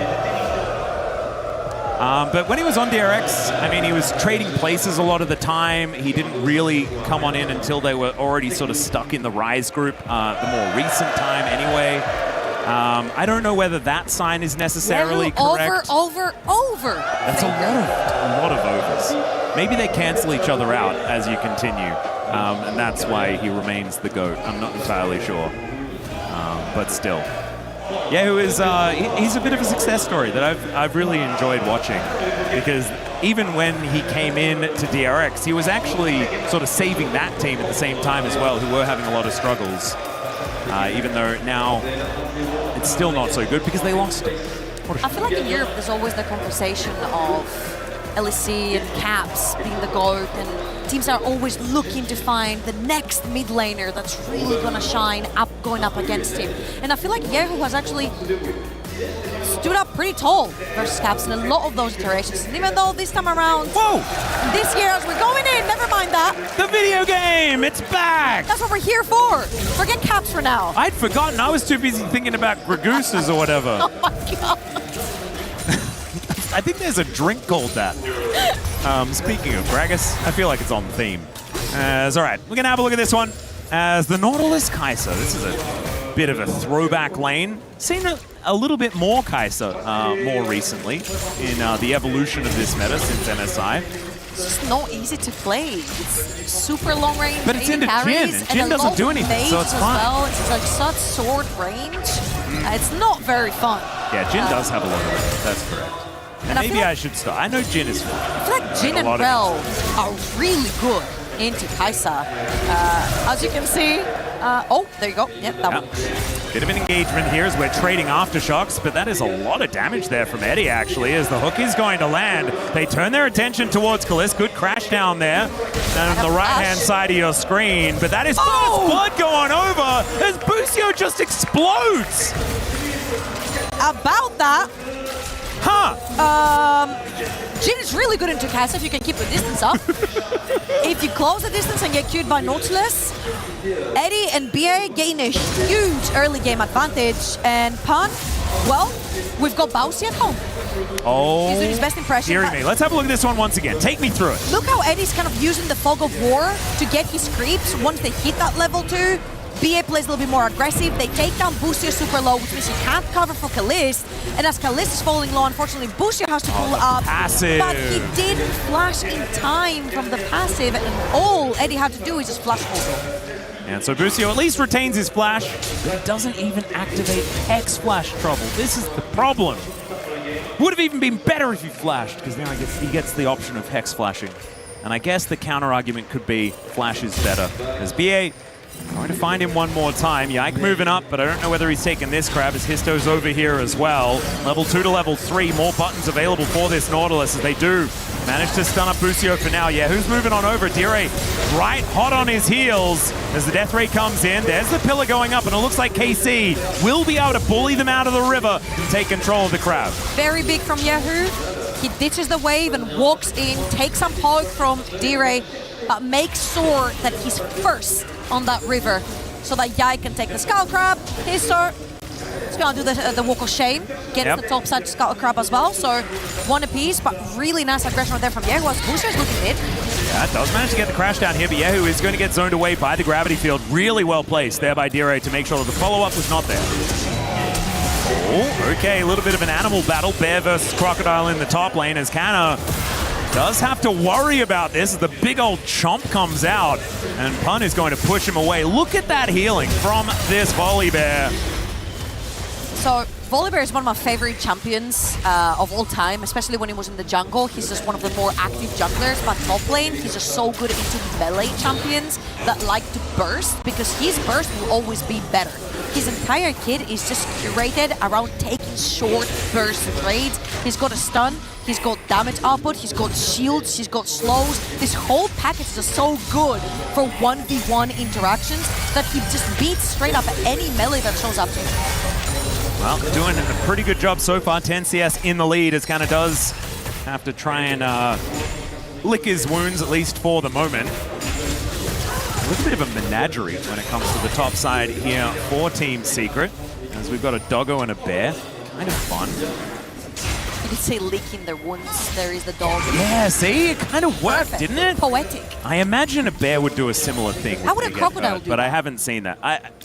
Swim, I guess? No, but how would he lick his wounds? He can't. He can't. He's got the big jaw, doesn't have a whole lot of flexibility. But he also doesn't swim salt water. Yeah, saltwater crocodiles. He does? exist. Okay, cool. They might be the Australian ones. Maybe the ones in the other parts of the world don't do that. You guys have over there. Yeah, we got two different ones. The little scary. ones. Yeah, the little ones are in the. They're fine, but we're gonna have to hold that thought as the flash forward from Busio. That cleanse, not exactly what Eddie wanted, but the deadly flourish missed. So that's not going to help. Eddie just walks it up. Great chance though right there for Booster to take the cleanse off of that Kaisa. Again, super short range. So if you do manage to land a Q or W, you can actually mobilize him and get some damage down onto Eddie, knowing that Yike is playing a little bit more aggressive in this river again. That Skull Crab will give level 6. It's one of the most important neutral objectives in the game for the time being. Well, Dire taking a lot of damage from that shockwave. Yahoo just softening up the Victor where he can. As the anchor going to connect one more time. BA is obviously going in. Histo alongside, but Yike's moving in. Finds a really good pillar, but Histo going to leapfrog it. And with Yahoo in the area, I think that KC do have a slight advantage. Still, obviously, Team Secret are going forward. They know that the shockwave isn't available, and Histo is able to get that first kill very quickly, turning it immediately over towards Yahoo. As Yike does manage to take down BA. Good flash away there from Dire, but Histo, he needs to be careful. Eddie's going to get exhausted, and a tired Kaiser's going to have to flash out of the fight. Oh, the Void Seeker did not find, and Yahoo's able to walk away. End of the day, 1 for 1, support for support, but Histo gets his level 6 off of that very much wanted Skull Crab. So big W right here for Team Secret. They get to walk back in lane, grab the CS as well, push out that bot lane. So all good for the time being. Unfortunately, Eddie had to burn his flash in this one, which makes him even more exposed to that rel level 6. Luckily for him, Bush is about 3 levels off of that. Yeah, it's a bit of a brawl here towards the top side. BA in here in a great timing though, as there's the jump forward with the ulti. Dominus now popped for Canna as well, as the anchor finds a minion, but BA will be able to lock down Busio. And I don't think the rel is going to be never mind. Canna finds the angle, and Histo is running on over here, does find the ultimate towards the Renekton. It's a 1 for 1, but maybe they'll take that. Never mind. It's a bit of a disaster as the double kill comes in for Histo. It looked so good for Pun, but a full Fury Q absolutely takes him down from something like a 20% HP. Let's watch this one more time. Both supports over on the top side of the map, but a bit towards the tail end of our skirmish, where Histo is the actual big winner of this whole skirmish. Getting 2 kills early on the Fury is a great start. Yeah, I feel like these resets could get very, very frightening as this game continues. And it does mean slight gold advantage here for Team Secret. Not going to be the end of the world for KC. And Yike now getting to work on these grubs. Trundle, very, very good at grubs. I feel like you just never lose health because of the good old King's Tribute. But Team Secret are going to be able to push them away because Histo is terrifying with the 3 kills that he's picked up already. Brutalizer in hand. And now you've got a bear moving down from the top side of the map. That ultimate not quite available just yet, which I will be calling Ohm Wrecker for this entire game because I missed that item. And it does do the same thing. So Dire have to sacrifice a couple of creeps to make sure that his team has numbers advantage to take the neutral objective over the top side of the map. And of course, the second they see Kana over on the bot side hidden on those fire platings, Team Secret know for sure that they will be having those numbers advantage. However, Pun... Yeah, going to be found by Calista and Busio. I don't know about that. Or did Pun find them? That's the right. question. The Lightning Claw's going to come on out from the volley bear, and he just wanders away. I feel like Busio's lucky he didn't have his ult available. Yeah. I think Pun would have taken his chances there. And he will have it up and available very, very soon. In fact, 8 seconds time, and the volley bear will be pretty dangerous. Still, they're going to get a push in. Crystalline Overgrowth going to be taken as there is the plate for KC on that top side. Pun just happily clearing out these minions, though, and he will be fine. He's kindling a lot of gems right now. Tarek would be proud. Doesn't want to overforce into Rel and Jin. They don't necessarily know the whereabouts of Yike as they're gonna spot him right now on that wall in this bush. Yike's gonna try to wrap around inside Hitster's jungle, and they are looking for that top lane gang. There is TP mid lane to try and back him up, but he's just moving forward. He's just running at Kalist. Okay, and there's the ulti to try and get him out of there, but there is the root. Kalist finds the angle and the pillar's perfectly placed. That's going to be the Jhin grabbing his first of the game. Not gonna lie, I was a little bit worried with Busio tanking 3 tower shots on his way to the flank, but they do manage to take the Volibear down alongside his ult, and very importantly, his flash. As he sees the reset coming through, gets a little bit of time for invade a level 8 Nafiri versus level 7 on Yike. Of course, Yike has been ganking a lot, so all of that time has been given over to Nafiri to farm up. Yeah, also has that first item completed, so definitely not wanting to tangle with this doggo. BA just going to be procking that one, giving some money over to Dire as he passes on through. But I think the benefactor of this one has been Eddie, who's just been pretty comfortable towards that bottom side on this Kai'Sa. Not often do you get kind of a free lane on this champion. Especially when you lose your flash. Yeah. And so now only 50 stacks left on that cult for that extra cash in, and he will be feeling very happy. Already has more gold than anyone else on KC. So that is only going to get worse as this continues and as that item does proc. So Pun, a bit aggressive here towards his top side, grabbing that shield.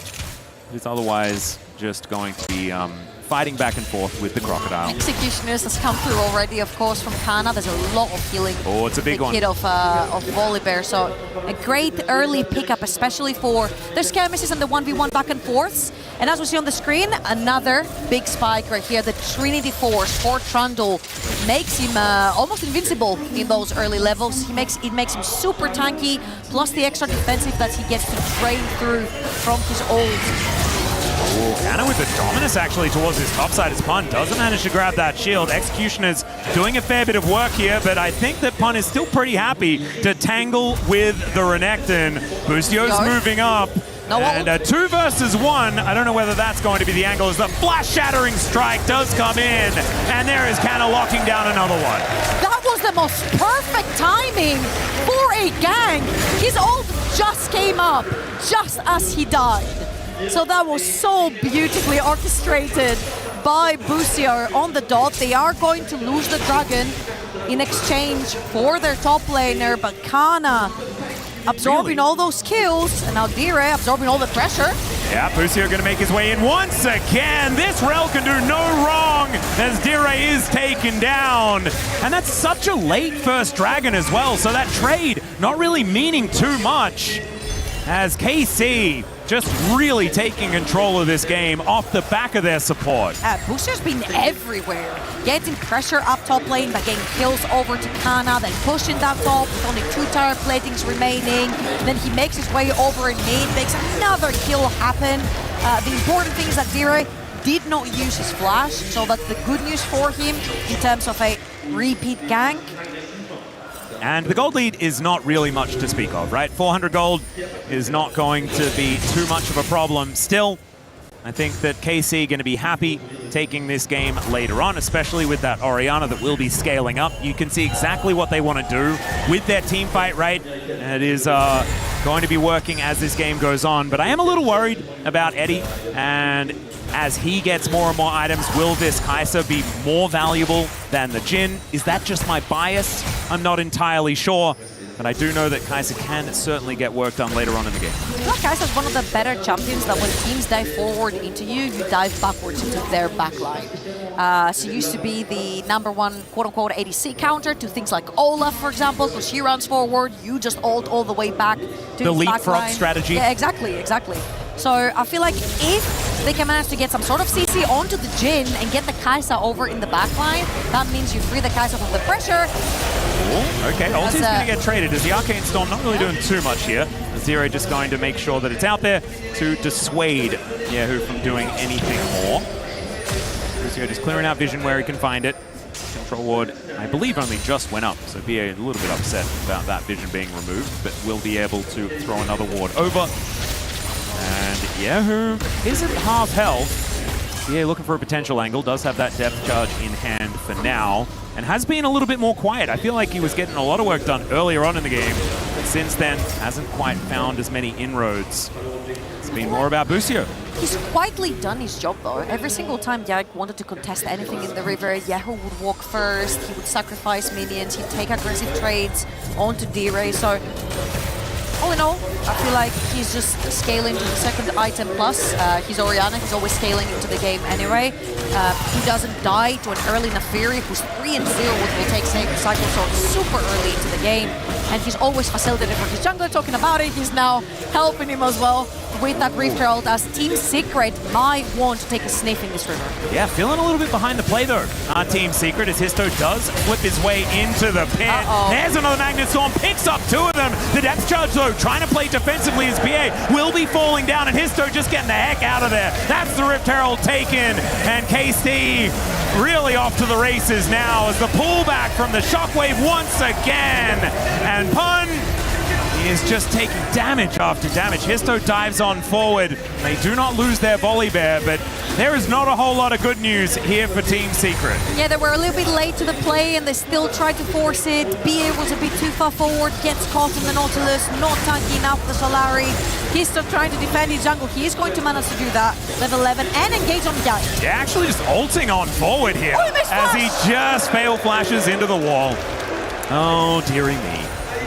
Not going to quite find the angle. Will not be dying, but it's still bad news, Bears. And I had to say the Bears part because there's a volley bear in the game. Glass half full. He's not going to die. However, he did face splash into that wall. And you see, BA walks up. I mean, that's a little bit of an overextension. Surely other KC members were going to be around if they're not showing on the map to support Yike with a neutral objective, and I feel like Team Secret, they did not really have the chance to properly set up for the objective, get some vision, get their Kai'Sa in as well, as the Kai'Sa was nowhere near the play to begin with. A bit of an overforce right there that KC instantly punished. Yeah, this is the thing, like when you're feeling behind the play like that, I think a bit of patience and then being at the play next time around would have been a better option, but sometimes you really can feel like you're just getting rushed and you have to make a play, you have to defend. And Team Secret are not one to walk away from a fight. Second Dragon up and available right now. Hextech going to be the next one there. And it should be KC with control, given their advantage. Their advantage isn't massive. 600 gold is not end of the world, but still, feels like every fight has been dictated by them. I feel like the fact that Nafiri was able to complete the Black Cleaver right here gives them a huge edge in terms of the pure damage output from the champion. It's all about them finding their footing and getting into this river. You see how the Victor's trying to push that wave down bot lane to give them another avenue to enter the river, but KC are closed, no doors. Yeah, you're right. Having to catch a wave here is Histo. Going to get caught out. They don't have a whole lot of follow-up damage though, and there's the teleport in from the bear. And the Crocodile is not following, does have the teleport, but Busio's going to get caught out of position. It should mean double Dragon going over to Team Secret. And it's now KC's turn to be behind the play. Pun is pretty huge, and I felt like this play didn't start great from D-Ray because he's trying to push that wave to get some priority to his team, and then he's forced to flash defensively to cover himself. But a really, really nice TP from Pun. He will be sacrificing that top lane tower and a couple of creeps, but gets that bot lane tower for D-Ray, plus the second dragon from Team Secret, and this suddenly starts becoming the win condition. They can get their Kai'Sa to the third item. If they can get that Naafiri to third item, he really opens the door for that soul point. Yeah, and it's an Infernal Soul as well, which could be very, very dangerous, right? I feel like a Fed Naafiri going to be incredibly excited about that one, not to mention the Victor, who will be doing so much work with that buff if it does come in. So Team Secret, still some work to do. Need to grab another couple of dragons, but this is a soul that could do a lot of damage. As the Shattering Strike does come on forward, activates the Aftershock, and he'll be all right. As the Rift Herald is going to grab a charge on this mid lane outer turret. Still doesn't grab the kill on it just yet. Super aggro movement right here from TS. The second we saw the Rift Herald spawning, they just walk forward as Kana is looking for Pan. I feel like I've seen this before. One level up for Kana though, and let's see if Pan can get out because KC's on the way. Yeah, you can see the bottom lane is moving towards the top side of the map as Pan doing his very best to escape. Does have the flash available. The Rolling Thunder does get him on out of there, but still has to flash in order to get to true safety.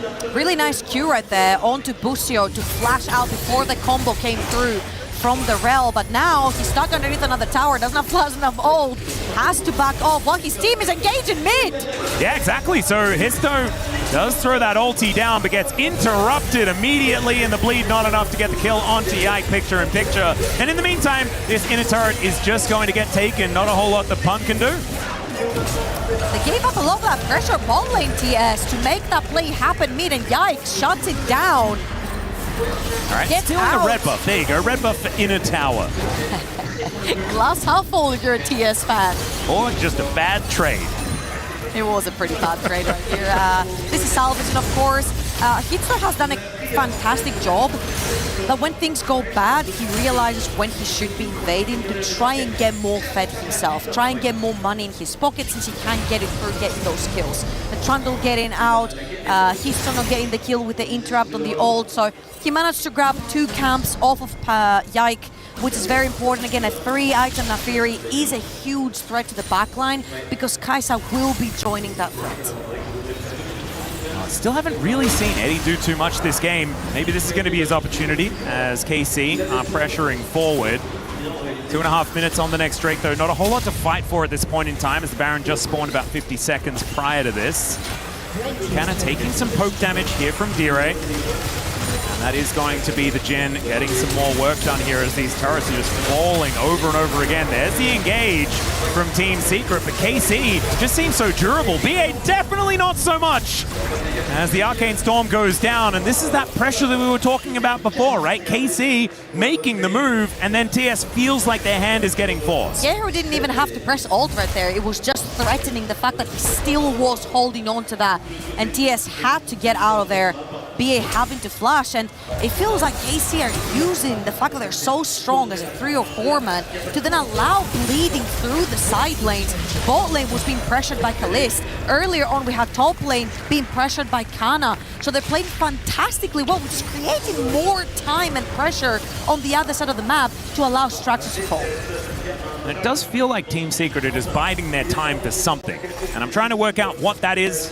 I know that they do have a lot of damage moving into the late stages, but I don't know whether it really feels all that good. Yeah, maybe. They're not that close, I'll tell you that much. Not that close to GA. I feel like maybe doing a little bit of fighting back could be a good idea, but what do I know? Busio is going to be dashing away from this Baron. They do get some vision down. Immediately Histo is going to be able to remove it. As Eddie is out this wave. They know that Busio is in the area as Pun is chasing Kana down the river. Meets up with the Doggo. BA getting here as well. There are 4 as D-Ray is going to make it 5. KC will be able to match them, but Yehu nowhere in sight. No TP on Yehu right here, so TS know that they have the numbers advantage and they're engaging on Busio. Just a friendly tap with the Nautilus Q. They are going to get the Skull Crab. one more time, knowing that this Orianna down bot lane does not have teleport to join. But this is yet another wave that's going to be pushed under a tower, which Dire cannot walk up to catch. Yeah, I feel like this bottom wave has just been eaten over and over again by this inner turret. The amount of CS this inner turret has taken is kind of absurd. Must be able to afford a death cap by now, if that's what you'd want. Would it be an AP? Would a tower be probably AD, just auto attacks. Histo goes in, immediately gets tired though. That's going to be problematic as the Magnus Storm from Busio. Fantastic, not able to lock down the kill just yet as Canna does get his way in there. Great knockups as Pun gets into the back line. That is not where you want the volley bear, but they do take down Histo. BA's dead as well, and they are cutting through Pun where he stands. Canna's able to get himself out of the way, and yes, there's some damage here from TS, and Eddie's still alive, but they lose their front line. There's nothing they can do. And most importantly, they lose their soul point. That was the whole win con. Get to that soul point, try to get to the third item to threaten KC. But KC, through their side lane pressure, they've been cutting TS off the map. And let's watch this one more time. Kalist pretends he overextends and walks down to his team, was waiting in the fog of war. The exhaust was beautiful right there from Busio. And this is how they've already forced out the strongest member of TS out of the fight. The snipe coming through from Kalist as well, solidifies the deal. And look at Eddie. He's trying really hard to close the gap. He will use his dash, has to force the ult as well, but he just can't catch up to all those juicy HP targets that are running away from him.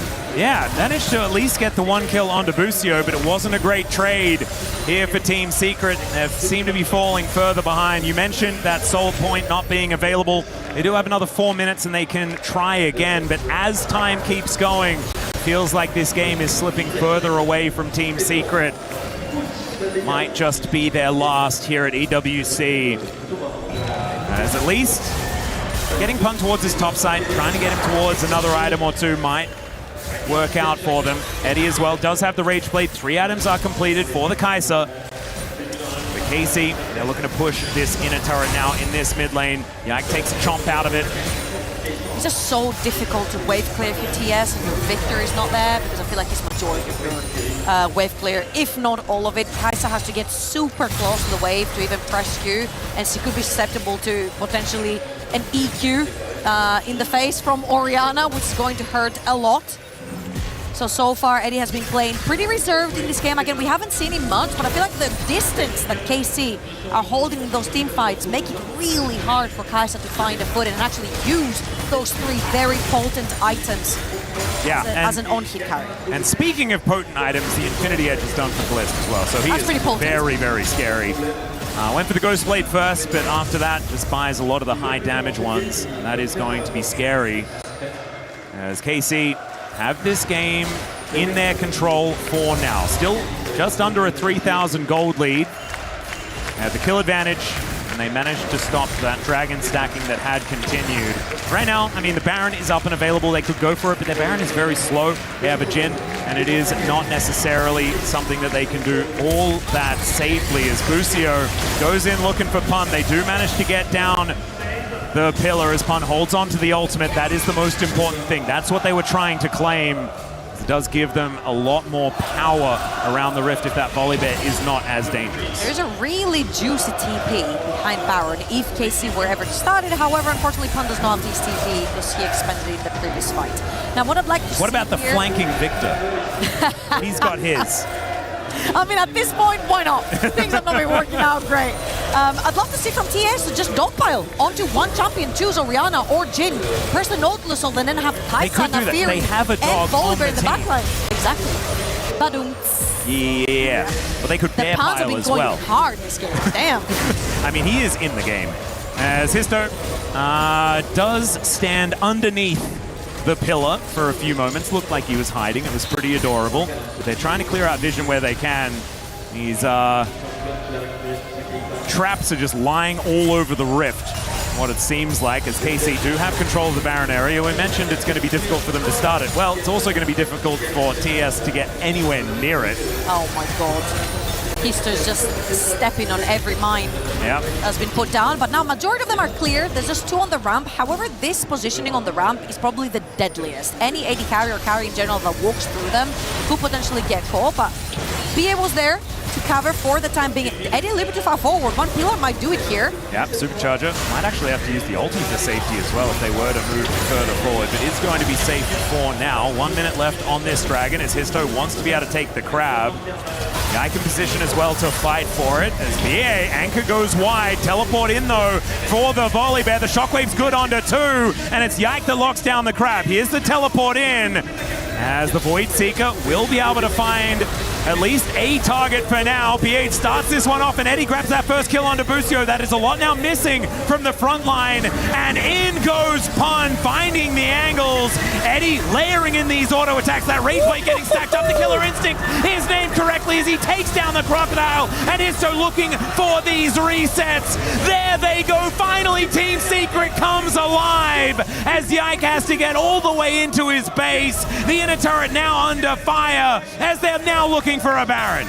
Eddie's been quiet the entire game until the 3-item Kai'Sa starts ringing the bell, weaves in the auto attacks, and KC just melts. Absolutely fantastic. And now it's Team Secret's turn to get towards this Baron, and they have no trouble taking this one down with this Kai'Sa. There it goes.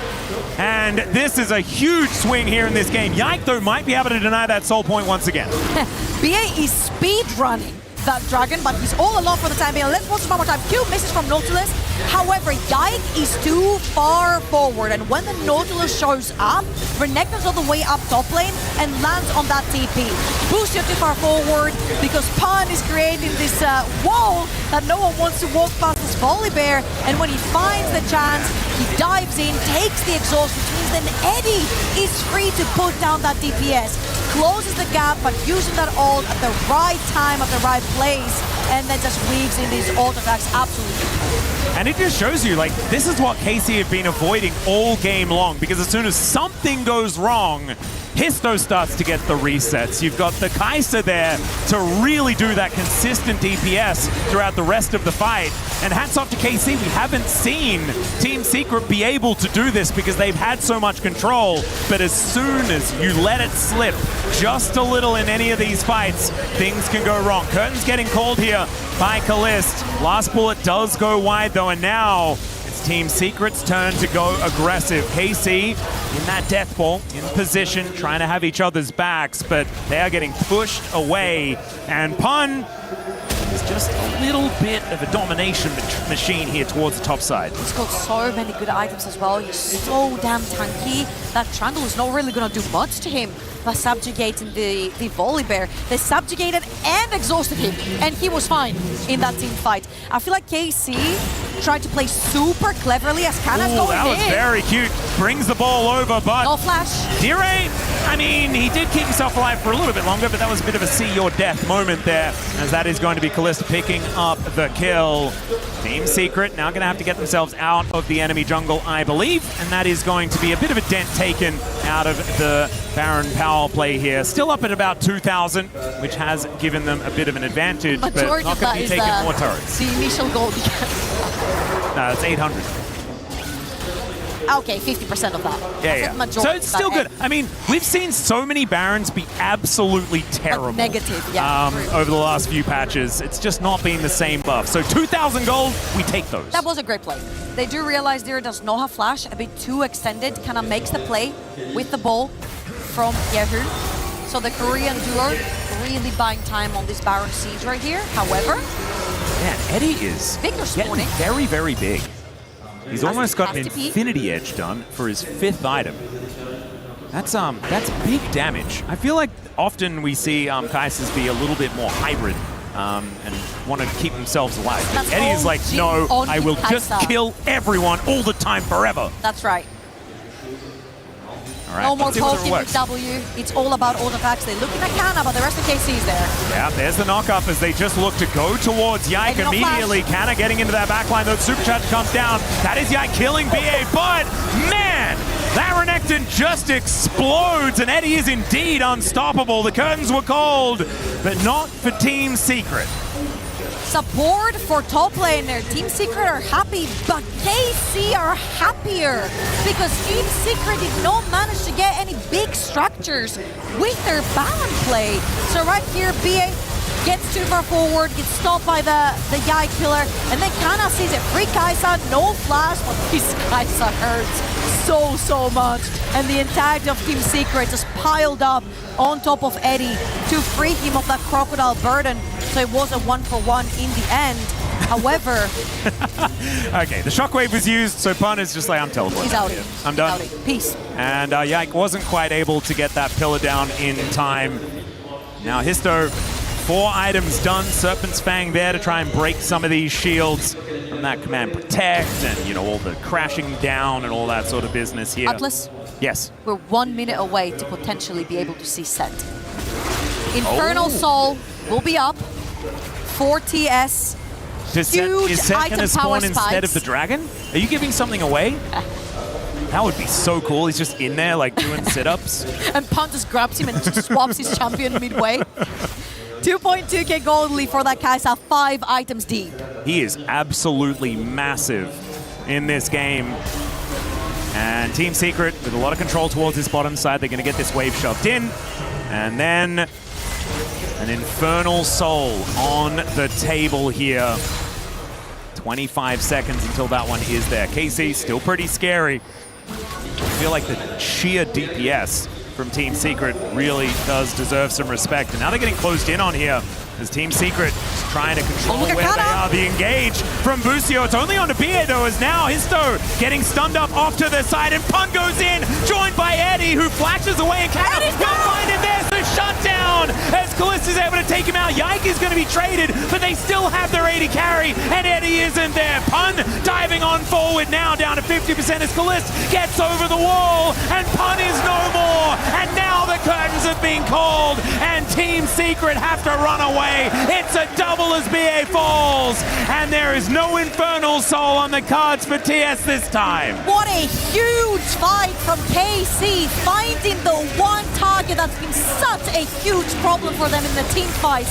Eddie presses the R button right in the face of KC, and KC shut it down immediately. So let's watch this one more time, because Kalist absolutely smurfs this fight. You'll see that Volibear dives in together with Eddie, and then the entirety of KC instantly calls for that Kaisa. But he doesn't stop there. Second threat is that Nafiri forces the flash off of it, flashes over onto the ramp when Nautilus re-engages. What an incredible team fight from Kalist. Yeah, beautifully done. Histo does manage to get his way over, but wasn't even worried about that. Nafiri just wanted to take down whatever is in front of him. And KC, that really could have gotten back some control here for this team, looking for the 2-0 to keep themselves alive here at EWC. Still, I mean, 600 gold is nothing at 35 minutes, very close to 36, as now Kana is running away. Any pick could be massive here for either team, as Eddie is showing up. The Void Seeker is going to get him on top of the Crocodile. He does have Culver-Meek, but Eddie is still going to be able to find him here. And now they're looking for some resets, as Yike is in trouble as well. Completely out of position, and there's an Orianna in the bottom lane, but that doesn't matter when there's Baron on the table. TS don't care about the Orianna. They'll have Volibear just back right now, or the Victor defend that wave. That was such a huge catch by Histo. Does not hesitate, knows she's stronger on that 4-item Nafiri, level 18, and instantly engages on a flashless Renekton. What a decisive play from Team Secret, and this is their second Baron in the same game. And let's watch this one more time. Kana walks up, knows Boosters around, but doesn't expect Team Secret to all be bundled up on the top side. Wait. Well, yeah, a little bit of a fight here is now Yahoo is in trouble. Histo finds him and blows him up. That is just a solo bolo for the little doggo. That's not fight. Yahoo didn't fight back. I mean, he probably tried with a dissonance or something.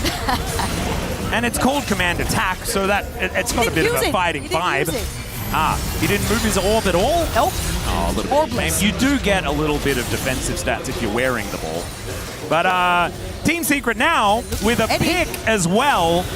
Very, very frightening. Eddie, that's a very scary position. Never mind. Okay, he wanted to be there as the Killer Instinct does come on down, and now the rest of TS are going to take control. Yike falls first, And I have a feeling that this game is just about over and going the distance here. What's happening? As they're moving us towards a game 3. Yeah, Histo is just racing around somewhere. You got him. Now they're taking the dogs for a walk. In the meantime, though, these Nexus turrets are no more, as Eddie is an absolute monster. The anchor thrown away in celebration. Pun's Volley Bear here at EWC is undefeated as they bring us to that game 3.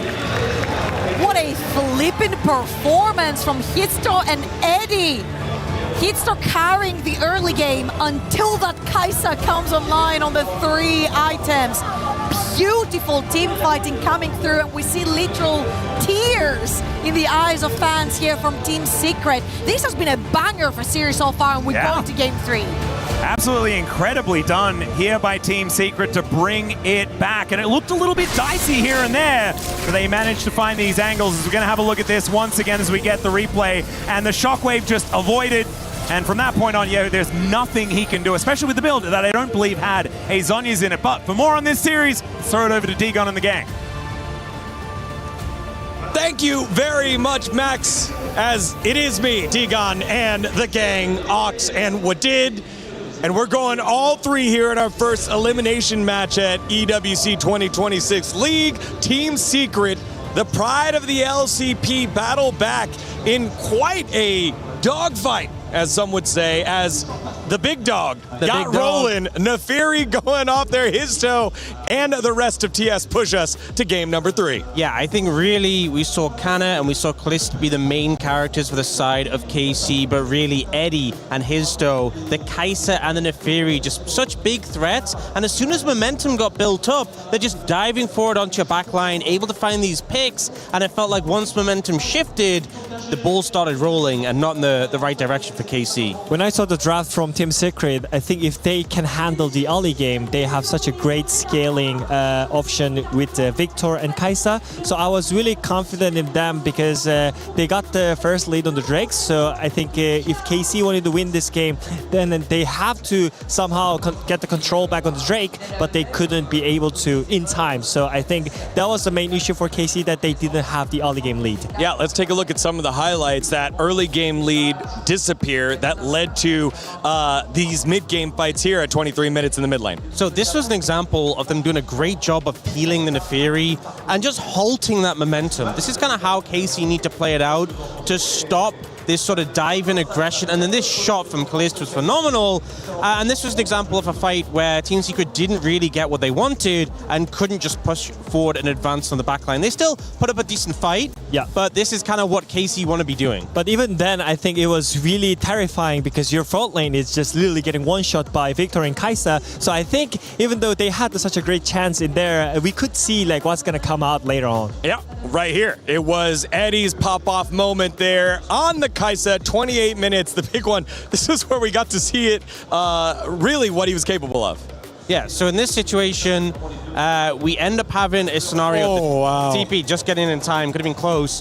But Busio, who peeled so well on the previous fight, kind of makes a bit of a flub here, goes for the flash, gets stunned as he does it, then Nautilus Hook doesn't get to really do anything, and with one member down, KC are kiting away, they're already down in the fight, and look at Team Secret, they just see blood in the water. Eddie approaches this so slowly, so methodically, and then just dives in, gets that first reset for the Neferi, and they're just so decisive with this play. To be fair, even if Busio landed his engage correct, I feel like Kai'Sa had enough time, so Eddie could react with the flash, so it couldn't really change anything, and I think they should be able to just play with macro, not looking for the team fight, because at that point we were like already talking about they cannot win the team fight 5v5 just like that. So I think they had just wrong decision in terms of the macro. And then finally here, that last couple of picks, it just felt like this was such a tough way to go if you're KC.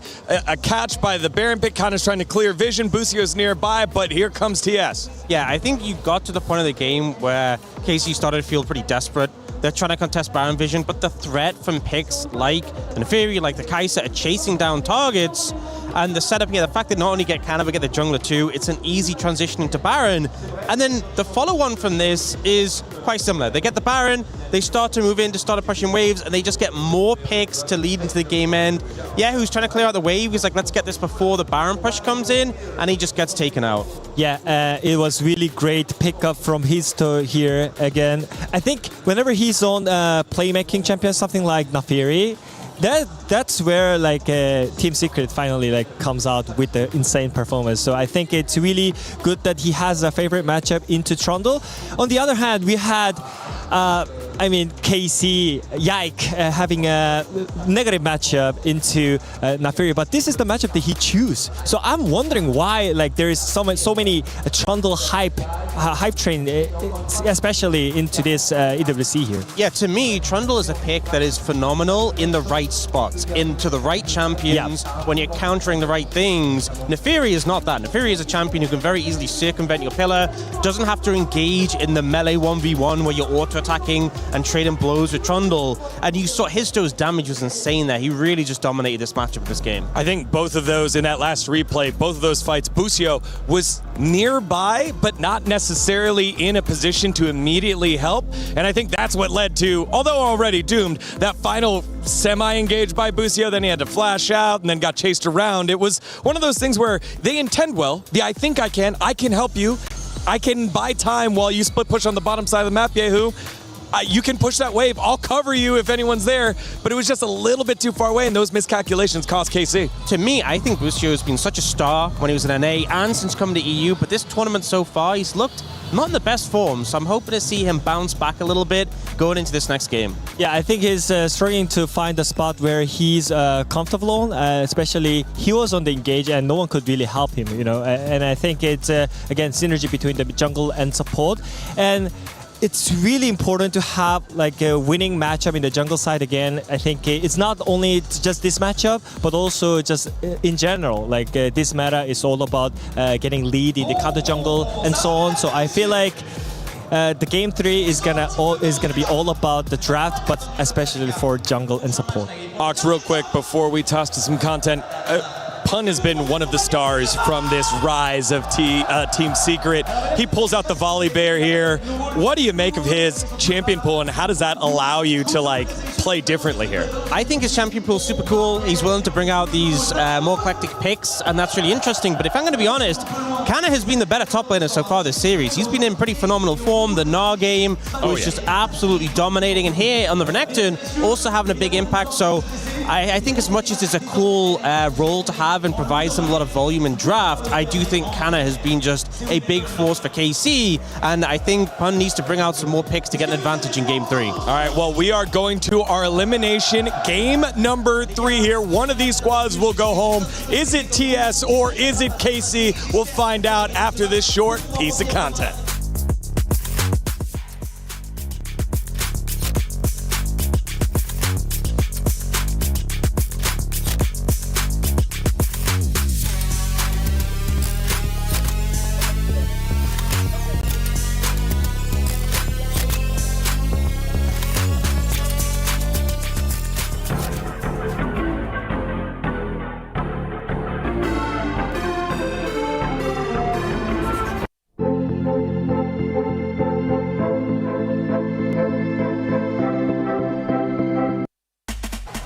What up? We're here at EWC. Look what's behind me. We got a basketball court, we got a soccer net, and we're about to get active. Show you how athletic we are. Let's go.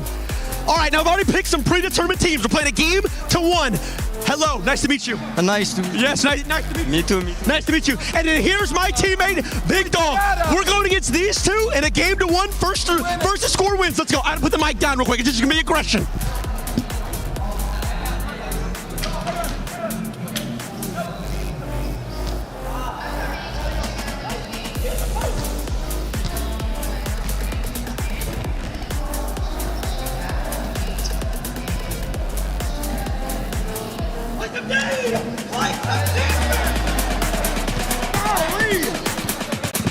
Well, we lost, and it wasn't my fault at all. He's not the best at basketball. Guys, come have some fun.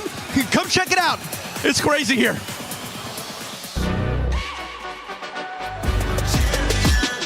This ain't no regular thing. I came for the ring, you know what I mean. You see my name in the lights. Better get right, I'm champion.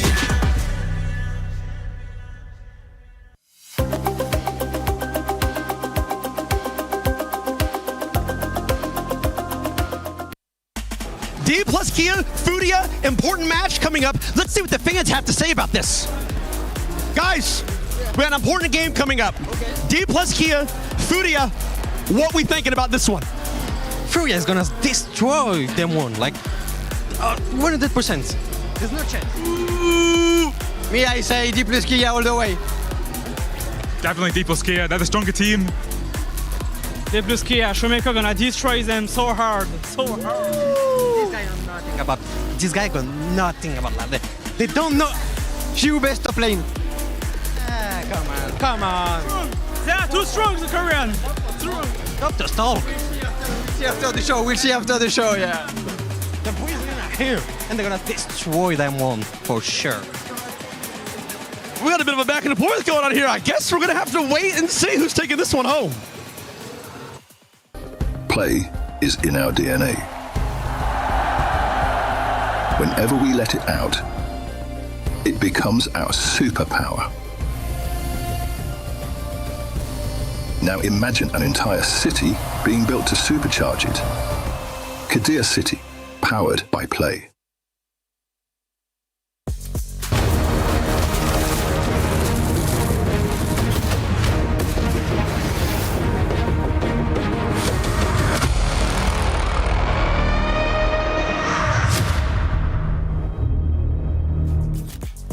Welcome back, ladies and gentlemen, to EWC 2026. It is time. The final game of the series, and of course, it went the distance. Casey versus Team Secret, and it is all tied up trouble. Who do you think it's going to be? I'm putting you on the spot right now. Ooh. Who is going home and who is staying? I'll say KC is staying. Okay. However, the entire series, from game one, from minute one, has been back and forth. I had no idea who was going to win. Game one, KC got it together really quickly, figured out how they want to play it more aggressive, and they went through the finish line. The second one, Team Secret. I loved a little bit of, what do you call it, passing the baton? Yeah. Like, hit start at the start with the Nafiri, getting fed until Eddie came online, and then he took over. Yeah, this Kai'Sa was an absolute monster, but Eddie not going to have access to that moving into the next game. Maybe we get his Ezreal, maybe we get a different surprise.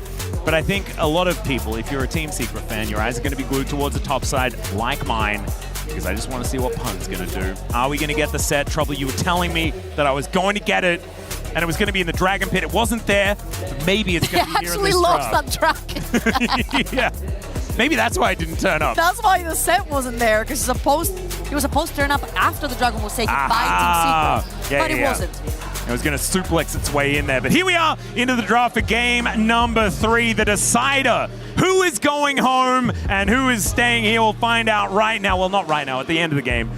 We're going to find out what champions they're going to play in it, though, right now, as we do have the first couple of bands coming in for both sides. Poppy and Rumble. We just don't like Yordles, I guess, on the side of Team Secret. And KC going to be getting rid of the Blue Man and the Blind Man. All right, we do have things like Ryze still around. Yehu really loves playing that champion, Ryze and Azir. I know he's red, but he is... Oh, see, that confused me. Yeah. I said Blue Man, but he was actually red. He is blue, but he was red. Well, Ezreal banned for the 3rd time in a row versus Kalist, one of his best champions to play. And let's see what's going to be the B1 right here. Syndra comes to mind. Mid laners have been a big favor, and this is the next one that pops to mind after Orianna. Nocturne going to be taken away first. So that Syndra you were talking about, Dire could go that way if he would like to. It does look like it, and a lot of the junglers have been trimmed out as well. Jin Zhao will be the one locked in.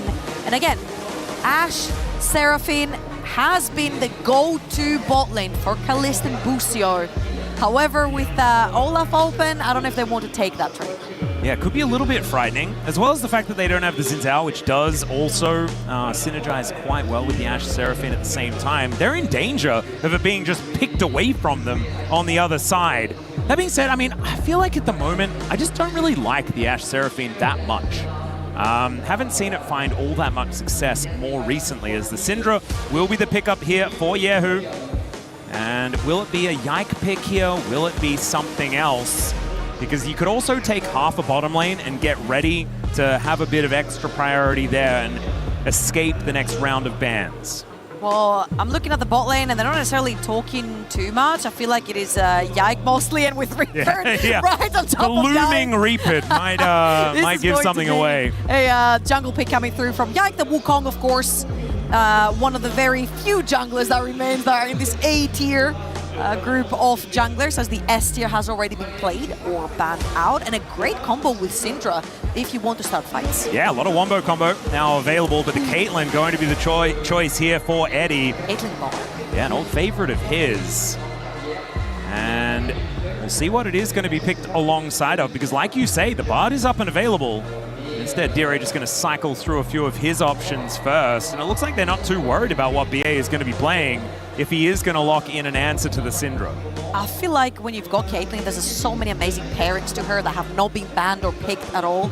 So you will figure something out. Yeah, this was a favorite, though. From the Elise to the Karma to the Lux to, if you want to go season one, Morgana as well, which has not been played ever because it's kind of trash, but you know. She's got pairings, the bards and everything. Now, this is a very BLG-esque bot lane. That was an Elk and On special, of course, back in BLG when Elk was on BLG. So very aggressive, great stuff right here. I do like the Mel for bot lane because you can actually mirror the cocoon coming through. Yeah, we've actually seen this as an answer to the Elise support quite often, especially used over at MSI when we did see the Caitlyn Elise bottom lane quite a few times over there. So the Mel going to be there as an answer. This will be the first time Callista's played it, I'm pretty sure, if memory serves, at least this year. And so going to be trying his hand. If indeed it goes towards the bottom side, it could theoretically be the Syndra down there as well. That I guess the same thing applies to that one. Now this is where tanks become a problem. Yeah, what's that? There's no tankulars on either of those teams, so tanks do become a problem. Olaf is going to be taken out because KC have way too squishy of carries that Olaf would potentially run down. But my question here is, what happens to tanks? Things like Asante that we have seen Pun play over on top side of the map, and by Chase ban, I'm thinking they're going for something a bit bulkier on the top side right here for TS, which for your demise, that might not mean set. Just have to see. You wanted to see it. Yeah. The Olaf, though, I think the Olaf was there like saying, we want to play Jace, and so then the Jace is the response. Is the next one going to be a similar thing? As the final ban for KC will be the Galio. And I actually really like that ban. I think that the Galio syncs up really, really well with this composition, so not going to have access to that, as the Ambessa will be the answer. I was about to say if the Vayne is the ban here, there is there is a big... big screen outside of the arena, I think, that says Kalista is not, Kalista is the best ADC, not in the world, not in LEC, not even in KC, because Kana is. Oh. They're just trying to big up Kana playing AD carries, of course, which was really funny. But Kana is a great Vayne player if he wanted to pull that one out, if Pun goes for something like a tank. Well, it's probably not going to be the set because it's used as an answer, and it will be that classic Mel Pike towards the bottom side of the map. A dangerous matchup. I actually feel like our eyes are going to be glued to the bottom lane at the start of this one because there could be explosions down there. But like you were saying, I also don't think that I'm going to be getting my set because it's normally used as a counter pick. That's a Silas, though. There are some fun ultimates to be picked up here. Death from Below is definitely a good one.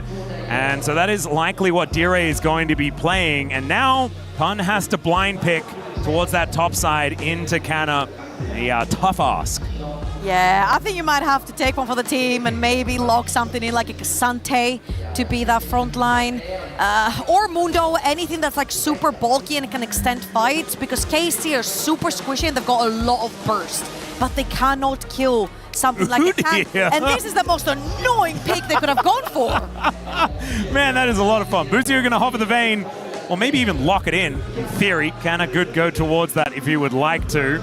What are the counter picks to Udyr these days? One of your ex-casters will be very happy somewhere out there in the world. I'm talking about LS. Oh, yeah? He loves Udyr top. He does. It's no Ornn, though. He does like that one as well, although he's more of an Ornn jungler guy. All right, noodle fight. This Send is, it. yeah, this, okay, that's different. Wait, did we actually... No, Busio just goes back to his original hover and is going to lock in the Vayne for Kana.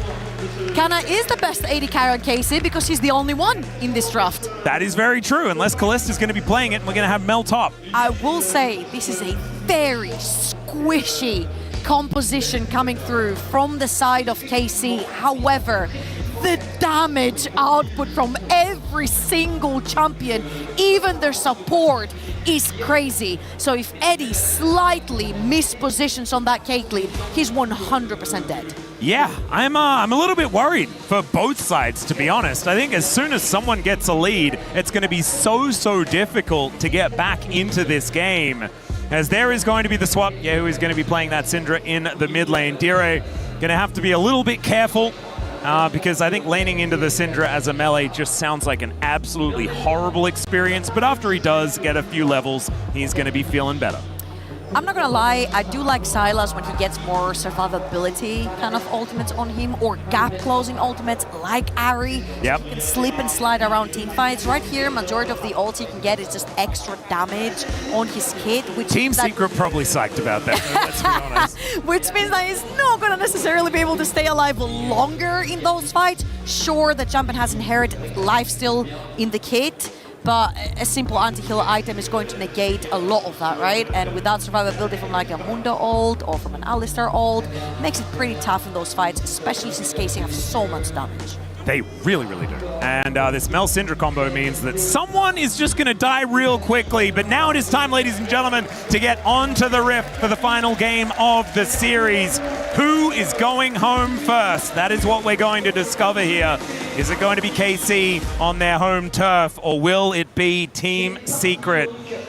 As the Caitlyn Elise versus the Mel Pyke in this bottom lane, will the rebuttals be able to keep this bottom lane alive for KC, or will the Caitlyn just get that shove? Will they find that combo that has worked so well as we go into sepia mode once again for a couple of moments? I didn't exactly see whether there was anything that did go wrong, but maybe it was Yehu, because that's who we're looking at right now. No, he's looking at his computer, so you might be onto something. No, never mind. Just maybe he dropped his bottle. Just thirsty. Because he did just pick up his bottle, so maybe he dropped it. See, stay hydrated, from our experience everyone. with pro players, you would never let them have that ball on top of the desk. Yeah, you need a sippy cup. The amount of keyboards that have been changed due to that is crazy. I want it to be known that I also just hydrated. Saying that he did leave it on the desk, so. Oh no, it's doomed. It's all over. It's a closed bottle though. At least he doesn't have a hand warmer. The hand warmer explosions, they're the worst. Really? ones. Yeah. Wait, I've never seen any of them. Oh no, it happens. It just like because squeeze it too much. Yeah, the players use it like a stress ball, and so it just kind of explodes sometimes, and that can be an absolute mess. But thankfully, it is really hot right now, so I don't think we need hand warmers. I think hands are Of course, well not and truly inside here. warm. We've got air conditioning. Yeah. But just in general, it is quite warm, and there are a lot of people here, so that is going to heat things up as well. As once again, we get that cool camera from the sky. And hopefully that means that we are getting towards getting back into the game. Yes, we've got some vibes going on. Yeah, still no word on what had actually happened. I don't like guessing either. I was about to ask you, like, what do you think happened?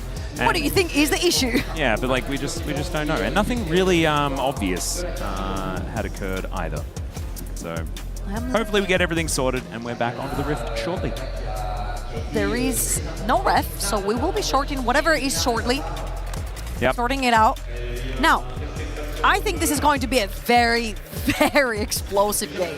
We've got Caitlyn Elise, which is probably one of the most aggro bot lanes together with probably Renata Kalista down there. Versus a super aggro top to bottom coming through from KC. And I'm very worried about Pun. I know I keep going on about it, but I really like him. And Kanna is playing Vayne, exactly. And I feel like Vayne versus Udyr sounds like one of the best like Vayne matchups like ever. Yeah, you've got Bear stance and stuff, but like, I don't know, man. It just sounds really rough. I can just already see this Udyr just slamming Thormail, first item. I don't know. How do you get the Thormail? That's what I'm trying to figure By out. buying a lot of cloth armors. Aha! Eventually you get there, you get the cloth armor, you stick spikes on it, Eventually you'll get there. So he's just doing arts and crafts under his turrets. He might have to be falls behind. Sounds like a much better idea than trying to hit Sometimes creeps. you look at a player's inventory that's fallen behind, and then it kind of looks like a bootyard sale where they've just bought bits and pieces from like 3 different items to try and make their laning phase a little bit smoother. That might be the case for Pun here. Yeah, I think you might be right. If they do manage to get through that, though, I do think that their team fight does look somewhat scary, especially if this Silas can get rolling. Like you were saying, though, a lot of the ultimates aren't necessarily the most terrifying. Unleashing the power as a Silas doesn't have the same vibe as the Syndra. Obviously, you guys cannot see the drafts, but as a reminder for KC, we've got Pyke and Mel bot lane, Syndra mid, Wukong jungle, and Vayne top, which is pretty damn explosive. Yep. And on the other side for Team Secret, we've got Elise Caitlyn bot lane, which is incredible. And then we've got Silas, Shinzao, and Udyr. All the tankiness and survivability is pushed towards the top side for Team Secret. Yeah, it is. And I think the jungle matchup is probably what stands out to me as far as when these teams can get stuff done. I think if Team Secret manage to get some advantages towards the bottom side and capitalize on the pick potential of this cocoon, if they can find a window where there's no rebuttal to get that cocoon through, then maybe there could be an angle with this Xin Zhao, who is much more capable of ganking a little bit earlier than that of the Wukong that really does want that level 6. And of course, we will be resolving whatever issue it is very shortly. Game 3, all on the line for both of these teams. One of those teams visiting Paris is going to be cut short. Just one day. Yep. Come in, say hi, play, leave. Just home. Will it be Team Secret or will it be KC? At least if KC go home, their home is here. So that's handy. Not far. Right? It's like a road trip. They won't have to leave. Well, they won't actually have to leave. Yep, you know, yep. they can stick around. It's going to be all right. And I guess in However, theory, they Team do not Secret want could that. too. Atlas, France has suffered enough. They need something to give. Well, hopefully they stick around, but that doesn't, like, we have to sacrifice someone. It's sad no matter what, you know? Said a bad word there, but it was censored, it's fine. Ah, okay. I didn't see it. It wasn't a bad word. It wasn't available. Okay. It wasn't that bad. Oh, I can see no hands on mice, or mouses, sorry, on the side of KC, so we're not quite ready just yet to get back into it. They're using them. Oh yeah, just a little bit. Checking things out. And we are still working through. We'll be back in as soon as we possibly can. Wait, is that a date? So, Kimchi Princess is a Korean restaurant in Berlin. Okay. So maybe they're inviting Kana for a date, for a food date. Aha. Well, maybe he will say yes. But you know what? I've got a better option. Let's go for a date in the video game. That's right. Because it's back up once again. Here we are, onto the Rift for game number 3. We just wanted to skip for a little bit first, as Pun is just walking at Yike. And Yike is just going to have to leave. Popcorn Chicken's going awry here. What a great level is 1. just being really annoying. So annoying for Yike as well, because there is... Udyr has no job right now. Vayne is fully controlling how this first go. So his only job is to piss Yike off. Well, it's working, as, yeah, Pun definitely doesn't want to be there in the top lane, so he may as well just delay Yike, who does smite the Raptor, and then the Udyr will be going back and probably teleporting towards this top lane to catch the wave. Yeah, this is sort of like the Sion tactic as the first cocoon and Q from Caitlyn going to miss. So, yes, are throwing things, seeing what sticks down that bot lane as this is not going to be a very fun game on the top side for Team Secret. They're basically stalling out through mid and top, and then allowing probably bot lane to get ahead. This is why you also see Shinzao pathing from the top side of the map to the bot side of the map. However, Wukong can be a bit disruptive right here once he hits that level 3, since he has been forced to use bomb controls. They're going to be moving back towards Lucio now as Yike is in this brush. I think BA knows as he gets lit on fire. Little Spiderling's gathering a bit of extra information, but he is able to back away. And Eddie going for a little bit of a cheater recall here as well, as he does get that wave shoved underneath the turret. Now you do have Histo on his red buff. Busio now moving over to pay a little bit of a visit towards this Silas. It's looking a little worse for wear. Taking quite a few dark spheres here in this lane for the moment. Busio isn't going to show himself this pun. Really wishes that he had the ability to, you know, walk up and last hit stuff, but it is looking real rough. So does D-Ray. Yeah. That wave is stuck at the worst space. It's literally right in front of Yehu's tower, which means that D-Ray had to take the teleport of shame back to base to fill up his HP bar and get back there again, which gave Yehu the time to completely shove the wave and reset. Yeah, going to be going for his recall now. Should be teleporting back pretty immediately as D-Ray tries his best to equalize, but it is not exactly that at this point in time. About a wave behind on this Silas as things are equalizing. And Spun just trying to use that shield to keep himself up, but it's not quite enough to help this Udyr. Nice scatter the weak there onto D-Ray, who just chains around this mid lane momentarily. BA following Busio as he looks to roam towards that top side as well as Histo getting on in here. Maybe we'll have a little bit of a scuffle over these Raptors, but it looks like KC will just let that one go, at least for the minute. As I think Anna is fighting against Pun towards the top side as well, having a look on the minimap. BA's presence is what has forced what's happening right now as Kalist is going to be running away. Yeah, that is a lot of damage out of Eddie, though, as he doesn't find the Peacemaker. Cocoon going to connect here as Canner's in trouble. Lit on fire, the Condemned can only hit one as First Blood goes to the Elise. A little bit of disrespect right there from Kana. They knew that this Elise is sort of somewhere in the top quadrant of Yike's jungle, trying to force Yike out, so this Elise would be around no matter what. Busio might walk into the He's also here, it's back to back! But the Scat of the Week is absolutely fantastic. The Bone Skewer even better, but it's not enough! D-Ray is able to lock down the kill, and now Eddie! If only Kalist were level 6, that was a very dead Caitlyn, but this time around, he will survive as Histo is looking for Yehu. The flash on top, 3 Talon Strike, only one more there, but the flash away will get him to the safety of the turret. You get a flash, and you get a flash, and you get a flash, and you get a flash. There's about 4 people in this entire Summoner's Reef with the flashes intact, and unfortunately Kanna's one of them. I'm saying unfortunately because he did end up dying to a 3-man gank up the top side of the map. A little bit disrespectful, however, the most important flash of them all is the Caitlyn flash. A Caitlyn lane wants to perma-push, play under enemy tower, hit those tower platings. However, without the flash, you're very susceptible to dying. Eddie and BA have to play a little bit more respectful now when they do push out a lane and make sure that they play through whatever vision they have around that area, which right now they don't really have much. Yeah, well, they're not too worried. They're here towards this top side of the map for the minute with not too many bad guys in the area. And look on the minimap right now. Yeah, they are moving up there, looking for a little bit of an angle. And in the bottom lane, we've got the Udyr just back in a horrible position. It just doesn't seem like anywhere fun to be for good old Udyr in this game, as they do manage to take one plate, but I think Team Secret do need to get themselves out, and they don't quite know that their jig might be up, as there's the control ward going on down here for KC as Busio goes in, gets the flash in order to lock down the stun. Eddie's very dead, and the flash away from BA will keep him safe, at least for the moment, but the Silver Bolts stack up. This Elise does have to go home. But that's exactly what we just said. You cannot push a Caitlyn without flash.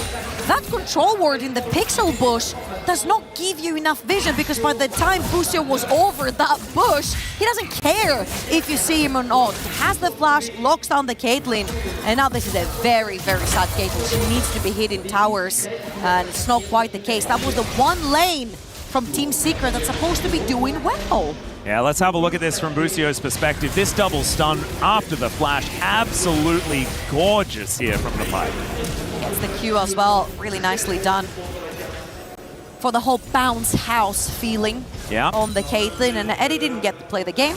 Grabs a call from earlier and just hopes he can cash it out at some point, because this Caitlyn is one of the few damage dealers that this team has this game. Yep, does still have a slight lead. So not going to be feeling too worried, obviously, from that plate from earlier. There's a nice little dash away here from D-Ray, but the Bone Skewer is going to connect. Man, Busio having a much better performance this time around, and that is going to be D-Ray realizing there are way too many people here and will be taken out. It's Yike that grabs that kill as Histo going to try and answer with a Drake take. I don't know whether that's really going to help them out as the kills are equalized and the gold now going over towards KC. Yeah, Dira overextends just a little bit to try and catch his wave, get his CS. Lucio shuts him down on the pike. What a great performance so far. He's been putting a lot of pressure around the map, and KC really need this. We really stressed how Busher needs to play together with Yike to create that pressure, and they've both been doing that this whole game so far. Yeah, really, really nicely done. KC do lose out on that dragon though, so nothing being gained back here by Team Secret as the grubs are now going to spawn, as you saw picture there. Summoning circle. Yeah. And no one really paying them too much attention as Pun just desperately trying to pick up whatever he can find. He will he's got his Warden's Mail, you know, and he is building slowly towards enough armor to be able to exist in a lane. Even though, I guess, the Bane does true damage. Sometimes armor just isn't enough. Okay. Even if he gets to his run to win Thorn hold that thought. Oh no, Pun, abort. Oh dear, the Cyclone comes in, immediately he's thrown up, the Bone Skewer's set up, and he tries to run for the hills. But yeah, there's an ultimate there. A little bit overwhelmed is good old Udyr. TS have been playing this game a little bit disrespectfully, knowing how strong KC is in the early game, and that if they do get fed and grab those early kills, it's going to be very problematic to deal with all of them, because they all do damage. So even if you kill one, there'll be someone else to take over. It's a scary snowball. He could have TP'd on the tower. Yeah, he could have. Tower. I mean, it does mean that Histo is able to grab the majority of these grubs. Does lock down 2 of them already. Should be able to get the last one as Yike is busy with the Krugs. And yes, did manage to get that dragon earlier on as well. So neutral objectives going over to Team Secret. This is usually kind of how it goes when one jungler is ganking, then the other one should be taking that time to either invade, get more gold in the pocket, or... That's an Unleashed Power. Not quite enough damage behind it just yet. But Dire just, he gets the message. There is 20 CS up so far, and it's only been 9 minutes in this game. Yeah. It's not a whole lot of fun here for the Silas. Don't look top. And does it get better? Yeah, no, I haven't been. I've been making sure that I'm just not paying attention to that 30 CS lead that has been built up by Kana. And KC, this is exactly what this composition wants to be doing, right? Like, just dominate. You've managed to pick all of these winning lanes, and they've shut down working out for now. I just don't know, like, obviously Team Secret, they have a plan. And right now, the plan isn't working. I'm not sure what the plan is so far. No, neither am I, but it's a secret. Very fitting to the brand. We might find out later. I don't think this is part of the plan. No. As what goes up must come down, and Itsy Bitsy Spider definitely did fall down the water spout.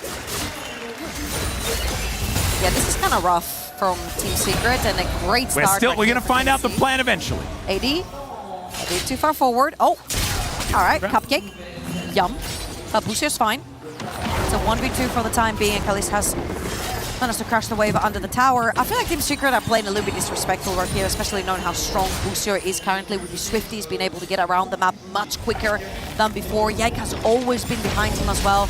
Those have been pairing up really nicely, and Kalist might be playing for the time being with a little bit not much support as Yike cancels that back the second he sees BA walk into this bush. Yeah, and now be rechanneling it. We'll see whether he does stick around as there is the snare going on out. Bliss not going to get hit by much, but does now have that on cooldown, and there is the Q out as, oh my goodness, this Elise is so squishy. There's the flash forward, the Cyclone from Yike. He is not messing around. He wants to stick around here for EWC, and KC now at a 2.3k gold advantage. This is, maybe it'll remain a secret, the win condition here. I don't even blame them. They have to do something. It's an Elise. Yeah. This champion is nothing in the late game, sorry, but a cocoon. And this cocoon has to land. And let me remind you, there's a Mel in the game. Yeah. You might eat that cocoon in your face. You need to worry about that rebuttal. As we are in a pause one more time, still not entirely sure what has happened here, but we'll make sure that we resolve it as soon as possible. As let's have a look at this one more time from Yike's perspective. Yeah, Yike has always been behind Busier, and when Busier's not there to cover for Kalist, And it's a little bit of a peripheral situation. Sorry for the interruption, but yeah, a little bit of a mouse issue here. So we are going to resolve that as soon as possible, and then we should be back in. I have a feeling that it's a little bit of a unplug one and put a new one back in, and then we should be. You tried turning it off and on again? Yeah, that's my theory. That's from my IT experience from my previous life. Do you think it was the water bottle that did the harm? I hope not. Oh, I'm seeing... Yeah, did you see that big mouse movement? Oh, no, we've seen some cleaning happening as well. Ah, I thought that was the big mouse movement. Was it? I guess it's not an FPS situation. Maybe you're right, because I think we're going back in. All right, there you go. Just needed a little bit of a wipe of the mouse pad, and then everything is The bottle is still there, though. See, right next to Yahoo. That bottle is really bothering you, isn't it? Just worried for him falling and then the whole desk full of water, you know? It's happened so many times. We need to get a ref to move it just for you. That's all right. There's the death from below. Dire does manage to at least hijack that one. Is that the best ulti that he can get? Probably a Cyclone feels the best. I would say anything with CC. Silas wants to be able to stick to the targets, and even though he is kind of mobile, more extra stick survivability is great. One he'll be. That's what I was just thinking about. I'm like, I guess you can chase people a bit better. Unless you could use her Q as well. No, but like, don't you get a little bit more like approach speed from her ult, or does it actually just buff up the passive that Vayne already has? Is it really that great? No. Yeah. But I'm just wondering if it does anything at all. Because yeah, you cannot tumble, so going invisible isn't really a thing that I'm thinking Pike ult if he wants to get extra damage. Yeah. Or potentially the Wukong would be great ult right there, as Lucio just takes down Dire quite a bit more. And Trinity Force completed for Yike right here. Again, any Trinity Force champion that completes this item on time, and it's just 13 minutes into the game, becomes a little mini boss for the time being. And luckily right here for TS, they are first to the play. They have set down their vision. So KC, they'll put their hands up for this time and say, it's fine, we don't have to contest that. We'll contest the next one, or we'll contest the top lane. Yep, I think contesting the next one will be a good idea, because Hextech Soul is a big deal. 4 people top. And Pun is just wondering why he is getting abused so much in this game. I don't know, it might be because he picked Udyr. Maybe. And that was always going to be a bit of a difficulty. Oh dear, poor Pun. He has always really liked Udyr. I think even when he was over in the Keska Cup playing for Vietnam, I think he played this champion quite a few times off meta. It was a top laner for quite a moment, but hasn't been around for a while. Still, he likes it. He's going to be moving towards the bottom side because he saw that there was no bad guys down there. As Kalista with that Solar Snare is not going to connect onto Eddie, and biding their time. Team Secret for now, but I think they're going to need a lot of it. As you can see, there is not much of a gold lead for anyone outside of 1 gold advantage for the Elise. That's great, man. You need the Elise to not fall behind, because she becomes target number 1 for Casey. I think she still is target number 1, no matter what, whether this is ahead or behind. You did see BA sort of walk up and down that topside river, trying to set down some vision. The next neutral will take him to 30 seconds, and it is spawning on the top side of that river. So they want to be able to get some vision in case they might want to contest or make a play, or at least keep their Caitlyn safe, who's now been set on the shortest lane of the map, which is that mid lane since he's flashless. Yeah. Okay, things calming down. Probably bodes well for Team Secret, as the Condemn is going to throw Pun away from the ward for a few moments, but he does manage to take it down in the end. Dire moving on in, as maybe Canna could be in trouble. Still going to be a lot to contend with, though, here for Team Secret. He is just decorated with damage. There's the flash forward. They do manage to get the mini stun, but there's the ulti out of Canna. He's being so frustrating. The Condemn's not enough to manage to get the kill, and now Dire is looking for the angle. He's going to need to connect it as he flashes forward to lock down the kill. Still the death from below from Bucio, is going to be able to answer it as Histo diving forward. Eddie finding the shots as the rebuttal doesn't quite do it. There's the shutdown, as at least he's traded back immediately. Now Yike fighting against Histo, and Bihei just lights the monkey on fire and takes him down. I think that was a winning trade in the end for Team Secret. Team Secret Secret with the 3-4-2, a couple of tire platings mid, and very importantly, a kill on Caitlyn that's going to get her closer to that second item. A bunch of tire platings mid, so again, we're seeing finally that action from Team Secret. I have to commend Dira right here. He had to get that kill onto the Vayne. They did commit so much onto Kana, and a fantastic flash ult from Kitstar just to push Khalees further towards that Caitlyn. Yeah, like playing Xin Sin in the mid lane, getting what looked like a kick flash with that Crescent Guard. Maybe. I don't actually know. Definitely not, based on the lore. But we could maybe try and figure something out. As Dire and Kana fighting one another, and Pun was probably like, Dire, can you please take care of this Vayne situation for me? And has been able to get a little bit of respite, although he is right now just running up the river, looking to help Histo out with Shelly, who should be taken now. 17 minutes here for Team Secret. Team Secret have been taking every single neutral objective that spawns on the map. 3 Void Grabs, 2 Dragons, the Herald right here as well as Eddie. He's left all alone to fend 2 members of KC as they try and take down this tower. Has done well, cleared the wave. Pun is going to be helping his fellow melee solo laner. It's like support Udyr here, making his way in towards the top side, but they do manage to grab that plate. And so a little bit more money into the coffers here for Team Secret. None of the 2 wants to play into the Vayne. Yeah, actually. So they're just sharing time. I don't mind the idea. I think it kind of works. He's like, listen, we both suck into this Vayne. Let's hold hands and do it together. Yeah, one of you annoy him while I get some CS. Well, we do have 35 seconds until this Hextech Dragon spawns. Would be Soul Point for Team Secret if they can get there, but right now KC kind of overloading this bottom side. They have a lot of vision available. This is going to be a tough dragon to lock down for Team Secret. I imagine KC stopping this dragon stacking is going to be a very big deal. They are circling Pun. The tower is really low. They're looking for a dive. Leech Power comes down. There's going to be a free stun from the Scat of the Week as Yike finishes off the turret and then finishes off the kill alongside Busio.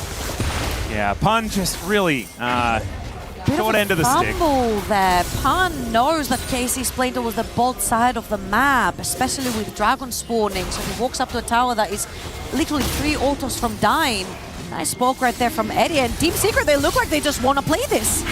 Well, I mean, Histo goes in. This Dragon down to 50%. Dire moving in. Callist looking a little worse for wear as the Solar Snare does go wide. Scat of the Week does find a nice stun there onto Eddie.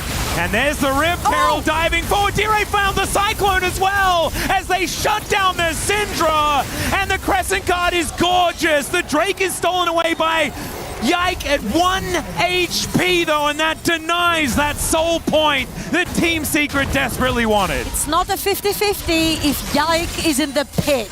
He's incredible with his smites, and a huge smite right here to save KC from gifting over soul point to Team Secret.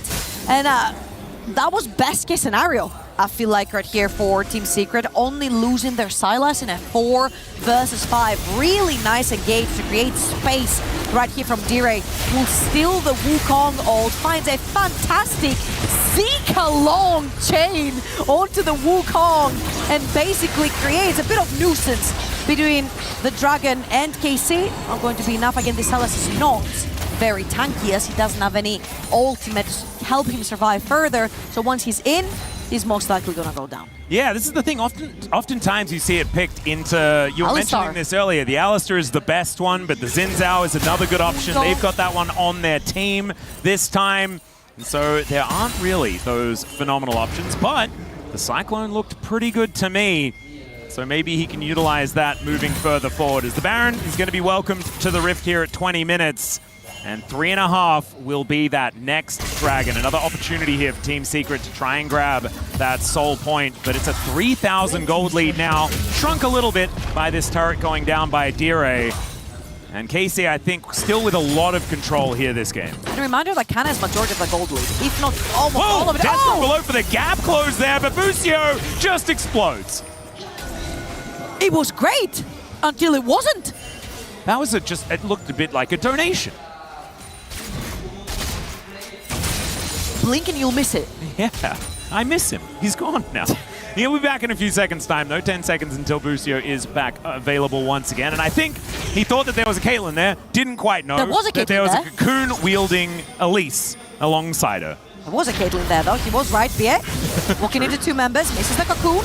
Yeah, going to take it right through the uprights there, but clone does come down from Yike. And Team Secret not able to find any kills, but they do have control of this bot lane outer turret. Kiri and Pun doing a decent job trying to eliminate a whole bunch of the plates, but one of them is still remaining. But you can't be bundling up 5 members down bot lane with no neutral objective in sight and just letting your other 2 lanes bleed. Mid lane, top lane, gone. Yeah, the Bash brothers, though, are moving towards Yehu here, is desperately trying to run away. The flash forward from Pun. Not sure about that one. They lost mid, top, and their minds. And the flash from the Udyr. That was the consequence of losing his mind. Aha. Teleport, flash, and his mind. It's a lot of buttons. A bit overzealous to think you can catch that Syndra, since Yehu was piecing out way before that TP landed. And he's back, just to trigger them a little bit more. Pushing out yet another wave, and I feel like KC are in a pretty good spot right here. Your Vane's ahead, your Syndra's ahead, you have 101 stacks, you've got 3 almost items onto Kalista on that Mel. And that Caitlyn has not taken off. She's not hit any turret platings. If anything, it's been Udyr and Silas holding hands, trying to get some of those towers chipped off. And Eddie, unlike the previous game, he's been starving here. He is. I mean, it is Caitlyn, right? You do want to just, like, get the rest of your team to hold on to the game until 4 items. And right now, he's got 2 and a bit, right? And if they manage to stay in the game until 35 minutes, then maybe they can win. The unfortunate part is that he had to hold the game for his team. Udyr and Silas fell behind. Hey, I mean... They did it backwards! Yeah. It's not the end of the world, though, hey, right? Like the gold lead is fine. Yeah, 2.6k, not the end of the world. But KC, I think they should be able to take control of this Dragon area, and the problem is they're heading towards a 4-stack Hextech Soul, as at least Pun is somewhat tanky, but from what I'm seeing here, maybe not tanky enough, as he does look to get himself out of here. Does have his Protoplasm Harness, as well as a Frozen Heart, which is good against Canna, but the rest of the team doesn't really care about it. And Team Secret just going to be pushed away from this Drake. 20 seconds until that one spawns. You're going to have to try and find an angle to get back in here. As, okay, let's have a look at this from Yike's perspective. As Wind becomes Lightning, the Wukong still waiting for an angle. And the rest of Team Secret off to the side. That's a big headshot to come on through there as Death from Blow picked up from the Silas yet again. Pun trying to find a window back in here. Still doesn't have that flash available after a Syndra earlier on. And it looks like Team Secrets are going to give this one away. They're going for the Baron. They're threatening something. They have to threaten something on the map, and the only thing they can is this Baron. Pun is playing guard dog yet again onto this order, not allowing KC to walk into this river. Once again, we're going to have a look at Yike and what he's going to do here. Oh my goodness, the Unleashed Power is going to be able to take him down. The Cyclone is gorgeous here, but not going to be enough to grab that kill just yet. And Team Secret going to have to forego this Dragon, and they are not taking a Baron. Yeah, Pun thought he was it, but it's 5 members of KC dealing very mixed variants of damage on him. And he doesn't quite have enough defenses versus AP or AD for the time being. He has to split it up. All right, and you know, it looked not great, right? They lose their top laner, but 2 Drakes to 2, right, is the response. It's not over just yet. And I mean, obviously, right? Don't look both top. Nexuses are alive. All right, now you can't look top because we're looking at the replay. So let's go through this again. Pun thought he was the guy who thought he was. However, KC are looking top lane and they're like, look, Silas is not even here. It's a 4v5. Engage. Cute flash from Eddie, though. Got him out of the way. So did still have to use the flash. Now has his rapid fire cannon done, but when a Caitlyn is sort of behind the clock, can feel a little bit rough. Feel like you're shooting with a pea shooter instead of a sniper rifle. Canna with the most damage in the game so far, having been abusing Pun all game. The positive about the Caitlyn that we've been talking about is that everyone on KC does damage, therefore all of them are very, very squishy. You get hit by a headshot, you get hit by a QE combo, then you will be chunked down more than 50% of your HP bar. Maybe not for Wukong, but for everyone else, I think this sounds true. So if they can find an angle where the Caitlyn actually connects with other champions, then this could be it. But Pun running away again. This time it's a bait. BA's behind. Yeah. Gonna make his way there. Great Cocoon is going to connect as Busio likely in trouble one more time as what goes up does come down, and this time it's right on top of the Pike. BA somehow surviving there as, man, Canna does a lot of damage with 2.5 items complete on this Vayne, but not enough to even out the trade. Doesn't do anything though. There's no neutral objective. Mid lane has been pushed again by Kalist. Those minions are dying under tower, so KC are really milking the time that TS are trying to play super aggro. They're sacrificing the support, so what? They're getting so much on the map by pushing constantly waves that no one soaks from TS. Dura's trying to do it here towards the top side, but like you were saying, I mean, that advantage for the Syndra is still there. Let's have a look at this one more time, though. VA finds a really nice Cocoon. Yeah, uses the E as well to land straight onto the Pike, and the flashes after he flashes after the last auto attack has landed on him, which could have been his last. I mean, honestly, I was pretty scared, so I would have definitely flashed in that moment as well. Canna was doing a whole bunch of damage. And now KC back out onto the map once again. Busio not going to be perturbed as he flashes and hits a Spiderling. That's a really cool thing about the Elise versus the Pike. You've got the extra bodies. Same thing as in the Fury. Get away from the Pike, and TS again playing a bit aggro in this river. They've got 2 items on their Sylas as well. So they're feeling pretty confident to take the 5 versus 5. However, Udyr's down bot lane. Does have TP to join if he needs be. I do think that if Pun's not there and Yehu are not there, that's probably better for TS. That's right. Because, yeah, Pun has not exactly had the most fun so far this game. Currently 2,000 gold behind. The biggest gold lead is on Canna right now.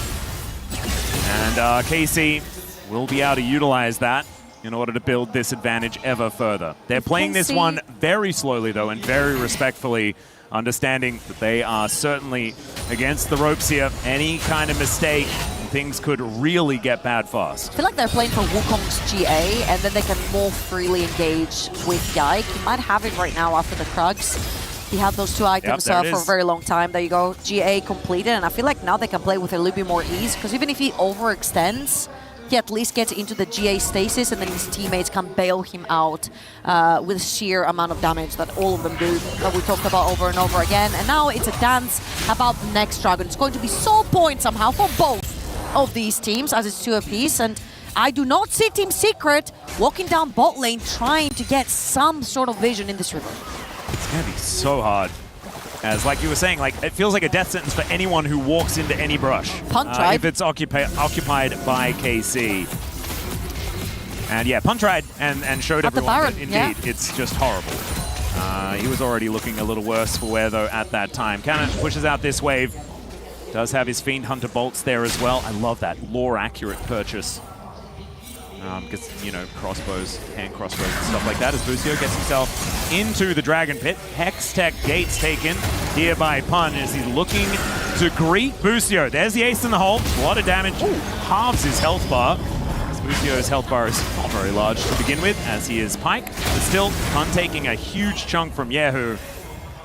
The damage potential and the damage taken potential on KC is almost equally as high as the flash from Pun. Okay, let's see whether they can actually find an angle as Canna, he kind of likes his odds as he looks for it, but there is going to be the lockdown. Busio grabs that kill in the end as Yike is immediately down to the GA. Canna is running him up though, finds Eddie with Kalist's help, and in fact he grabs a double as down goes the Xin as well. And that's why the GA was so huge, because Yike can play as aggressive as he wants, play as silly as he wants, over-aggress in these types of situations, and then get out. I think KC has just straight up looking for the end.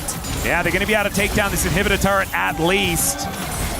And that will put so much pressure here on to Team Secret. 6,000 gold the lead.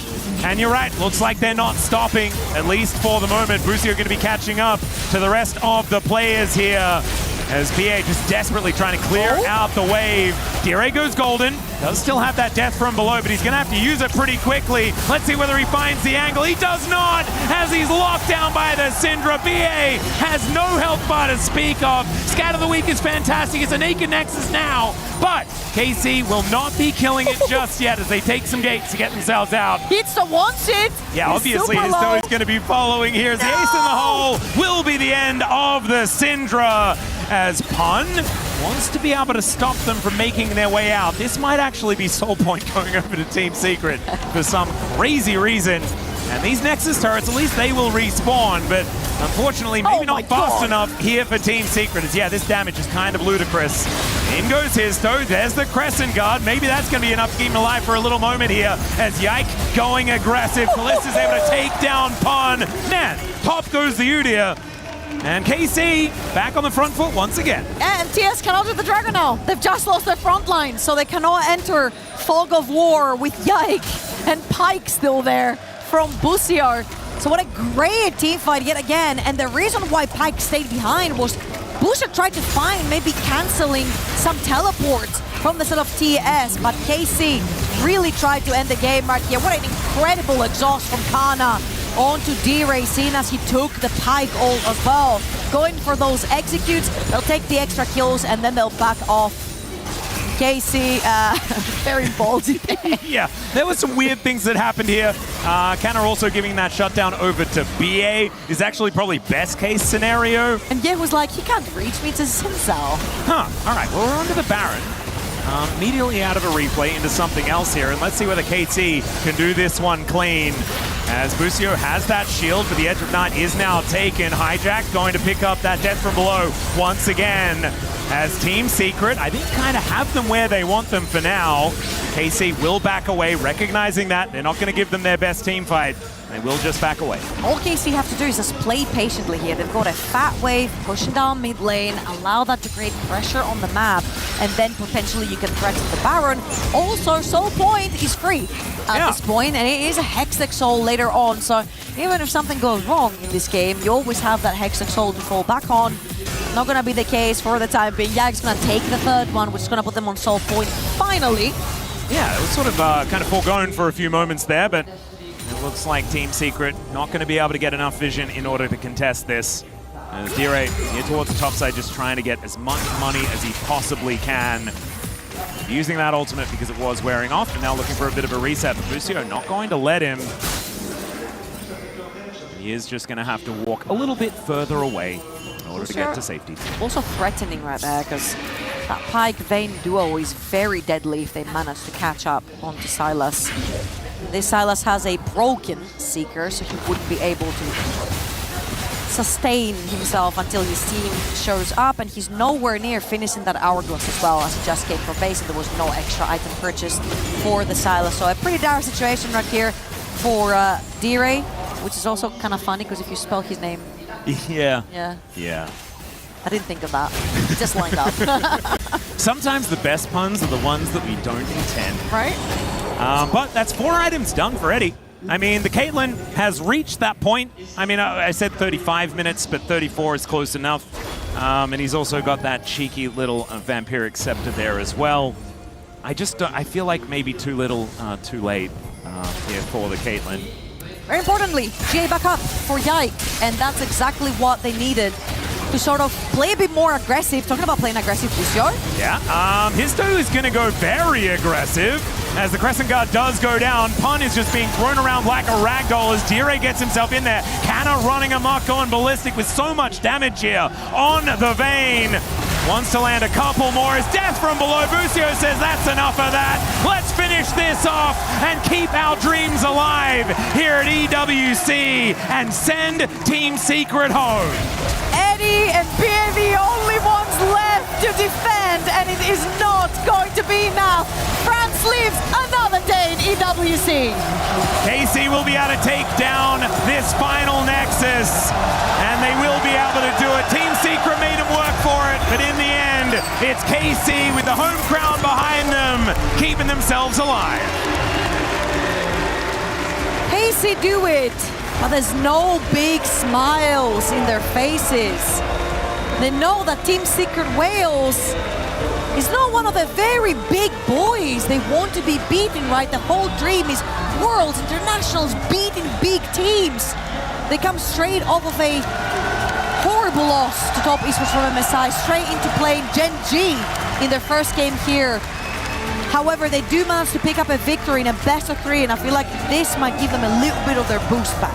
Yeah, and I think that last game was very convincing there as well. I think the draft was kind of cool at the same time, right? Because Caliste showing that he does have that Mel in his back pocket. Obviously, they have been practicing that one a lot because that has been sort of flavor of the last couple of weeks. And showing that they can find those performances and make it happen. Canada, with that counter pick, with that Vayne, and Pun, the blind pick Udyr. Oh dear, just did not quite work. We do now have to say goodbye to Team Secret as well. But first, we've got an interview with Caliste. Effectivement, une victoire de la cassée à domicile, mesdames et messieurs. Votre prodige Caliste, c'est un plaisir, un honneur pour moi, tu t'en doutes, de faire cette interview en français avec toi devant ton public. Et justement, en parlant de ton public, on sait que les fans cassés font les déplacements à Berlin pour venir vous voir, même en Corée. Mais là, tu les retrouves à la maison.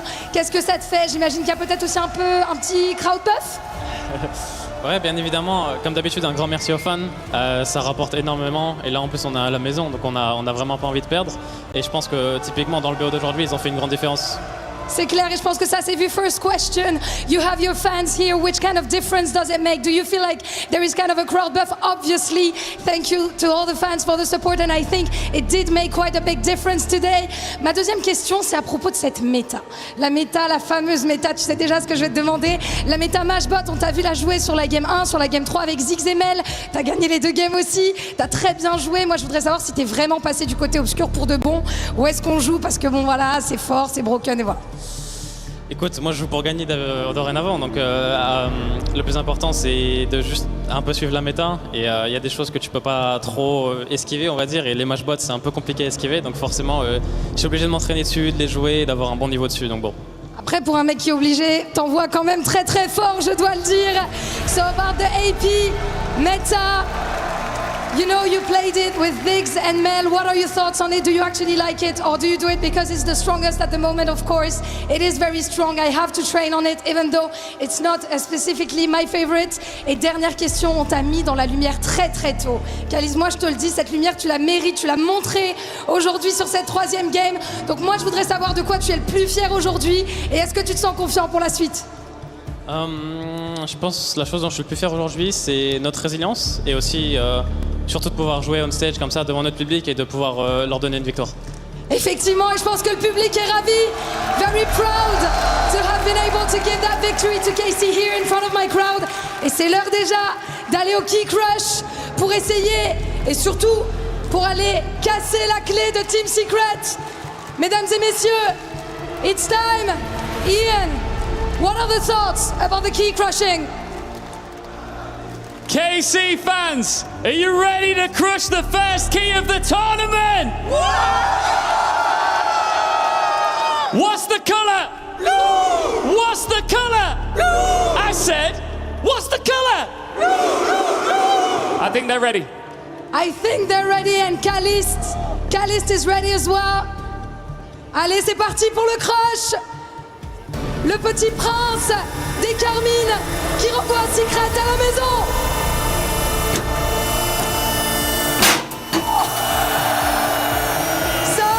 Ça c'est pas mal, je vais t'inviter avec moi.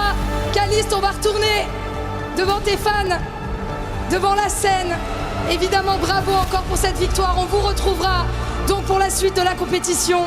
Moi, j'ai envie de te demander peut-être tes derniers mots. On va se mettre en face de tes fans. Vous êtes...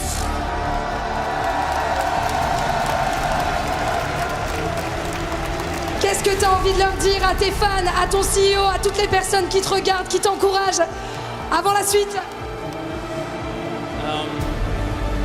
Écoutez, comme d'habitude, un grand merci pour le soutien. Je sais que les résultats n'ont peut-être pas été à la hauteur ces derniers temps, mais je vous jure qu'on donne notre maximum, qu'on fait tout pour gagner, pour être les meilleurs, et un grand merci pour le soutien. Bravo, bravo pour cette maturité. I know that recent results haven't been on top, haven't been the best, but we're gonna come back and make sure that this time it's ours. Merci encore Caliste. Un tonnerre d'applaudissements.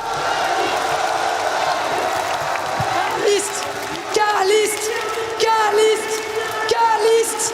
And before we get back to tomorrow, we have one more game. So make sure to stay with us for what's next.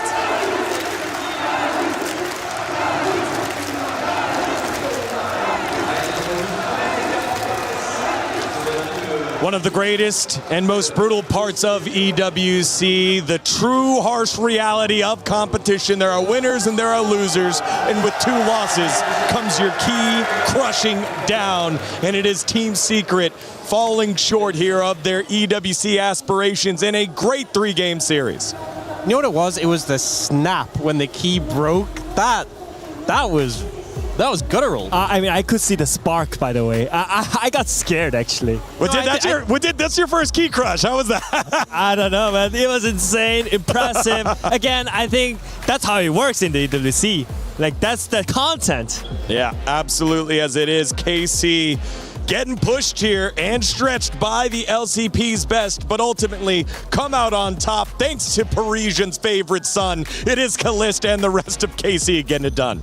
I mean, that's the thing, is like Team Secret, this roster at MSI took down the LPL second seed. They're no slouches, and they really made KC work for it, but a lot of resolve shown today. And for me, particularly in this last game, I think Busio really stepped up. I think on the pike was making some fantastic plays. I think he didn't have the greatest start of the tournament, but this game where it mattered, he came through.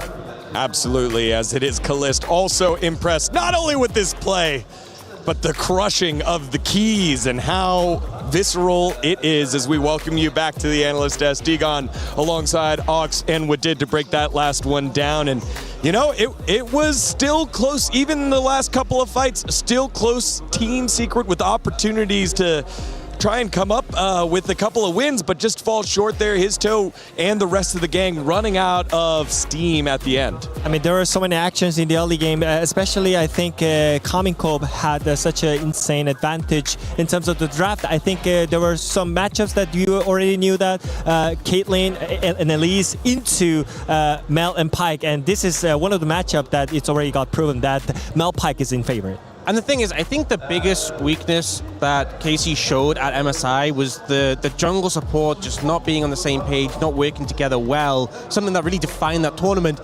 This game, they were completely on the same page. Everywhere they needed to be, both of them were there, showing up in the early game, and it just meant all 3 lanes felt that benefit from Yike and Busio just being present, and it's so frustrating for Team Secret. You're trying to make proactive plays, you're trying to make something happen, suddenly this, you know, the little noise comes through when the Pike's invisible nearby, you see a Wukong clone just standing there, you know what's coming, but can't do anything to stop it. Yeah, again, it was a great turnaround here. In the games where they played well, Busio and Yike on the same page.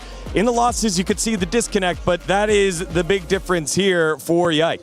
So yeah, you can see he's still couldn't really do anything at 15-minute mark, but I think it was just that his team not really playing around him, because I feel like they had such a clear game plan, because his top lane Pawn as a Udyr, he punished Wukong in the level 1. I think it delayed a lot of tempo for the jungle. On top of that, he had the matchup where he has a faster item spike. He has a Thunder item spike faster than the Triforce, right? So I think if they had a clear game plan, such as just playing on your jungler, then I think it could be much easier, because there was a window where he had a faster tempo and the faster farming, but you could see it from the replay. There were no Xin Zhao in the action, and I think it was the main issue where Team Secret has earlier skirmishes. They didn't really play around his jungler, and I think it's what it is. You know, like you have to play with the team, otherwise you're gonna get punished hard. Well, with that loss, the best of the LCP is out of EWC, but the LCP still alive here in the tournament. But it will be early on, this is our first elimination match, and we have the biggest upset that we're going to see in a little while. GAM Esports defeating LEC number 3, MKOI, in fantastic fashion. Glory in the mid lane on the RE, takes on over, and MKOI have no answers. And GAM Esports of Vietnam, we had TK Nguyen earlier, get the job done, and they qualify on to day 2. And I want you to note, MKOI had Hextech sold there. This game was crazy, so intense, so down to the wire. And even though LEC dealt a blow to LCP for us on our stream, on the other side, it was the other way around, neck and neck throughout, but GAM come through huge, clutching it in those big end game moments. The downfall from MKOI, they couldn't really manage to go to MSI, and also in the EWC, they're out after the day 1. They just played 3 games. and they're out. It's such a depressing moment for MCOY, but again, we got KC alive, so at least we are safe. Yeah, surprises already in our first elimination matches, but we're not done yet. 2 more series to go on A stream and on B stream. After this short bit of content, you're watching EWC 2026.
O que você votou?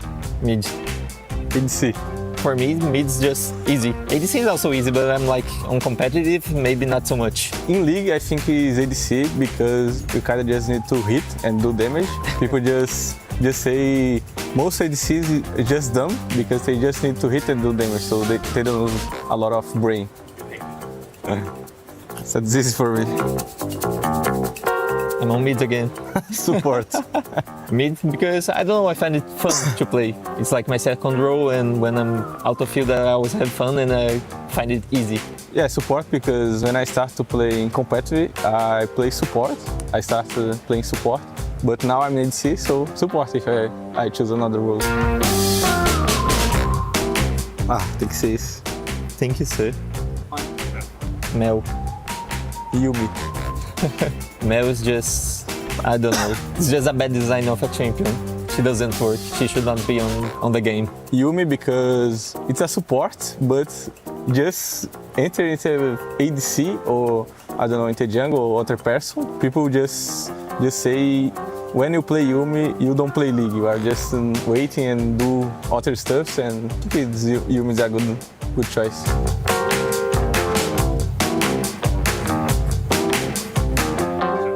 Gigo. Juju. I can't say it's me, so it's Gigo.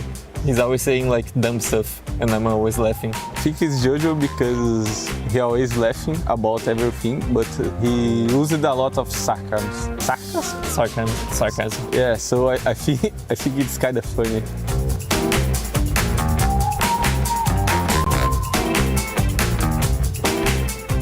Passion. Special. I think Brazilian players are really passionate about the game, like casual, pro, so that's it for me. Kind of the same thing, but I think in Brazil we kind of just like to play a lot of champions. I think you can see we play a lot of stuff and try new things. For me, it's kind of special because of that. I have no idea. I think I have a good one.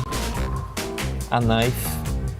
Knife? Yeah, I'm not sure why, but I might need it. I don't know if there's like animals, I don't know, might be useful. I think of League of Legends, no? Oh! I choose Zonias because you can stop the time and just wait for help. That's a good one. I'm not sure if I can write it right. Psychologist. Doctor. I used to study for this actually. I don't know, League just happens in my life, so I was like, yeah, let's try League, and it worked. Yeah, I choose Doctor because I like medical stuff, and when I was young, I liked to watch series about medical stuff, so I think it's Doctor.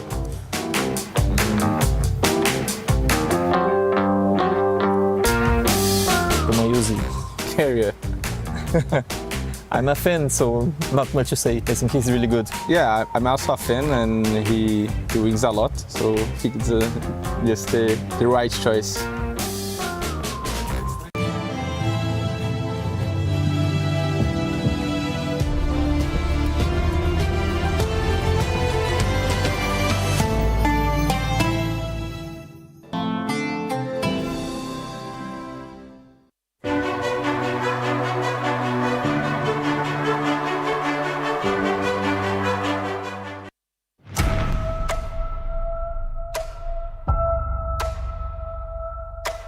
去年我们是整体积分拿到第6名嘛，那我们今年肯定是希望能够更进一步的。因为我们 AGL 有很多分部，就希望大家一起加油，拿到最好的成绩，然后提升更多的名次吧。我们 AGL 有15个项目，然后很有自信去冲击更高的名次吧，就希望大家一起加油。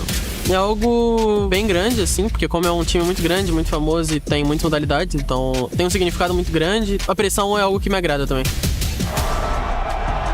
An incredible victory here for Genji. 젠지가 7위 이상의 기록을 달성하면 좋은 일이라고 생각을 하고, 하지만 저희가 할 수 있는 일은 저희의 종목에서 최선을 다하는 것이기 때문에 이제 젠지 롤팀이 젠지가 7등을 하는데 좀 큰 도움을 줬다면 되게 기쁘고 올해도 그렇게 큰 도움을 주고 싶습니다. 저희 T1이 이번 EWC에 굉장히 많은 투자를 하고 있는 만큼 저도 이제 리그 오브 레전드 팀의 일원으로서 최선을 다하고 그리고 많은 분들이 관심을 가져주시는 롤 종목에서 좋은 모습을 팬분들께 보여드리고 싶습니다. 어쨌든 EWC 대회에 많은 게임 대회가 열리는 걸로 알고 있는데 그것들 중 저희는 T1에서 나가는 모든 팀들이 다 잘해야 된다고 생각하고 있고 저희도 다른 팀에 대한 관여를 하지 못하기 때문에 저희는 저희 스스로 최대한 우승을 하면 더 좋은 성적으로 가지 않을까 싶어서 뭐 잘해야 된다는 부담감도 있겠지만 잘 재밌게 할 수 있을 것 같습니다. Play is in our DNA. Whenever we let it out, it becomes our superpower. Now imagine an entire city being built to supercharge it. Kadir City, powered by play.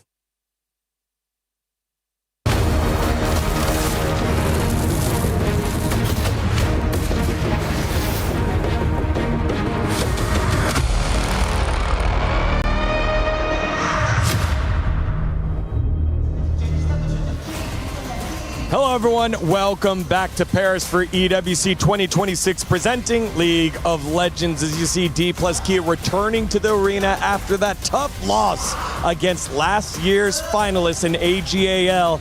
And Fúria, the pride of Brazil, their first prize was to play against G2.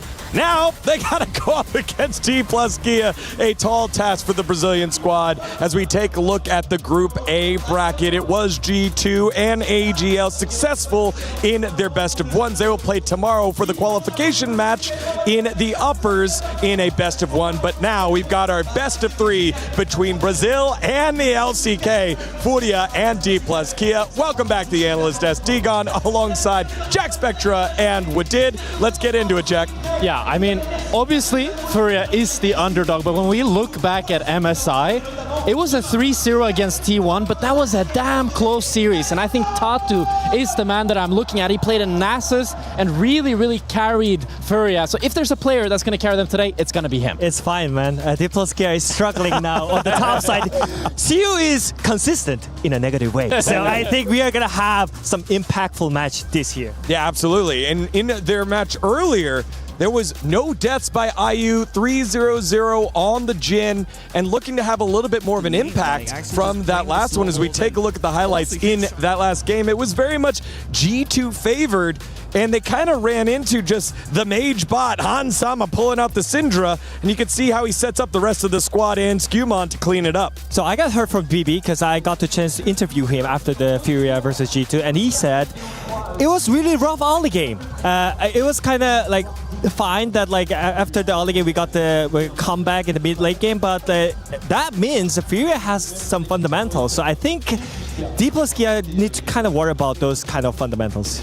I think drop the Camille. I've seen so many Camilles now and they always keep inting. So for me, just pick a normal engaged support and you're good to go. Yeah, our last best of 3 of the day. It is our elimination match here. D plus Kia trying to climb back to that LCK Cup form against CB LOL's Bright Star in Furia. Let's see how it all goes here onto the stage. For the first time when it comes to League of Legends at the Esports World Cup here in 2026 in Paris, we have truly witnessed the brutality that is involved with being a participant in this tournament. We can't talk enough about how the greatest teams of all time have been here and have put their reputation and their gameplay at risk. Are you just, Tyler, you're everywhere. You look hyped. Are you ready? I'm ready to see more of the keys crush, baby. See, I think the key crushing is pretty brutal. Do you enjoy it? Absolutely. Should we crush one more before the day is done? One more. Let's bring out Team Farouja!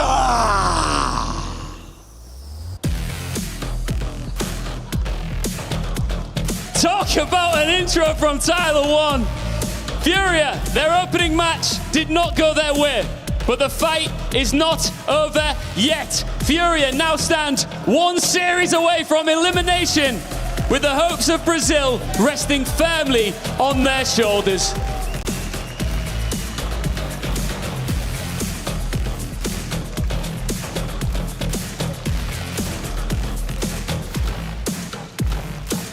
Their opponent is DK!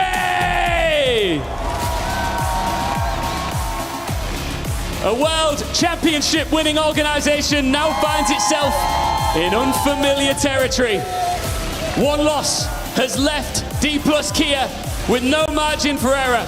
Win today, the journey continues. Lose, and it is an early flight out of Paris. Brazilian belief meets Korean pedigree. Furia are fighting to keep a region's hopes alive. DK are fighting to protect a legacy built on winning. Let's get into this. Another losers bracket and our last matchup for day 1 of EWC 2026, Furia versus DK. Hopefully, Furia are able to retrieve some of the pride that was also lost earlier when MIBR also lost their best of 1. I'm Hysterics. I'm joined by Wolf for the first time. Yeah, maybe. Excited to cast with you, Hysterics, and this is a banger series, actually, that we have coming up here. A key to be crushed here at the end of the evening in Paris as D plus Kia lost a close game to AGAL earlier on. G2 dispatching of Furia, but, mentioned earlier, IU ending with a 3-0 scoreline. 0 deaths in a loss as an AD carry. Pretty impressive stat line. We'll see what happens draft-wise here because we've seen a lot of very clear priority across our best of 1s. Champions like Syndra, Camille being very heavily prioritized. Toots has not played a single game of Syndra thus far this year, whereas it is one of Showmaker's all-time favorites. So I think the priority will be very different on that champ coming into this one. But we still have all those bans. The Orianna, that's been heavily focused. We're seeing a lot more of the Bruiser junglers coming through here. We even saw Wukong in our last series. So I'm curious to see how the clash of styles will happen here. As the desk mentioned, though, D Plus coming to this series as favorites, but we've already seen some fragility, right? We've seen some teams who came in as favorites fall down. Yeah. And this could be a moment for Furia to actually seize the upset. And if I asked you, Wolf, can you trust D plus Kia? What is your initial reaction? What is your initial response? My honest initial reaction is early on in a tournament, always. Okay. It's later on where the problems start, but right. CV Max has already given us some wonky stuff. We saw the Trundle support. The Trundle Jhin did not quite work out. It did not. The win conditions they had in that draft against AGL were super narrow, and yet they still were almost able to pull it off. We saw, unfortunately, a few errors in that final team fight where they had such a huge opportunity. They had caught Shanks, but The final shot missed for Smash. We saw Shock Blast go wide for Shiu. The execution was not crisp. I think there's a lot of really young talent on this roster that still has not yet seized the big stage in a big way. They haven't lifted that international trophy. Sure, Showmaker has, but the rest of this roster is very different. They got to follow as we're about to go into pick and ban. I'll raise you also a pick maybe of this series. The Lee Sin's on the back of my mind for people like Lucid, for Tatu as well. We talk about what Tatu can do as that very carry-style orientated jungler. Well, Lucid might share a champion pool with him, and so far we see a Narband actually very early on. Yeah, really interesting to see that. Be some priority on some of our picks that, you know, we see often counter-picked by the Gnar. The Renekton comes to mind. The Ambessa, which is Gigo's most played as well. So we will see. Syndra going to be taken actually for Tutsu. I mentioned earlier, hasn't played it yet this year. It'll be his first time. And he also denies it in this Fearless Best of 3 from Showmaker for the rest of it. So see what else they can build around with this. The Ambessa does pair really well with this Syndra, so I expect that's where he's planning to go next. But D plus Kia now have the opportunity to get a counter pick here as well as grab a jungler for Lucid. Yeah, it is normally something like the Jarvan first pick. Obviously, that's banned away here by Fury, so I love the respect that they've given. Victor comes in nice and early as a match to try and deal with the range from Toots. But question is, early junglers, as Wolf just alluded to, or setting up for that bot lane support, which the desk didn't really like, talking about this Camille, but we're not doing it again, surely. You know, there's a lot of things CV Max is known for, but one of them is running it back. And before Fearless, he would often keep playing the same draft over and over in a series, but maybe extending that to the day, but not in this game, as it will be the Camille to come through here. And in response, it looks like we're going to see that Ziggs Leona. We have seen this so many times today. Yeah. The Camille is so fragile, and the Leona is so durable. So when they match up, especially when we get to later stages of the game, sometimes the Camille falls over. I feel like a pretty standard draft for Furia. Very meta-heavy dependent draft that we're seeing, especially with that bottom lane mage. And the long range from Jojo is going to fit nicely. This Nocturne being thought about. And remember, Orianna has been banned away, so there's no pairing there. But taking out the Lee Sin early does feel like for Lucid would set the tone of the series, especially when it is a favorite by Tatu as well. I think Lee Sin, obviously with the Victor mid-jungle, a little bit sketchy there. But you have the Camille set up in this draft, and you have fairly immobile carries, right? The Syndra extremely immobile, and the Ziggs has only one satchel to work with, right? So there's a lot of agency for Lucid on this Lee Sin in the matchup we have so far. So a lot of picks, I think, that work well with Furia or anything that's single target, right? The Ambessa, I think, is the one that's number one on D plus Kia's mind here for Gigo, especially considering his history with the champion. So I would imagine that'll be the first one to go. Instead, it'll be the Nafiri first. We've seen this so much today. To mixed results. Yeah, very mixed results. I think pairing has been really important with it so far. Of course, with that jungler taken away, Tatu is losing some diving options. Trying to think about where he goes. You pulled out the Zinzao before. Also raised potentials like the Skarner maybe. That could align with the Leona. Jace taken away to add range. Worried about Shiu's Jace as one of his favorites is split. Yeah, did play it earlier today. Unfortunately for him, not successful. Did I think die over 6 times ultimately? Oh, yes. But still, taking it away is a wise choice. See this final ban. Ambessa really sticks out to me as so obvious, considering they have the Syndra either set up or follow up, but they're so focused on the jungle instead. So CV Max makes the call once again to pull out the Xin. So thinning that pull out does make the rest of this draft a little bit more tough for Furia. Yep. Wukong left, Sejuani left, Maokai, Skarner, just rattling things off. That could be a tank engage here for Tatu in this first game. Or if he wants Viego, which is a bit more explosive. It's not even impossible. We could see Pantheon jungle as well. As the Renekton is taken away here. It would be interesting if Shiu just takes, because they do have pick priority, the Ambessa themselves. Yeah, because that's such a fish here from Furia. Take away Ambessa, and then what are they going to pick themselves? As hold on, no. Sure. We've seen a lot of mage bot lanes, it could be but Victor not this bot. one. And then Showmaker takes his historic most played. I mean, right now they're saying It's happening, Hysterics. Victor Bot, right? It is going to be Victor Bot, okay, 100%. Yeah. I would assume not the Ari. That seems like the horrible of the two. Unless she was like, I've got a mean Ari top counter pick for the Sambesa. We cook even more. I think it is going to be Victor in the bottom lane, which is quite interesting. See what ends up pairing with the Skarner you mentioned earlier. It looks like it is going to be the jungle of choice. There is a lot of setup in this draft. The Ambessa was so obvious from the outset. When it wasn't picked here for D plus Kia, we knew it was coming through. So this draft here has a lot of burst damage and a ton of lockdown. It does not necessarily have consistent damage, but that may not matter, as the response here looks like it is going to be the Vayne that has been left open here for Xiu. This will leave the Camille Victor bottom lane, which has a lot of damage output, but it's not a traditional Camille setup.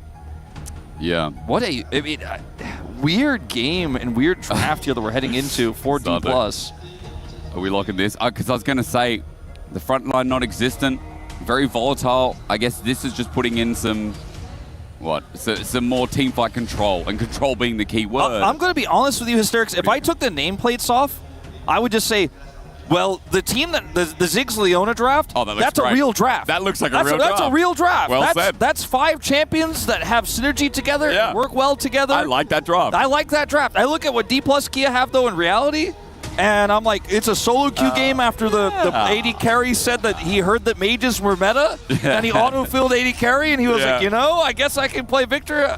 There's a lot of scaling in the Victor. There's a little bit of pick in the Ori. There's a front line with the Cassante. There's Camille for setup.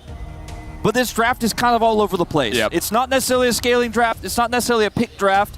It has a front line. We want to dive. It doesn't have great front to back. It doesn't have an AD carry. Where do we front to back here? It's a little bit cooked. Maybe overcooking from D plus Kia. It's a CV Max moment. We'll certify that. I think... Yeah.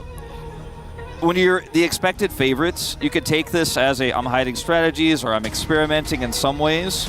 Smash does not look super comfortable about playing the Victor in this one, but you could also look at it as an insane risk. And if you end up losing this first game, the momentum is against you. It could backfire in a major way. They already experimented with the Trundle support earlier today. That failed. So caliber of opponent here, I think, very different. We can all acknowledge that, but a risk has been taken. We'll see if it pays off. I've just been told there has been a monitor problem on stage. We're going to fix that shortly, or at least give you an update as to when that is getting solved. Not sure from who right now, but you'll see tech on the screen. Maybe it's on Furia's side. You're right. Experimentation, though, from DK. That's something quite interesting. And I'm just going through Smash's history because obviously with Mage Bot, we have very small sample size of meta, right? And as I'm going through, and I've just accidentally gone to Showmaker, I want to know if this is his first ever Victor game bot. I think it may be. You might have to go as far back to Challengers to really check. I'm going his whole career.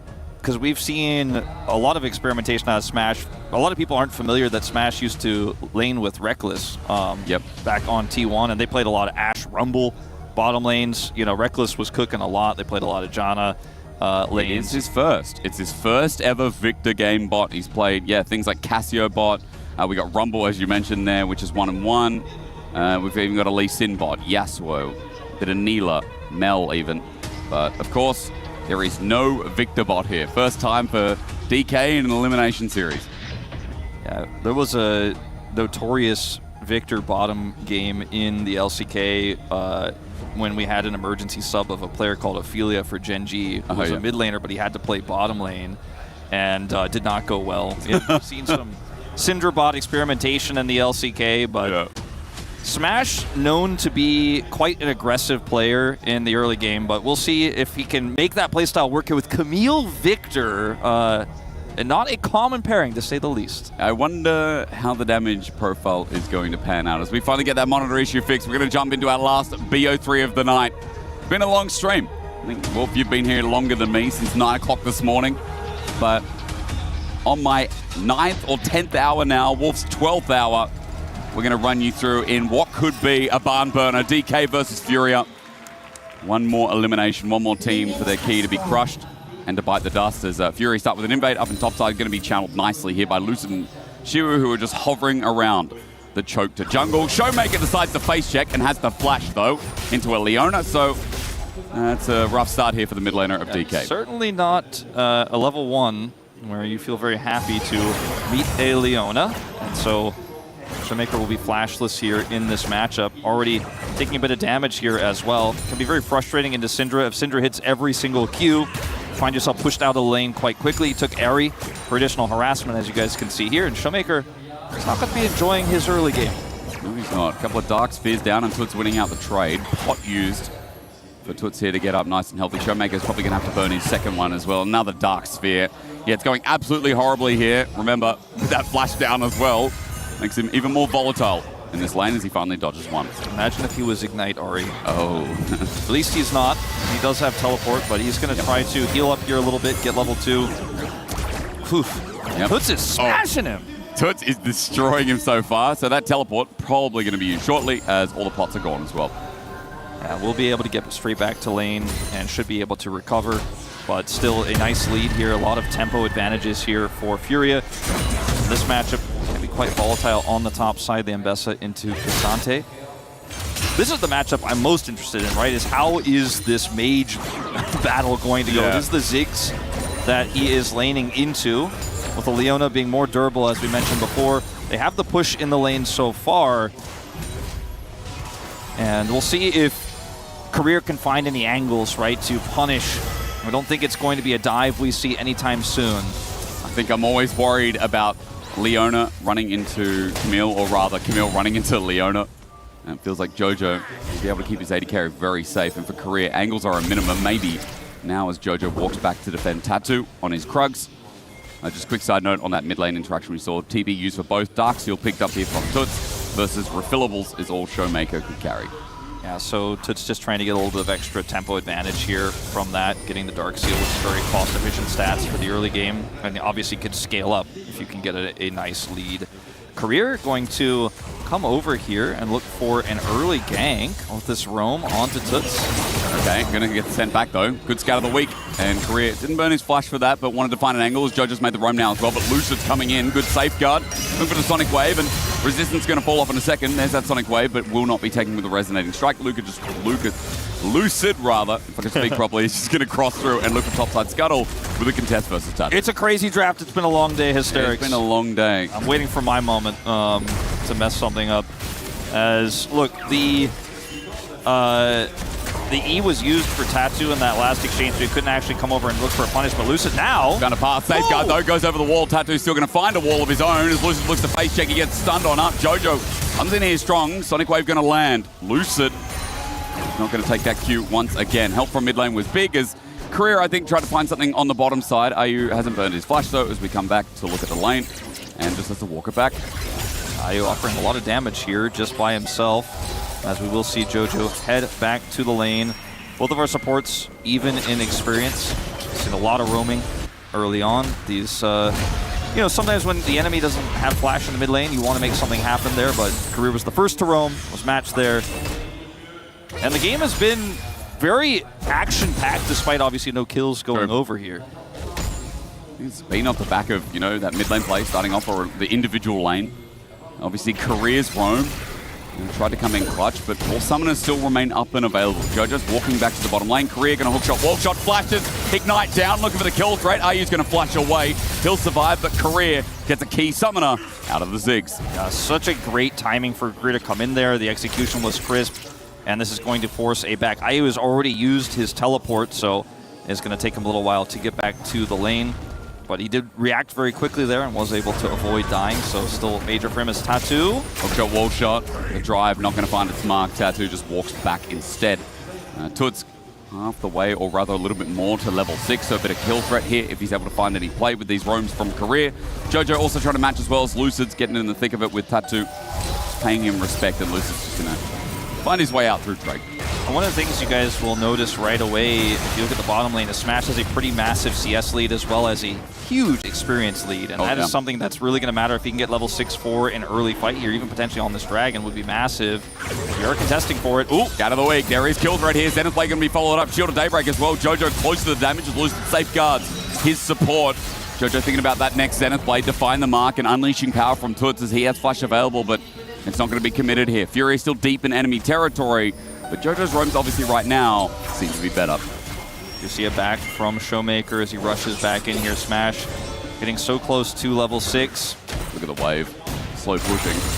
Smash does get level 6, as you said. There's the level 6, but they're not set up for the Dragon just yet. He has no mana, so we'll need to back. Unlike, traditional AD carries, you really do need that in order to fight. Yeah.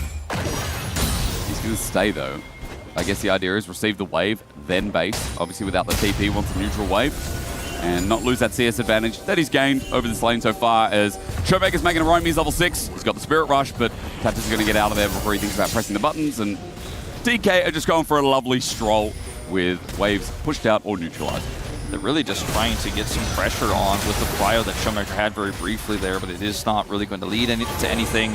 Smash can't back because the wave is coming through, so he's just chilling in the bottom lane, and it looks like this Dragon is just going to have to wait. For the time being, both supports are just going to sit around the mid lane. Bit of vision dropped in the river as well as Korea, now level 4. With JoJo matching out as well, sapping some experience from these mid laners. And yeah, bit of action as you said earlier, but it has slowed down a little bit. And at the end of the day, I think the players are tired. Yeah. They've been here, I think maybe longer than us. Probably. That's all the content they've got to be in, but Showmaker has stabilized really well after losing his flash early, right? Yeah. Having to teleport early. He has actually maintained CS parity in this game so far. He's going to get some honey fruit to heal up. And the big break point in this early game is going to be when that Dragon actually is started. We got such a late start of the Dragon that everybody has ultimates going into that fight, of course, with the exception of the supports. And it's been an early game that's been a lot of tempo, a lot of back and forth, but again, no big battle just yet. No real traditional fight or skirmish. And it's the kind of game that is a slow burn that fits the state of the evening, right? We've been such a long day here, and players have waited for this moment for quite some time after a grueling best of 3 that's played before. But when I have that skirmish now... Maybe. Scatter does connect. Unleash Power not yet. JoJo again makes the roam. Both supports love this lane. It just means everything gets neutralized and a little bit more boring for the time being. Grub's going to spawn as well in the meantime. It might just be a cross map as JoJo heads up there now. Korea covering a little bit. She was getting the push in top lane in the meantime as well. Guigo just chilling. I mean, to be fair, this Cassante, he's done okay. I mean, a lot of the time you see this matchup go 10, 20 CS down with the Ambessa finding success, but so far, maybe it's just because we don't have that Eclipse yet. We'll see at the very least. Furia start these grubs first in response to the Lucid Dragon take on the bottom side of the map. So it's going to be an even exchange in terms of the objectives. How much value these grubs will get remains to be seen. Obviously, having a Ziggs is pretty valuable. Oh, it's not bad. When you have 3 grubs and a satchel at your side to eliminate turrets, so even a small win can lead to more, but Lucid. Oh, I use the Trouble Sonic Wave. How easy is that for first blood? We pop on down, Ayu's popped out, and Smash is just going to take some plates for himself. So fairly late. First blood here, just before 9 minutes. If that Sonic Wave doesn't hit, maybe the bomb clears the wave and they at least will have a little bit more commitment to actually get the kill there, but it does hit, and that's Lucid's Lee Sin for you. Yeah, he can see. And that's, first blood, and it leads to a Sundered Sky. So, yeah, easy as that as well. And it comes off the Smash lead that we talked about, that you kind of highlighted, Wolf, that the bot lane has just slowly been chilling. Smash has just been maintaining that lead, and obviously the option into the Ziggs bot so far is a bit of a success for his first game of Victor Bot. Career is going to be seen on this ward. I don't know how much it matters, though. Yeah, it doesn't, because he gets flipped out. The Pathmaker, after going all out, Guigo's going to flash away. See where he pops that without burning his own flash, though, as Lucid's coming towards mid. Now the action continues on. Spirit Rush already used the charm as well to kick back, and Lucid hits everything with a Tempest Cripple. At max range, Showmaker will take the kill. Blood on Summoner's Rift looking mighty fine for DK with a 1.6k gold lead. Yeah, Took's looking a little bit frustrated on the player cam there. Committed his flash to try to look for the outplay, but I don't think it was ever going to work out for him. Nice scatter placement, but he still goes down at the end of the day. And so a big win again on both sides of the map here for D+. And it's going to happen again. I mean, Ayu does have his flash available, but Lucid's in his way, so respect has to be paid. Wave has to be lost. He was going to get the flip back. Oh, no. Ulti to get him out, though. Guigo saved his life by pressing the R button. Otherwise, Siwu had his number, and it would have been misery across the whole of Summoner's Rift. It does look like Ayu is going to survive there on the bottom side. Does have JoJo coming down. As we'll watch this again, Showmaker going into point-blank range to guarantee the charm. Lucid gets the kick Q combo. And even with the scatter attempt to get him off of him, This is always going to go down there. It's all about the charm setup, which is why we saw Showmaker's first-person view there. Yep. The Smash is going to interrupt the base. There is a 2-level lead. Chaos Storm down, flash away from Ayu. And the Arcane Storm, rather, is just going to travel. Ayu going to get tagged out. Hextech Minefield through. He avoids. Goes back to his own turret, but Ayu on this Ziggs, I repeat, 2 levels down. Let's call it 1.5, but still, sure. I think the word misery can be used once again. Absolutely. At least he has his teleport.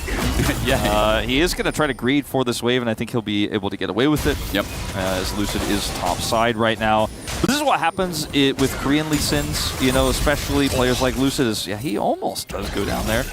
Is you end up getting a nice tempo advantage, and you just kind of surf from lane to lane and create misery for your opponents. As D+ have a 2K lead, but you do have a bit of a scrap up your top side. But Buffered, nicely done. Hookshot, wall shot gets Career out, but he's got the Hextech ultimatum, so Lucid originally was walking towards this red buff, going towards mid instead, where Showmaker's looking to path. Ayu teleports towards the top lane. But Fury trying to overload for now. And we do see a response here from the rest of D+, as Showmaker is also coming up. Smash heading back down to the bottom lane right now. Showmaker, damage on Tatu first. Siwoo's fighting it out with Guigo while the stun comes up onto Jojo. Guigo getting low. Siwoo's going into all out. Teleport going to be channeled. Showmaker flashes forward. Sets up perfectly with the charm of DK. They get suppressed. They get impaled. It's nice, but there's no damage from Furia. Not enough at the very least. 2 more kills over to DK as Furia are routed with their overstack. Yeah, that was a really nice try, especially the Impale was very clean there, coming through from Tatu, but unfortunately D+ still have too much, and there's not enough damage, like you said, despite the numbers advantage here in the initial setup. Oh, this happened in the meantime, I think. Yeah, you had a great scatter for the defense, but Lucid is just too sticky. Denies the blast cone. Oh, it's a lot right now for Furia to try to deal with. This is now a 4,000 gold lead pre-13 minutes. We've had one Korean team today win in under 20 minutes. This is not on track for that, but it does feel like in under 30 is realistic right now as 4,000 gold lead. And Smash is having a great day, or at least I should say a great game. And everything else is falling into place here. And it just does feel like, kind of like we alluded might happen. The draft plays some part in this, but it's not about the draft, it's just about the individual play backing up the team play, right? They're at the right place at the right time, but Showmaker's hitting these charms. Got the point-blank charm earlier, got the charm there onto Ego at the last moment to help secure that setup on the fight on the top side. Lucid hitting these Sonic waves, playing an incredible mechanical game of Lee Sin, and D+ are just having fun. As they do. Showmaker waiting for Ayu to step up. He's obviously seen though, but you can see Career's moving down. Smash around mid has push. Ayu keeps trying to base here, and this is going to be the 3rd or 4th time this game that he has to be careful. As I say that, he does get away. Career wasn't there in time, drops the ward, sees Tatu. And Ayu, without teleport available, is just going to have to run towards this mid lane to catch away from Smash while Dragon starts again. Yeah, looking like a double Dragon here. Jojo caught. And Jojo will have to flash away. Impale over the wall is going to miss as well. Lucid stopped the Dragon for that, but DK are not stopping the run. Tatu found out a gravity field over the wall as well. On the red buff respawn, Lucid's going to start that, and Tatu will have no business being in his own jungle in this. You can see the lack of vision here is super frustrating for as Smash isn't even going to spend the time clearing out that ward. He'll leave that to Lucid, and D+ should be able to, albeit delayed, take this second Dragon start here for them. And these grubs, you know, they might eventually be worth something. This team hit the turrets. They're going to get towards the turrets first. Wolf dead right on that. Attacks that ultimatum on Toots with the charm. How easy to dive this game. We said there's a lot of different moving parts, but there's the dive element, Wolf. There it is in the flesh. And it's what we mentioned before, into this decent agency is high, as they're going to get the Dragon now. Buffered, uses the ulti. Perfect execution is quite public, actually. Is Siwoo up against the wall. Solar Flare going to be flashed away from. Everything from Furia thrown into this Kasasa. And they're going to try and take the turret down with it as well while Dragon goes down, and Bot is under harass. That's a really common setup to leave the Cassante alone when you are in this type of setup because it is very difficult to kill him, but bring this many people. They will also get the bounty here as they pick up their first turret of the game, which is also first brick here for Furia. So I think the best cross map they could have ever hoped for is going to be in trade for that second Dragon and a lot of damage on the mid turret. And Scatter as well. Lucid has to get the kick down. Gravity Field helping out. Lucid gets out with a breath of fresh air. Only just a bit of health. He's not going to die. Yes. In the end, excuse me, the turret shot helps out to shut down It's good for Furia so far, but Tattoo was on the Herald. And now he's going to have to pull off. Showmaker and Korea on the way. Obviously in front of his face right now as Orb Deception does good damage. TP is a double. Looking for the Herald for the play, but the charm connects. And down it goes. In the end, the smite wasn't enough. It's Showmaker who got the Herald and Zero picks it up. They're on the chase for more kills. Ayu's been found out. He flashes away, but Showmaker's got one more in him. Satchel charge to build the space. And it's a DK win in the end as well. The objective down in their favor. Squigo will not be able to find the kill here on the Shiwu. It's a disaster here for Furia. Nothing is going right. Showmaker here, looking for his opportunity to deny this. He does have some help. Obviously, the TP is coming through for the contest here, but they're matched. Showmaker gets the charm here, denies the ability for him to smite that one down, gets the steal, and then the eye is picked up by Xiu. Speaking of, Jojo saving with the Soulfire, and IU actually has to walk it out yet again. This Ziggs gets no reprieve in the game as we look towards top, and all-out use, and once again, a public execution from Guigo. He's just going to Herald every time, and you're right, the Herald is now going to be dropped. I think they're just going to look to take this whole turret out. That's why Showmaker is indexing towards the top lane, and Guigo is so low. Going to have to be careful here. He does have his teammates coming up to defend in the meantime. Lucid looking for a 1v1 in the bottom lane. He is onto Toot. Sonic Wave connects. Scatter the Weak does a bit of time saving, but Lucid still on the chase. Orbs are getting dropped down, but Toot's going to get kicked in the wall and destroyed. Lucid's Lee Sin reminds me of how good he is on the champ, as Showmaker now has to deal it out. Gets the charm here on the enemy support, but as he pulls out the Spirit Rush, Guigo's going to look for the chase. One more left in the tank for Showmaker as Siwu runs back into enemy lines. Impale will find his mark though as Korea needs to save the play. Hookshot, wall shots into Guigo, but the Mega Inferno Bomb is going to help get the kill. Guigo's only got one. DK now running for their lives on the top side, but Smash has joined in the battle. Guigo is very low. As he takes out the wave, he's got to run to dodge, and DK do lose Siwu once again. But in the end, that bot lane solo kill still happened. They get the turret. So they save the turret, rather. Ash. No Impale. Solar Flare slow smash down. He flashes away. Still following up his Tattoo. Showmaker's got to help on out, though. Fury on the chase. There's no turret here for DK, so they're going to run for their life. Smash gets a bit of move speed, and with the poke coming through from Victor, that'll safeguard DK's escape. Certainly will. I said Ash. I meant to say Ari, but the Ari didn't get involved. See, I told you I'd mess something up in this game. The Showmaker is, at this point, only 650 gold ahead. He has the smallest lead of any role right now, but has made such a big impact in these skirmishes. He and Lucid have run the Rift. The Smash is just scaling up, right? He's 0-0 and 4, but he is this Victor who's been given so much time to scale up already. He is 3 levels ahead of IU. You said 1.5 earlier, now it's 2.5 basically. And it is just a growing advantage. And D+ just looking now to surgically remove this top turret off the map, using their prio to now get into the jungle here of Furia and fish for those picks. Jojo going in. Zenith Blade. Korea is going to hook shot, but he's out. Jojo is 2 levels ahead of Korea for what that matters to some people at home. Obviously, Jojo's been sapping a lot of experience, and I think has been in lane a little bit more for IU to defend. But and technically, we don't really talk about support scaling, but Leona's going to scale better in this game if they can survive. That is true. I don't think Jojo's going to survive, though. That's the problem. Solar Flare only gets 1, and a Gravity Field down, a kick as well. Jojo flashes out. He's alive somehow.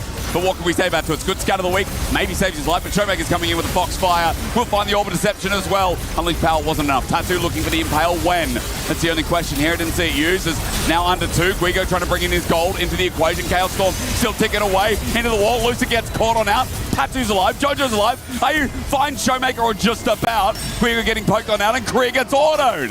Fury getting some gold back in this game, and it is anything but clean for DK's gold advantage. D+ playing a little bit fast and loose there, but more than that, I feel like Fury are playing such an incredible game in this deficit. Everything we saw in that last exchange was super crisp and clean. Sure, Toots gets focused down, but they turn it into an opportunity. Tatu also walking a tightrope in that fight at low health. Trying to set up for a miracle defense, and IU ends up getting that kill. They're putting a dent in the massive gold deficit he has over Smash. So we'll watch it again here. It's Jojo who really starts this off, right? He's very durable. He is 2 levels up. If he were not, I think he would not survive this exchange, but is able to use his Eclipse here to buy a bunch of space, gets over the wall and survives. And then D+ want more, but look at this. Toots gets the scatter. Tattoo buys space, as we do see that teleport go off here for Guigo. Ends up showing up in this fight, and D+ are not willing to just concede, and as a result, they stay for too long. Try to focus down this tanky Skarner. He pushes into the turret, and then the Zig shows up and does massive damage as Gigo is able to teleport in. Career goes down. He's not so durable as the Leona. But he did have a shutdown, and IU does finally get a bit more gold on his side as well. Shadow Flames soon to come. DK, however, still on soul point after getting this dragon, so they're still firmly in control. But as you said, at this deficit, Furia are finding themselves a couple of windows. Let's just see how that develops here, as next dragon is a must, and Baron now up on the menu means one more mistake, and DK will advance a little bit more. Yeah, it is really, I mean, when you think about the Infernal Soul, it is very terrifying to think of what that would make this already a scaling comp do, as Jojo, once again, he's the only one who could step up, obviously, so he is obviously going to take a lot of abuse here, but he is kind of a human ward, effectively, in this game, trying to find angles. If D+ are out of position, they do have a lot of tools and pick potential if he can set up for it, but D+ are not really making too many mistakes here. Outside of that top play, I mean, it's only been trying to abuse Seawoods, abusing the top lane that's made any kind of difference. The Showmaker's going to teleport set to top side and wait for this next wave. Observers like to go fast. They zoom. They do like to zoom. We've had some banger moments. The POV during team fights today, that's kind of been pog. Shout out to the Observers. I really have enjoyed it. Yeah. It's a new way to watch League. True. And you're in the middle, you're like, whoa, I'm looking at Wukong now. Yeah, it's pretty cool. It is cool. Maybe we'll get some in this game, as it is looking fairly simple to follow the fights in this one. For the rest of it is Jojo once again. He's Leona. So is Lucid. He's Lee Sin on top of Tattoo. Jojo does go in. Zeta plays deep. He gets Charm midway as well. Pulls out the Eclipse and wants to be tanky. Does so. Career tag a little bit here by Tattoo as IU's joined in the fray as well. 5 members up on the top side means that Zero gets an open bot. Career found out his hookshot, wallshot doesn't amount to anything. He gets Mega Inferno bombs, but not enough damage yet from IU on this Ziggs to one-shot. At the same time, we do have Shu pushing the bottom lane. Top Mega. So is he okay? I think he will need some help. Yes. That fan praying, maybe a DK fan. I don't know how many there are in Paris. They would be on the edge here today. A lot do travel. I was actually on the flight with D+, and there were many Korean fans waiting to see them when they got off as Lucid's caught. Well, maybe the fans didn't give more energy to Lucid, because you're right, Impale takes him down. Big tip from Tattoo. I mean, I'm not saying that the dominoes are starting to fall here, but we're starting to see these mistakes and these picks stack up a little bit. Jojo's having an incredible game. I mean, he has just been a punching bag, but he's so durable, right? It's not, the sand is not coming out. His career is also playing with fire here a little bit. So we'll go back to this moment here.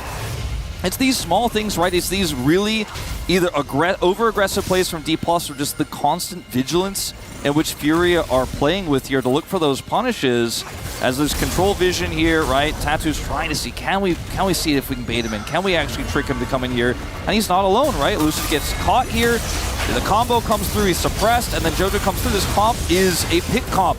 So if you are alone, as mobile as you often are as Lee Sin, eventually that CC will stack up and get you. I bring back what you set up in draft. We took nameplates off. We'd say very standard current meta comp, or rather, I mean, maybe favorable comp for Furia, right? Can they get to those scaling points? Well, the Zig's almost at 3 items. Tattoo is, Toots is now with the Proto Belt with a Blighting Jewel as well. There's some key items coming up, and remember, Guigo had a decent enough laning phase, got attention from Tattoo. So there is a bit of gold in this Ambassador as well, if he can get to those backline targets and actually play the game. And the longer this game goes on, the gold lead has shrunk a little bit for D+, but the leads mean less and less. And with the Ambessa being one of the champs with the lead and the 3 grubs they have and the Ziggs, all it takes is 1 or 2 fights here and Furia start taking these turrets off the map. That gold lead can vanish. Now D+ wanting to control right now the space around Dragon, because Infernal Soul is worth more than gold. Oh yeah. Jojo found out again. Sonic Wave going to take him over the wall. DK moving his 3 members. Showmaker's got the angle as well. The pinch out, Solar Flare. Meanwhile, Smash though found out. He flashes over the wall while Lucid takes down Toots. Both mid laners are down, or rather, both mid lane champions. As meanwhile, Guigo has the 1v3. He's already pulled out the public execution. Now Tattoo needs to help his top lane around. Sonic Wave yet again. Lucid on the back line. Finds IU. What a kick. Career runs into him as he flushes over the wall, though he survives. Tap to charge builds the space, but DK are healthy enough to continue the fight. Furia, lower health bars in a 4v4. Assyrian pulls out the all-out, and Guigo has to run on top of Career. He'll trade his life, but a top laner for his support is always better here for DK. Tatu followed up with a Sonic Wave. They are on the wrong side of Summoner's Rift, and Lucid's on the chase as Furia have lost the fight. If this continues, it might be a wipe. Tiwu looking for what he can pinch here. Sonic Wave over the wall. Standard Blade is janky, and Jojo's now isolated. Tatu has to re-engage. Ayu's left alone, and DK like those odds. This time around, the Impale used out. Showmaker flashes so he doesn't die in the rock.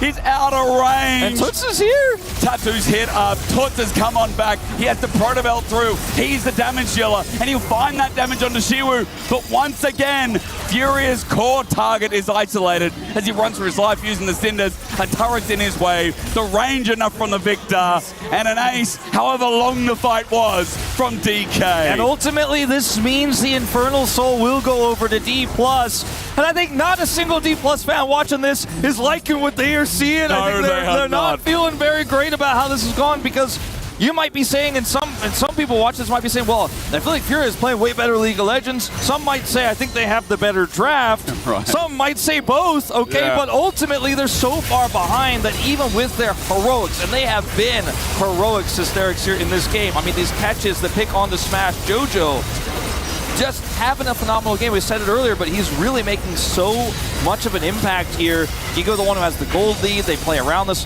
This is going to be a long replay, so strap in if we're going to go all the way to the end of it. Oh yeah, speed it up. But rather than breaking this down, talking about the overarching state of the game and what we have seen here from Furia might make you worried about the rest of this best of three, of what could happen if they weren't this far behind, if Lucid hadn't accelerated the game this much here. But he is a major part of why they win this extended fight. They get the Infernal Soul, and Furia fans, that might have been the last hurrah in this game. Was that a Furia fan or a DK fan? We'll never We don't know. We'll We never don't know. I think both teams are stressed at this point, but a 6.2k gold lead, Infernal Soul acquired, and now it's up to Baron.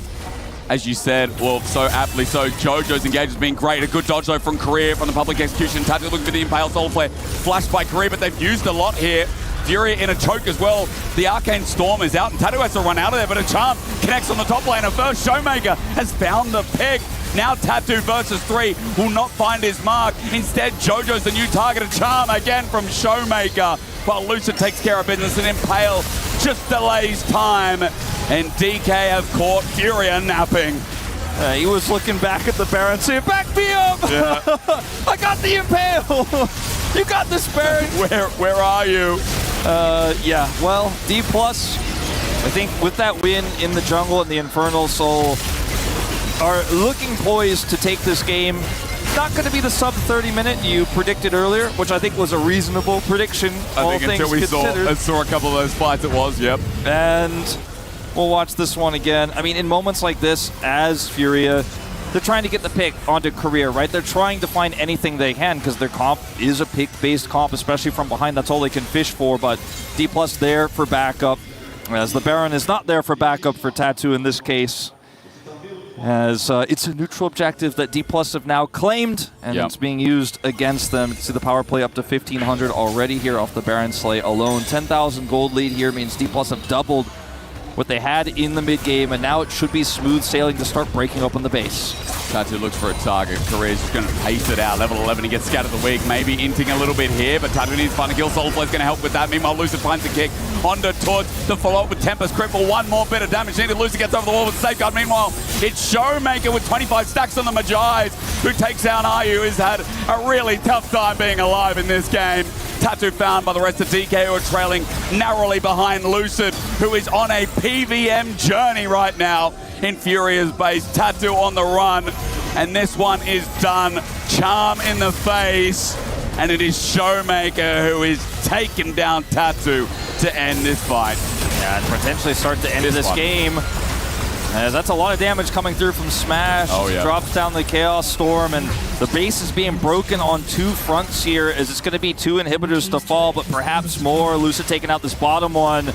And if anyone tries to defend these Nexus turrets and dies, the game will end right here. TP coming through as well from Shiu. They want to end it right now. They do with the Baron buff, they can do that, and at least we're close to the 30-minute right now as Shiu's going to jump on in, take enough to take the charge in front of the turrets. He's taking no damage. Fury lose one more. Todd's about to go double flip on back. Is beautiful as well. In for the mosh pit. Guigo is just going to fall up Nexus. DK's top laner finally gets some numbers on the board, some bigger than when he started. Triple kill for him, and DK had a lot of fun. I would say so. You know, I was concerned about the draft, and I was thinking, as I think many were, that maybe CV Max had cooked too much, but maybe it was just that CV Max gave the okay to the players who wanted to have a pretty eclectic one in this one. Yeah. As it was certainly a far-fetched comeback, right? The idea that they could come back from that 4,500 gold lead, what seemed unbelievable, but when you watch the play we saw from Furia, you could kind of feel it. It was a near comeback in so many moments, but ultimately D+ did end up taking it home. I think props to Guigo in the top lane. You know, decent start of the game. I think, as you said, Jojo was kind of like a meat shield that they needed to rely on to find some of these engages. Tattoo on his Skarner actually had a lot of impact as well. It's just unfortunate that some of those last fights weren't clumped, so that the Syndra could find value if she was not dead, so that the Skarner couldn't drag towards that Ziggs. And it does feel like a lot of this game started on the leverage of Smash on this Victor bot, finding an individual lead, and the constant dive that came through as we throw back to the AD. Thank you very much. Hysteric says, yes, it was a battle and a brawl here, but D+ Kia come out on top, and they are up 1-0, one win away from moving on. I'm starting to think Showmaker and Lucid are kind of good. I mean, that was... That's a good thought. That's a good thought. Pretty good mid-jungle. I mean, if you're going to play Ahri Lee Sin, you're going to take over the map if you do it well, and they did just that. Yeah, I think this is the peak moment from D+ Kia as well. Like I mentioned it before, even the pre-show, that I think whenever Lucid and Showmaker are active together, they are actually a good form. So I think it was one of the games that we could actually see it from D+ Kia when they were really good in the regular split as well. Yeah, absolutely. Let's take a look at some of those plays that Lucid made throughout that last one. As you said, he took over, was back to that old Lucid of on this Lee Sin as he normally does here with Did, just constantly making plays. Yeah, making plays on the bot side. He got clean kill for Ziggs as well. And on the mid lane with Showmaker, chain CC with the Showmaker, it was the play. And I think this top lane skirmish kind of decided the game by itself. Yeah, I think it's really cool to see Lucid popping off on the Lee Sin again, because I remember when he joined DK, filling in the shoes for Canyon. Yeah. And the fact that he's always had this Lee Sin that he pulls out, and Showmaker on the Ahri as well, landing the flash charms. It was a huge Skarner ult, but they're not quite able to pick them off, and Showmaker's able to survive as well. This was really the fight that put the nail in the coffin for Furia, unfortunately. Yeah, and again, I think Shiu, he was really consistent in a negative way, I said, but I think now he's back on Cassandra duty. The tank duty is back, and that kind of makes D+ Kia making a simple plan for them, and I think they're now back to just making it really simple, and again, Showmaker Lucid making an insane impact in this game. Which I think is good coaching, you know? Exactly. As much as we call out CV Max for some of these crazy and wacky experimental drafts, when things are going bad for a team, what do we say? We go back to basics. And it's like, all right, someone's got to play tank here because we've got a playmaker in the mid lane. And they were able to do so. Shiwu back on that Cassante, made it simple for the rest of the team to function. And I feel like putting Tatu on a tank was a mistake. You saw that he had 20,000 damage on Skarner. Like, that feels wrong. He nearly had the same amount of damage as the Lee Sin. I really think you need to put him on a carry so that he can be the person to step up for Furia, because on the Skarner, even if you land the ultimates, if your carries are so far behind, like in this game, you can't do much. I mean, still some concern about the D+ Kia's draft, though. I think the Victor bot lane is not really ideal option when you play against Ziggs, because I think it's a lot easier to punish Victor on the bot side because you have support, you have jungler. So I think they have the enough tool to play against it, which is Skarner and Leona, but they didn't really play into it. So I think that was the issue that they had for the game one. Well, D+ Kia aren't the only team playing right now that are up 1-0, currently over at the B stream. MIBR Los the CB Law representative number 2 come up huge here against Lion. It was a close series or a close match in this game number 1 until a Baron steal, then forced Inspired out. He gets caught, and then MIBR Los now charging in. Yeah, I mean, the scoreboard looks pretty normal up until you look at the top lane. What? A 13-0 Vayne, 6,000 gold lead. Just an absolute 1v9 from Zest. And it's such a big contrast to what we saw against HLE, where Zest was playing the Tristana. He couldn't find really any sort of lead. But you see now that if he's able to pull out these range drops and get that lead, he's going to carry the team. Is Dokla back on tank duty after that game? Because that's what we figured out with D+ Kia, right?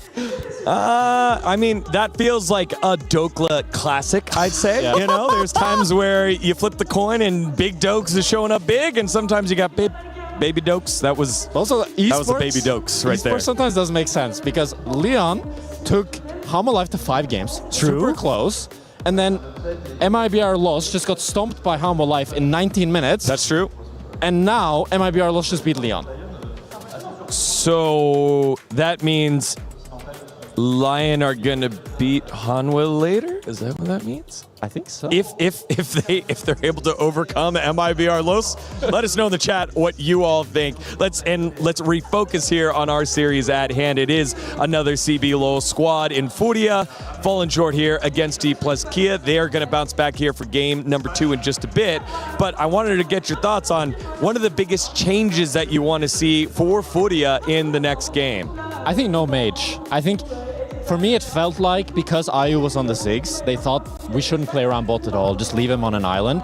And we saw that Smash was super actually comfortable on the Victor, getting a huge CS lead, and that they just could kind of snowball and play around that. That's where Lucy got the first blood as well. I think if you have the bot lane from Furia on a more winning lane that they can play by themselves, then that allows Tatu to play more of a greedy style and then still impact bot lane and help them out. I think people kind of forgot how to punish the bot lane. I think if enemy bot lane is standing next to turret by himself, then you can just literally dive him. I think all the teams that struggle in the MSI is because they actually try to punish the bot lane, and then that kind of made your support to stick into the bot lane. So I think if Furia can just play on the bot lane, try to play around their AD carry, I think they have a good chance, as Zach said. Well, speaking of someone who knows a thing or two about punishing bot lanes, we have Tyler One standing by right now with some Brazilian fans. Tyler, take it away. I am here with the faith of Brazil. They sadly just seen Furia drop down to 0-1, 0-1. Do you guys think they have what it takes to bring it back? What can they do? I think it's kind of impossible to win against DK, but we believe if you have 1% of chance, we're gonna believe it forever. So let's go Furia, and we already won the other game. Brazil won. So let's see, maybe we can go to the next stage tomorrow, right? MIBR is up 1-0 right now against Dene. He's not wrong about that. Do you think they're going to take that serious as well? Sorry? Do you think MIBR is going to beat NA on the B stream? Yeah, I think they came really for real today, so perhaps they're gonna get it. We already won NA in Brazil, the America's Cup. We're gonna win again. Okay, this isn't a trash talk segment. I'm trying to root for you. Don't rile me up, please, guys. I'm rooting for you guys to win. Let's see if they can do it. Thank you very much, Tyler, as again, you love the Brazilian fan and passion. Maybe it'll be enough to get Furia over the hump here. We know that they've been able to do it again against a major region, especially last year. That was when they did it against Cloud9, but D+ Kia, a little bit of a different beast. It's here, for sure a difficult opponent, but I remember back in 2023, there was this young prodigy ADC who came to Europe. They were boot camping there, and he reached rank 1 with 75% win rate, and he was just stomping everybody, and that was Ayu. Ayu, for me, is a player that has really, really high peaks, and I do think that if they put him and facilitate him more, that it is an avenue for success, especially as DK for me seems like the most inconsistent LCK team you guys probably have. Maybe KT is more consistent. I'm not Nail sure. on the head right there. Man. Gotta be careful, man. But I kind of agree. I think that's what like most of the AD carry players most struggled, because I think the AP bot lane meta is really annoying to adapt on, because you can't really be the main carry. But I think IU, he's also really good on some DPS majors, you know, something like Casio or like that you can actually deal some damage in the mid-late game. So I think even then, like, he can't play the AD carry.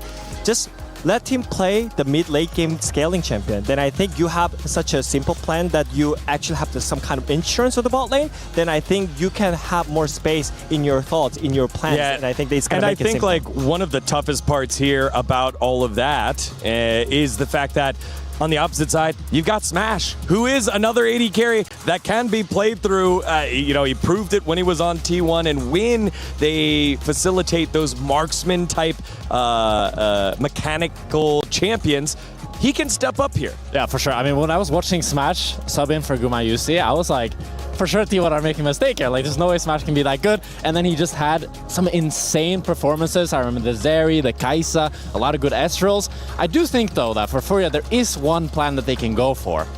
That's a Cebu Irelia. Oh, man. I mean, that could work. I mean, now he's back on tank duty, you know. Like, speaking of which, I think on Smash, he's really weird rookie player on the AD carry, because he's the one that is vocal, you know. I think it kind of makes him really unique, but at the same time, he had some issue with being vocal, because he couldn't really focus on himself, right? So I think now he's trying to figure out with his teammate, again, like his support career. I think he's being really active on the map with his Camille. So it's really fun to watch how they kind of mash up really together, you know? One of those old classic, at the mechanical role, you lose some of the thinking power, the mind power, when you're also shot calling. As we revamp some of the things that happened today, let's take a look at KC versus Gen G at the top of the day, where KC and Gen G did battle. It was fantastic to see the fans and audience fully behind it and enjoying that matchup, but ultimately it went the way of Gen G despite a couple of opening moments that KC had. Yeah, it was a really good early game from KC, especially Yehu and Kalist having the solo kill as well on Ruler. I was really impressed with how they played, and then it kind of felt like they slowly faltered, but we see the early laning phase. I mean, you turn off the nameplates and this looks like it's Chovy versus some random solo queue mid laner, but the Syndra is the Chovy, you know, and Yehu is the Casio, who's absolutely styling on him in the early game. So that was really nice to see and gave me a confidence boost. But of course, I think Busio's been really struggling in this tournament thus far. So he's the big player that I really need to see step up from KC. I mean, it's just a first match from each teams, right? And I think in EWC, we have a rough schedule. Like, you have to wait until you play, and like, I think there's so many ups and downs in terms of like the schedules. So I think you have to be really consistent about what you want to make and what you want to play. That's right. When you win, you get that benefit. If you win, you play tomorrow. And then if you win your best of one tomorrow, you're into playoffs. No worries about best of threes. Whereas once you lose, you're into those best of threes, and you've got to grind those games out, which is what we're currently in right now with D plus Kia up 1-0 over Furia, the CB Law outfit. Let's see what happens after this.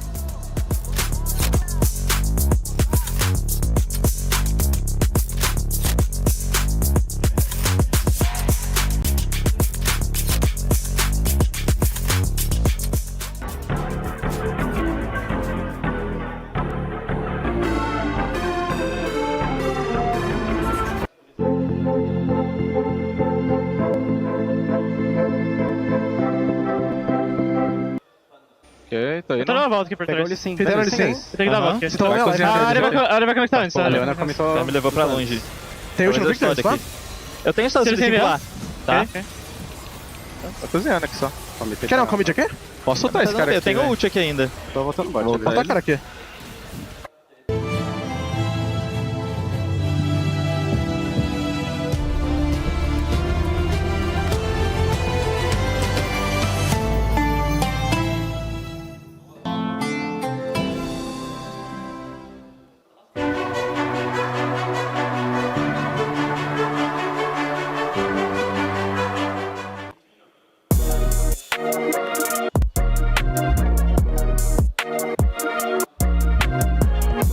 is the director of the train, the conductor, I suppose. He steers everyone in the right direction, keeps you going where you need to go, and he will always be that voice of reason. It's great playing alongside him. He's a very vocal player, doesn't sugarcoat anything, really. Will tell you exactly what he's thinking, and he knows exactly what each player needs to do and what their role is, and he vocalizes that very well, so. He just know that what's the most important situation gonna be. Let's say just second dragon is really important, then he just shot calling this game changer, so everyone just be ready. He's a very objective guy, and he will not sugarcoat your answers, so having that just sense of direction always in game and outside the game is invaluable. He's great to be around outside the league. He's very passionate about football with the World Cup going on. He's got a lot of opinions on that. We share a similar sense of humor. Easy to get along outside the game. He's a funny guy. Someone who is blunt and comes from a different European background and not something that I grew up with. So he brings a new perspective on so many things, and it's fun to have him around.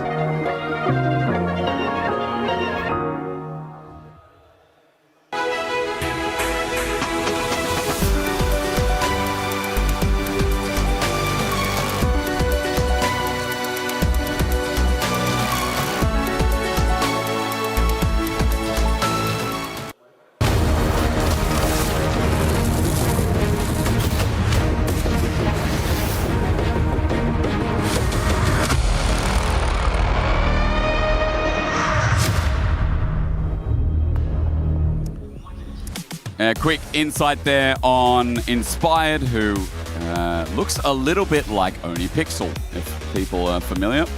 Just randomly, my name's Asterix, I'm joined by Wolf, and we're about to get into Game 2. Game 1 was a bit loopy, Wolf. It certainly was. It left a lot to be desired on both sides. I think Furia. We got baited. They're 0-1 down, by the way, if you haven't seen the B stream. So they are moments away from potentially getting knocked out by MIBR lost, which would be huge. Furia had a strong draft and actually played really well, but just were too much in the hole to recover. And for D+, they had a very fun draft, and it was very interesting, and it worked because Lucid worked and because Showmakers already worked. So a lot of working. I do wonder, in my mind, I feel like I'm going into the first game, right? Okay, because I think in some ways D+ really smashed that game when it was one-sided, but in other ways, Furia were winning a lot of that game, right? So see what this draft looks like here in Game 2 and see if things can change or if Furia is going to be eliminated. If you're just tuning in, this is the lower bracket. Your key is crushed if you lose this best of 3. Yep, out of the tournament on day 1. That's what is on the line here. Already MKOI have had their key crushed. They were the first, were they not? Well, technically, because their match ended first, and then KC managed to keep themselves alive a little bit before that as well versus Team Secret. So 2 teams already out. We're going to find out who joins them, as that Cassio's been taken away again, Wolf, with the Poppy as well. The Mel gone. So taking that one out of the hands of Smash, and we will see a Nautilus ban. Jarvan's also gone. So Yeah, maybe Jarvan priority gone. jungle here for DK. What are your thoughts? If they want to, they can just take the Xin as a safe first pick, but I think they probably have something else in mind. Ori is up as Orianna well. available. And the Nocturne was teased in the last game, but not picked. So Orianna Nocturne does seem like a pretty strong setup here, unless Furia can find a way to deny it. We have seen a lot of Anivia counter picks to the Orianna. Has great wave clear, but it's definitely not as explosive. We'll see what sort of scaling Furia can build around this. Might need something a bit skirmish heavy in the jungle as well. As you said, the Nocturne has been flexed Ooh, around. I like the Bard more as a response to something like an Orianna. Just try to build out a strong bottom lane instead of just getting a counter pick. Caitlyn is up and available here if RU wants something a bit more pivotal for the 2v2 this game. He was shut out last game on his Ziggs.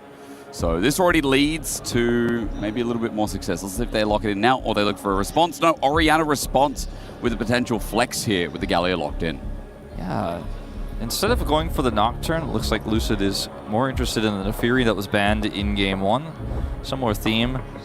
We have seen Xin find a lot of success with that Orianna and is obviously very robust as a frontline champion. So a lot of options here. It's very open-ended when you have the Orianna. You don't have to go for Nocturne. You don't have to have that Nefiri ball set up. They will opt for it, though, and now I'm curious to see if they want to look for a very strong blind top pick for Shiu and then protect it, or if they want to go for, okay, well, this was banned last time around. He's hovering it. He's doing it. A poor start today on it, but she was looking to make up for that. I think he's definitely going to lock this one in and then look to try to protect it with Yorick ban, for example. I think is extremely likely.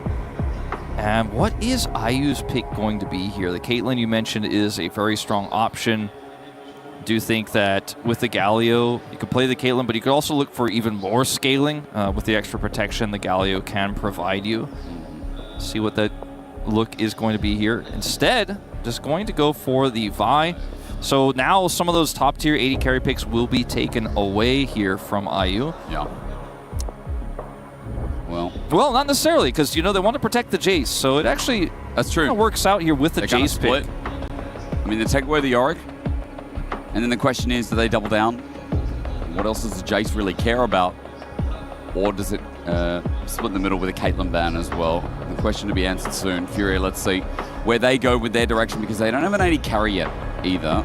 Same as Kia, but they've got that pairing with the Bard. So taking away a potential Callista Renata lane feels very strong here. And obviously Renata's very good into Vi compositions in general with Galio to follow up. So that's a smart ban. I think it's very tricky to try to ban out 80 carries, especially with how D plus Kia have been playing their bottom lane this tournament so far. You just don't know what you're going to get. But this Caitlyn was the most obvious pick. Because they went for the Vi, it will cost them that strong pairing there in the bottom lane. This is the tough one. This ban is not easy. Yeah. Maybe an Ezreal ban could fit the bill if you're worried about the range they already have and Ezreal's safety into the Vi. Xayah, same sort of situation. Vi, yeah. But next question I have is that Yorick going to disappear that we talked about before? I think it's the safest ban, right? Olaf instead. Yorick is available. I guess the question is, does Guigo play it? Because here, with the comp that is playing very heavily towards dive so far, do they need more buddies? He doesn't have any games played on it here in 26, so perhaps something he shies away from. I'm not as familiar with the CBLOL region to know about the counter picks there, but I think it's a pretty known pick. Yeah, and apparently he does. So, first game in 26. The other thing we mentioned earlier, I said about Toots was he hadn't played Syndra, and he had an incredible mechanical game of Syndra. He had a great game on Syndra. All right, well, this is why you don't ban 80 carries against D+ this tournament, because they're pulling a page out of Viper's book with this one. They've seen enough of MSI, and they're like, you know what, this is here to stay. This would change the equation a little bit, though, potentially. What, Jace? Do you think it could be a Jace bot? No, I think it'll probably still be Shen support. Yeah, okay. But does that mean we get more of a traditional 80 carry that the Shen protects? Or will we see something crazy here with this Jace? I don't think so. I've also seen Orianna at bot, so I mean, I'm just going to throw that one out there. You don't start with me on that one, It's Derek. just anything goes down there, and so does Talia. So no traditional 80 carry. The 80 damage is going to come out from this Jace Nefiri, and technically still be Orianna bot, but it does look like Talia bot is more likely. They could play Misfortune here. Furia could. Yeah. With the setup they have, with Bard ultimate, with Vi. But instead, looking for an Ezreal pick. I just thought perhaps that with the Talia bottom lane, just having a little bit of a strong pushing bottom there with the Bard could actually really limit the agency of Smash. Well, it got a little bit weird again, but it's less weird these days, right, to see the mages in the bottom lane. In fact, we saw it earlier today, and D+ have been experimenting, and they have had a lot of time since they did not go to MSI, but had that incredible run through the EWC qualifiers, which is why they are here. Just for those who don't know, didn't follow the Korean qualifier to this tournament, D+ were playing better in that qualifier than they were domestically in the LCK. And better than they had played in the LCK Cup playoffs where they went to Hong Kong. So feels like EWC has a little bit of magic for them this year. With the Shen Talia lane, there's a lot of CC down there, but Ezreal can mitigate a lot of that with his Arcane Shift. And it's not a dash, so the Talia rocks aren't going to bother him either. Maybe give time for this Bard to roam as well, because it does feel like, as you set up, Wolf, that Yorick pick needs to find success up in that top lane. The counter against the Jace needs to kind of roll ahead and put pressure on side lanes. As match point here for DK, it's only a best of 3. Fury at that key be crushed under the weight of this tournament if they lose this one here. I would love to see a 3-game series here. I know D+ is from my region, and cast usually have a lot of regional pride, but they could still win Game 3. But I'm excited about how Furia looked in Game 1 despite the deficit. They looked super clean. They did. I think Furia can be proud of the takeaways from Game number 1, bring that into Game 2, and see if they can extend the series as we get onto Summoner's Rift. It is a self-sufficient bottom side of the map that'll try and survive out and survive this craziness that's come from Smash and Korea once again in another League of Legends game in this season. As Shibu got Jace again. Now, if you are unfamiliar with their opening day, which was today, obviously, against AGAL, topside, was this not exact matchup. Obviously, there is a Shen on their team this time, but it wasn't a super favorable matchup. Shibu went 0-7, I think, at the end, or had a kill or 2. He did end up getting a lead in gold after being left to farm alone, as Lucid will actually sneak in here. It will. It did not go well for him in side lanes, though, where he was repeatedly picked by the Shen, counter pick, actually, in that game. As early game Galio, he can't, he doesn't have a ranged attack, so he often does kind of... He presses that button and then hopes to clear the way. Down here, the Talia has a little bit of harass that she could do early on in this lane. And her rocks on the ground in bottom lane matchups work a lot better into supports that are not ranged and or are trying to dash at her, but still can get a little bit of control at level 1. I think the trajectory of the matchup, though, will change after level 2 based on how Career plays the early prio. Yep. As that top lane invade still happening. It's Lucid full clearing the top side of the map right now. He's going to take this opportunity to back, and pings are going down towards his red. He's pinging that he's going to the red buff, and we'll see if this gets sussed out here by Tatu. Otherwise, should be a very strong 3-buff setup here for the young jungler of D+. At this point, he's getting closer to veteran status, Lucid, that is. Yep. Tatu does cross the river here, and we'll have a little bit of a clash on Raptors. We'll be seen, that's right. Tatu going to walk away. Reset here for the Raptors. Smite was available here for Tatu. He's going to walk back in. Lucid is trying not to use the Smite, instead trying to bridge it towards red, so he'll hold on to it, move down, and Tatu doesn't have anything to clear in his jungle anymore. So he is going back empty-handed, and this jungle lead is going to build. It's harder to use bottom side prio on red side than it is on blue side, so even though well said, he had control here with his bottom 2v2, just no control in mid, so the collapse is just so much easier for D+, so he just has to concede the point. It looks like he wants to go for a cross here on the northern side of the river, at least going for this early Scuttle Crab, but it is a huge farm lead for Lucid right now. And something's going to have to give here if you're going to come back in this early game. And I mean, red's going to be taken now. Beeline up from Lucid. For the Gromp, it's a long path from Tatu to try not get spotted. There's a flash Shadow Dash, a flick back. Smash has found the perfect target. Ayu has to flash himself. DK's 2v2, a success here as Jojo has a magical journey out, but there was a heal burn, sure. Korea did burn his flash, but a health advantage is massive here as Lucid is just going for the Raptor respawn in the top side while Gromp was stolen by Tatu. Tatu here actually looking for Shiu, though. Cage is down, the Ghoulie Walls, Atlas would call it. Siwoo's going to get the hammer out onto Guigo, who's low on mana. Guigo wants to kill here, and he will find it. First blood as Siwoo walks into the turret. He avoids the assist, so he denies Tatu that assist gold, which is why he went for that rush into the tower. Also make him respawn a little bit faster the faster he dies there like that. And we'll be able to head back to the lane with a teleport. But a nice successful gank there from Tatu, even though he didn't actually get the assist. He was able to cause Shiu to die that way. As Toots Going Justice Punch away. He's okay. I think Lucid was there just in case there was a Justice Punch into Showmaker. But as we talked about, big lead. Topside camps have not been cleared. Lucid's going to go check that out, it seems, with the pathing right now. So even though that was a successful gank from Tattoo, remember, jungle is still in a hole right now for Furia, as the respawn Raptors was a big one for Lucid to take as well. And the bottom lane, you know, Career had to expend his flash to get back that control, but they did get back that control. Now, like you predicted, they're leaving the Taliyah to the lane alone, and we'll see what Career can get done right now, just getting a lot of information around the jungle. And for D+, they're very comfortable with this position despite the Jace pick there. Shiu didn't even commit the flash. It was like, all right, expected this, going down, denies the assist, and just heads straight back to trying to put that pressure back on in the top side. See what JoJo can get done here, because obviously with the range advantage he had early on, had a little bit of control until that flash came through. He has flash advantage, but that doesn't necessarily mean a whole lot for a Bard, who is a range champion who's not looking to flash on people in most cases. Yeah, very true. So kind of calculated what Career did there, and like how he played that. And now, almost level 5, getting close to that 6, so he will have a bit more global pressure in a few minutes' time. JoJo picking up some chimes in the meanwhile. And in terms of that jungle pathing, Lucid is now towards the bottom side of the map, halfway to level 6 himself. Experience lead because of what happened. And I'm curious if he goes for the Raptor respawn a third time here. Showmaker will receive the wave, get the push out, and the cross is coming now. Lucid is beelining.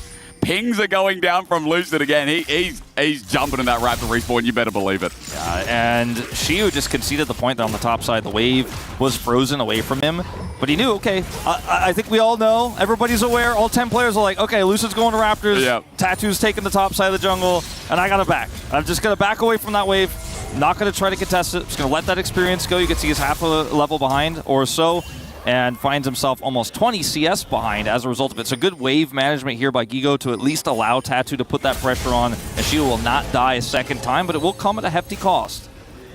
Let's go down. Tattoo takes something. Pings went down, assuming that Tattoo was there. He based, but obviously Lucid now knows he's level 6. So he has that call of attack to pull on in, as next Scuttle's going to be spawning bottom side of the map here. Tattoo will be able to find level 6 shortly, as Dragon will be the next port of call. Career moving up with Smash as well. There's the Weaver's Wall to try and pull him off, and they successfully do so. Again, that pressure.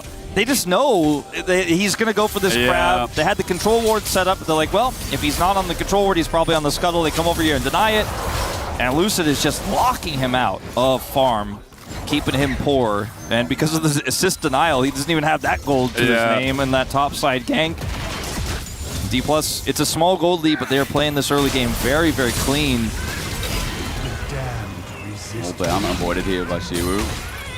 Topside move here from Career, still without level 6, but you might find it here as he moves up for the wave pushing in. Hovering around Fog of War, will take the long way around. Guigo goes for the push in, the hammer's down, getting the slow. Maiden about to die. Catwife is dropping 50 gold to Shiwu.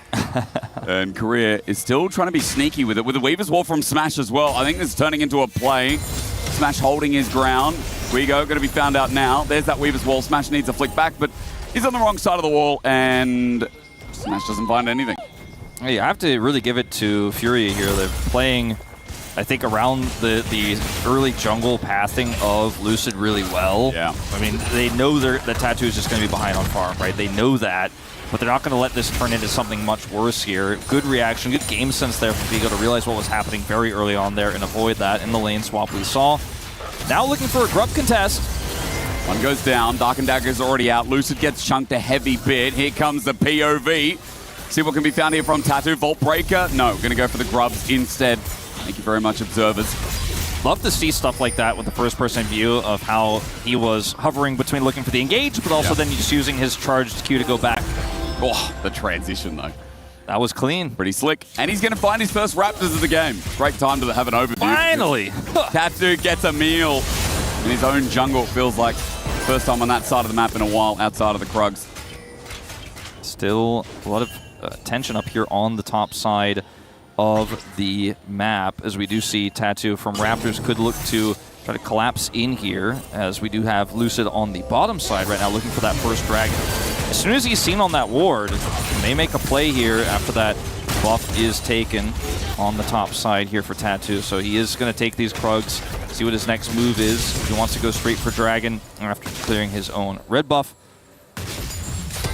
Limited information, but has been missing for a while, so we'll just be Tattoo taking the back here, not looking for the punish. The backs already came through. And we just go to another quiet early game here. Only one kill to Furia. They've stacked up, D+ have significant lead through the farm advantage, but it's not that they have this game fully under their control until we start fighting. Yeah, I feel like with those fights, having a Galio with Vi, very easy ways to initiate and follow up. And again, the side lane in an okay spot. As she was going to get some plating here by himself. The rotation quicker there. Yeah, exactly. D+ having the tempo advantage of the lane swap, so they get the faster swap back to bottom, then the faster swap back to top, so they get a lot of plate gold out of this. As you guys can see in the bottom lane as well, IU kind of under threat, as Career does have this wraparound here, just getting tons of information, tracking Tattoo, allowing Smash to know, okay, this is the time I'm going to have to pump the brakes for a minute and back off and look for a little bit more Dragon contest rather than trying to push this. Ezreal, who is down 16 CS. Again, not the end of the world, but it's these small advantages that have stacked up to be the 1.3 thousand lead here that D+ currently holds. It's the differences of items as well, or at least some of the building blocks of it. Tattoo around Dragon.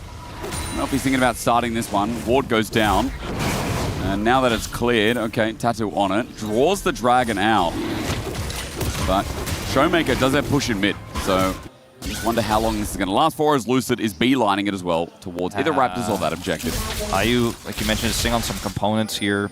Super threatening in an early skirmish. This is all going to come down to this timing window. Lucid is here for the punish. So close! It's so close, but he gets flash. Shadow Dash. Career has found the angle, and it's stolen. Here we go. Here's the Hound's pursuit on top of his head. Tattoo Vault Breaker's in. Saved out by the Galio, but the flick back is beautiful. Smash opens up a kill. Jojo is in the thick of it as well, and Lucid will take the blood. How nice is that? DK continue their pursuit. Huge, huge win here for D+. This is the culmination of everything that we're working for in this early game, and the timing, the understanding that they have. As Showmaker will get taunted, but we'll just jump into the replay because I don't think it'll lead to much here. Is look at how low this gets with the taunt engage here. 30 HP. But it's not about the smite, it's not about the security of the Dragon, it's about the timing of the punish that Lucid could set up a 50-50 here effectively, and no matter what, Dragon or no, they know they're winning this fight. That's what they were really playing for. The Dragon was just a bonus, but the timing was so crisp. And if you thought that Tattoo was behind before, look again. You're going to have to blur out the score difference here with a 1,000 gold lead and a 30 CS lead just about here in jungle.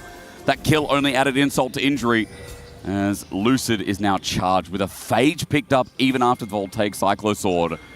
Tattoo doesn't even have his first item yet, and that is just showing you the state of this game that is now ballooned to 3,000. Not to mention that he hasn't finished his jungle quest either. Just a few more stacks away from that one. Bit of a scrappy fight here. Tempered Fate going to be dodged out. A nice W button. Call of the pack now brought in as Jojo flashes away to the blast cone. Will save his life, but Lucid eviscerates over. He's looking for a chase. He's going to find Guigo, and he sends out the Dark and Daggers with a Hound's pursuit on top of his head as well. Guigo is bleeding to death with Smash. Looking for an angle. He'll find it even after the flash from Guigo. The follow-up was beautiful from DK, and top is now open. And this is just how this composition can run the map. Just has so much global power, right? You have a Shen, you have a Taliyah, and if you decide that you can overload one side and look for these picks, as long as you hit the abilities, you're going to get those picks, you're going to get those kills. It's impossible for Fury to match in kind. You can see IU, he's really the only one who benefits here. The cross map is just a little bit of plate damage here on the bottom turret because it's just not possible to match even with his teleport. Okay. Speaking of teleport. Smash doesn't have the Weaver's Wall. It's about 10 seconds off the cooldown. He's trying to buy time, get that passive rock surfing to get away. Guigo is in his way. He sets down the Ghoulie Wall. It's catching on Atlas. The Smash at half HP against the wall. Binding great. Guigo with a shutdown bit of gold. 476 feels nice when you're this far behind. It's really huge. He has that ward to TP to get the punish. I think that's something that Smash didn't calculate for, but he also knows, like you said, he has that passive. That may have been enough to get him away, but it wasn't in this case, as the shove does not hit. D+ on the cross map, looking to race for this first turret. And they are definitely winning the race in the short term, but as this wave fades away, it's perhaps Guigo who will actually be the one to take it down. You're known to be quite the turret demolisher with his shovel. Oh, yeah. He's got a lot of digging to do, though, as we look at the replay and the TP. The TP, or the ward rather, here is the critical part of this, as Jojo is also here for the follow-up. Smash has to leave early. Wanted to get that first turret, is unsuccessful here. Greeted a little bit for it, but again, I think he thought he was safe to surf out if anyone comes over. Stun comes through here from Jojo, and Gigo picks up the kill there. Did not secure the turret, though, as you can see there on the minimap. Got it very low, but did not quite finish it off, as he wants to maybe look for something here on the Shiu. Does have Tattoo coming over. And the Maiden is available. Guigo now going to drop it down. Tattoo not spotted out on a ward. Shiwu gets a big push. This Maiden was just dropped. If Shiwu finds a shock blast and a couple of autos, she will die. There's a mini one that missed, by the way, from Shiwu. So big point of contention here is that turret is so incredibly low, and it's a lot of money that D+ want to pick up here, so we're seeing big rotations across the map, as we'll have the Rift Herald spawning at the same time. Top is where it is at right now. There go Raptors again. Tattoo going to face check, Shadow Dash, and anyone. Infest right on top of the head, double Dark and Dagger and Hound's Pursuit, sure to come. Lucid pulling the trigger now. Tattoo tries to buffer and does so successfully, but what are you going to do? Tempered Fate onto 2. Tattoo going to get caught out, but Smash is there waiting with a seismic shove. A magical journey taken by Lucid. The dog's running down Jojo next.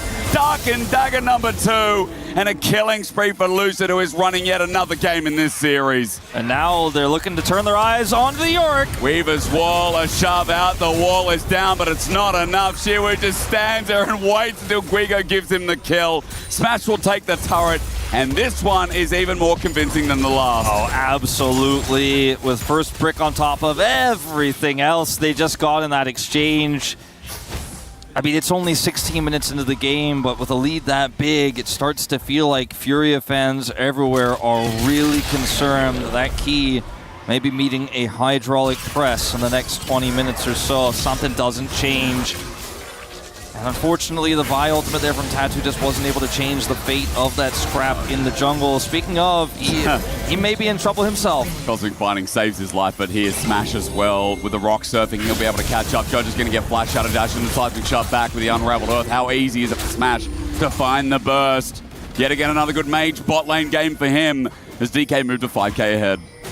0.4 career, just helping run this jungle, clearing out the vision as these turrets start getting removed one by one. Top turret down, bottom turret down, and the final turret here in the mid lane has a Herald to be dropped onto it. And they don't even necessarily need to do that right now. The Dragon is up. They can use it for a combat Herald here defensively if there's a contest. And if you look at the minimap, that doesn't seem likely, Hysterics. No, at this point. They have no room to move on Summoner's Rift right now in D+. Okay. Maybe an angle here. Do it again. Make the TP play. Tempered Fate going to miss here, but Guigo comes to the exact same ward spot to find a kill yet again. And put in that ghoul wall all on up as Toots is going to ulti as well. They use a lot here for Shiwu, but a taunt does still connect. And a shutdown again to Guigo, who's the only one with a lead this game. That Herald can open up mid, not once, but maybe twice here, or at least get some damage down. Instead used to disengage and move between jungle here for Lucid. And they have a huge push with Showmaker in the bottom lane, so... Okay. Well, it happens to all of us. Yeah. You can see Showmaker's not phased. No. He's seen Lucid drive before. Yeah. He knows. Been in the car with that guy a couple of times before. Jojo, Double Dark and Dagger is a half HP up. There is a 4-level difference between Lucid and Jojo. The shutdown that went over to Gigo means, once again, just like in Game 1, he's the only gold lead. He is a Yorick that could be a side lane threat. Are you backing here? There's the Dark and Daggers again. Is it going to be a Hound's Pursuit? Magical Journey taken. Lucid can do that 1v2, even with Tattoo nearby. I don't think Lucid cares much about this fight, as he's shown all game long. He's even forcing Guigo out as Career is making move. So is Showmaker, and with the Weaver's Wall, they know that Smash can even the odds in an instant. Furia just have to sit back and try to farm, and in their best case scenario, they want to match D+'s rotations, but have Guigo on the other side of the map. Unfortunately, D+ know that, so they're following the Yorick, so he is constantly locked down under turret instead of hitting the turret to try to get bounty gold. As Shiu is saying, well, I'm happy to be the one who's alone hitting the turret since where everyone else is following the Yorick.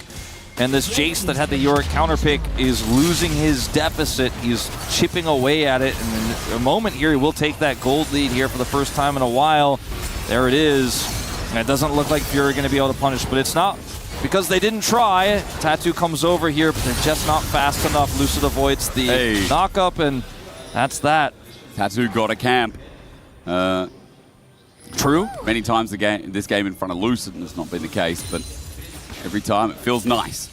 It's been just D+ faster on the play. Oh, yeah. So much of this game has been about the early pathing, but also their lane swaps, the double global. It hasn't been about, the Orianna that we had early in the draft necessarily. 0-0-1 as Showmaker as Toots is just trying to absorb the pressures. Finally, York might get to hit a turret. That would be nice. If Shu has anything to say about it, though, might not be there. Korea looking for Shadow Dash again, going to get mid-justice punch. Toots there. Tempered Fate slows the play. Jojo coming in, looking for a Cosmic Binding, but even in 2v2, I don't know about that one. Shockwave held onto for now. Well, meanwhile, Tattoo is dead. The follow-up here from Lucid and Smash is enough. Raptors are going to drop again. And, yeah, we keep turning the camera and just finding, I think, a better play for DK. And the other part of this is we go, he was like, maybe I need to come up and help. He doesn't, and he lost all that damage He on the could have had turret plating. He could have had turret plates. He could have had maybe some bounty to his team. He rotates up, doesn't find anything, goes back down to the turret. But while he's going to get this turret and the bounty associated with it, D+ are going to get something way more valuable here in this Baron. So sure, oh, no. he's going to get this. He's going to get it, right? He's going to get it. I think so. Shovel down. Okay, but will he get out alive? I guess Showmaker's not going to press the Shockwave again. And yes, Guigo does get the turret, but Baron drops for DK. As we look at the replay and find out what the hell happened down here.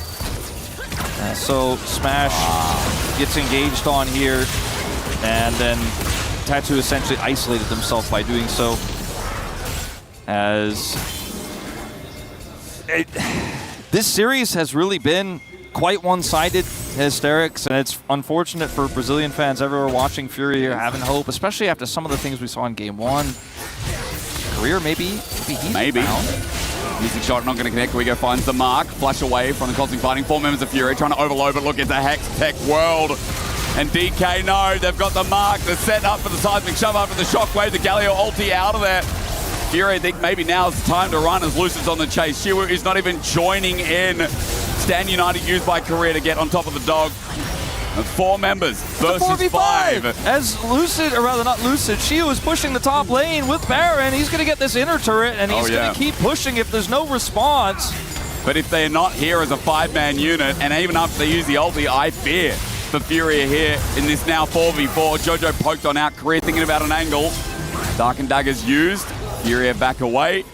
And that's that. Showmaker will go back to farming, as by the way, he does have a 70 CS lead over Toots, with 270 CS at 22 minutes into the game. Showmaker is 1 of 8 KP. Yeah. He has not been the main character. The earpods are in. He's practically not even been a side character. No. He's kind of an extra in this game. He is. In terms of where the fighting has gone, but again, it's been more about the Smash rotations. It's been more about Lucid running the jungle. I think if we would be to give an MVP of this series, it would absolutely be Lucid, who ran game 1 with the Lee Sin, and now is going to get soul point here for D+ in this game 2, where he has just out-camped and out-rotated Tattoo. 0 deaths here. You know, Showmaker is that extra who's getting paid more than the main cast in this game. He's just walking behind in the background, and he's on the screen for 5-10 seconds, but he's getting banked. Mid turret going to be opened up by the rest of DK as well. Fury coming in to defend, but inner turret seems likely to go down in the next wave with the way Lucid's hovering around. Shiwu is up in the top side doing a bit of that Showmaker cosplay as well. Yeah, there's just such an ebb and flow with the control that D+ have right now. They can play through, and as soon as you try to answer one lane, you know, they spill through the cracks. And, you know, Showmaker gets this push here, then they try to collapse on him, he backs away, and then suddenly Shiu's pushing into that inhibitor turret, as this inner in mid is where the rest of D+ are, and with this Baron buff, they take it off the map, as well as this power play without any kills has reached nearly 3,000 as this Baron fades away. It doesn't get much more one-sided than this in professional play in an international event. Still been a good day for Korea in the grand scheme of things. T1 found a win, Humble Life found a 19-minute win. And this series looks to be a 2-0, so no drop games here, with Korea performing at the peak. And Showmaker, I'm just going to count it. He's about to get 300. He's taking the Hex Gates on Summoner's Rift. And losing to AGL is... There's no shame in that. Sorry, yeah, there is that one guy I forgot. Of course, DK played earlier. AGL picked up the 1 win. So that's the 1 loss. Yeah. LCK. It has been the team to plague the LCK, with the exception of Genji last year, as they took out Hanwha and T1. But not going to eliminate D+ just yet, because in this double elimination format, they get the opportunity to play against Furia, and unfortunately for Furia, they have the opportunity to play against D+, and have not been able to seize it. Now, in these final moments here, what can Furia look for, right? I mean, the Ezreal hit the 2-item spike, but so late that it doesn't necessarily matter. They need to play through with this Galio comp. I think Ego is the only one who really has money. They're going to look for this pick on the Shiu here. He's isolated. Decent assist. The dive is going to commit, though, from Lucid. He's shown up. Tempered Fate onto Shiu. They're going to Vault Breaker in, or at least they seem to want to shield a Daybreak as well, setting everything up. It's a Galio. He's found the taunt, but Shiwu's not dead. Lucid's opened up with a jungle kill himself as his daggers keep hitting the mark. He's going to press W. Eviscerates over the wall, followed up by Guigo. Now a flash from Lucid. The Ghoul's also following up as Guigo takes a Hexgate himself. Lucid still being chased up. Joe's going to flash on in. Misses the Cosmic Binding. Eviscerate is such a pain. The slow going to come through from the meat zone, but Lucid still able to land the poke himself. The thumbs are up. The smite for the slow. Lucid is running away, and Guigo can't catch up. Jojo dies in the back end, and I think Guigo, his long chase is going to fail. He gets taunted, he can't TP out, and Lucid is laughing at them. And what a frustrating way to get knocked out of this tournament. Chasing the tail of Lucid, known as Luwawa in Korea by his fans because of his incredible Nefiri games, and also sometimes how he aggressively makes spaces. But all the while, Showmaker got the bottom inhibitor turret. Now, and the inhibitor, rather, I should say. Yep. Now this mid inhibitor is incredibly low, and we're back to just resetting to Baron here. As you can see it on the players' faces here for Furia. They know they have been outclassed in this one. They do, and they were laughing as well. And they know this one is in the dirt. Lucid, almost 4,000 gold up at this point. He gets to keep his perfect KDA. He does. At least for now. I mean, I suppose there's a world that he could die somehow for the rest of this game, but I wouldn't bet on it. No. I think right now, this one is just going to be a slow burn in the next 5-6 minutes to round it out. Hextech Soul going to be free as Tatu, lucky to be in his own jungle at any point in the The only regret I think any D+ player has is Showmaker with a Dark Seal by still 0-0-1. Maybe he's a wasted buy at this point. Toots, he's about to die as well. Korea's got the damage. We go to the POV one more time. And it's just calling the pack in. More dogs are going to join in. And it is a feeding frenzy right now that DK are serving up on a silver platter to each other. Inhibitor going to drop, but it is an open Nexus soon to be. The turrets soon to drop in whichever order DK choose. So much pressure here, and there's just no way to defend. Furia do not have the tools. They don't even have True Shot Barrage anymore as these Nexus turrets are falling. Well, Showmaker's got 2 assists now. Will he get anything more? 3-man Shadow Dasher flick back from Smash, catches the flash. Guigo's gonna die. It is 0-0-3 on Showmaker as he crests 341 CS. He gets a kill as well. He will not die, but DK will not fall as they eliminate Furia from EWC 2026. It is the end for Furia, but for D+, the hope is alive after a tough loss, a close loss to AGAL. Weren't able to get it done there, but a much more dominant and one-sided showing this time around as they will cross the stage. Eclectic drafting in Game 1 and Game 2, keeping it a little bit more standard. Game 2, the much more one-sided game. Definitely was. Clean things up. The DK fans are rewarded. And there actually are a few of them in the audience here to round things out, as Lucid had a field day on the Lee Sin. And then the Nefiri was a stomp. The invade really took over and made sure that Tatu didn't get to play the guy. I felt sorry for the guy. That was rough. Yeah. We are going to hear from Showmaker on the stage here with Lou, so take it away, Lou. in a moment. Apparently, in a moment. Showmaker's got a... I jumped the gun on it. It's okay. I think he's got a fist bump. You know, it was funny as well because on the stage before, after DK won game one, they all ramped up. We'll tell you in a second, though, as Lou is now standing by with Showmaker. It's getting late here in Paris as Showmaker takes down Furia. Congratulations, Showmaker, for this victory. And it feels good to see you back on the international stage because it has been a long time. So I want to know how it feels being back at those global events and what do you enjoy the most in those events? 이제 쇼메이커 선수 승리 축하드리고요. 정말 쇼메이커 선수 국제전에서 본 지 꽤 오래된 것 같은데 그래서 오랜만에 이렇게 국제전에 다시 돌아와서 경기 치르신 소감이 좀 궁금합니다. 오랜만에 이렇게 많은 팬분들 앞에서 이렇게 승리하는 모습 보여드릴 수 있어서 너무 기쁘고 또 이렇게 열기 느껴갈 수 있어서 너무 행복한 것 같습니다. Yeah, it's so good to be back on the global stage and playing in front of the whole crowd. Yeah, it's definitely genuinely good feeling that I feel been a long time. And we're very happy to have you back also, of course. Donc effectivement, qu'est-ce que ça te fait d'être de retour? Ça fait longtemps que tu n'as pas joué sur la scène internationale. C'est un trop bon feeling. Je suis trop content d'être de retour, évidemment. And today was a great team performance. You guys were above, but I want to know deep down in your heart, who is your MVP from your team of today?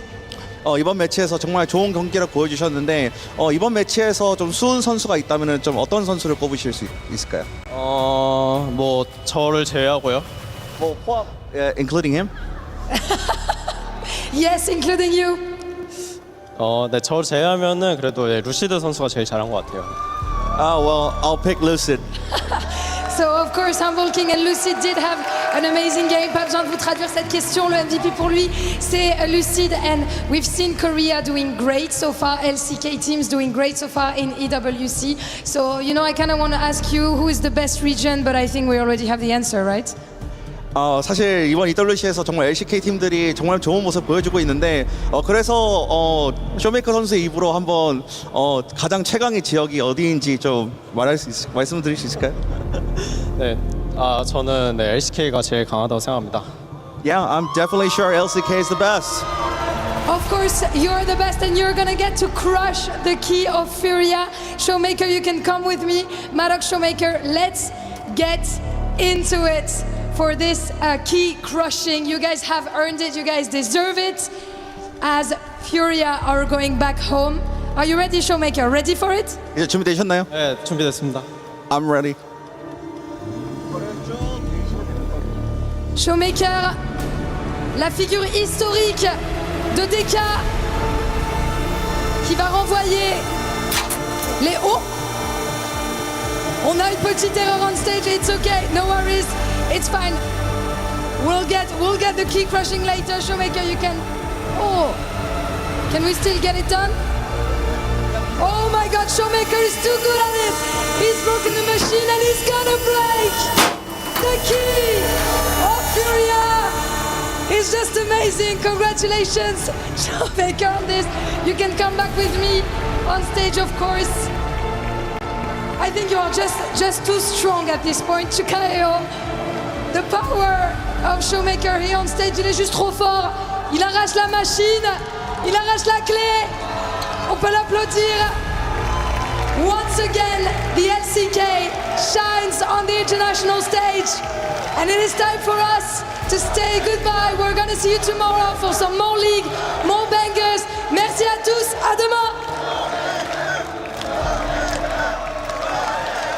He still got the handle. He just didn't let go of the handle. He broke the machine. I have done a lot of Esports World Cup. I can't say it's never happened, but I don't know if I've ever seen a key crack like that. Yeah, Usually it bends wild. and is smashed. That was Showmaker, I think, making a statement in some ways, breaking the handle, breaking the key as easily as they broke Furia there. Oh, yeah. They will face off against the loser of G2 or AGL, so we might have that potential rematch in that best of 3 against AGL, or a matchup against G2, who Showmaker has said for years that he loves watching G2. He's a big fan of G2. Yeah. He's studied a lot from G2 and from Caps.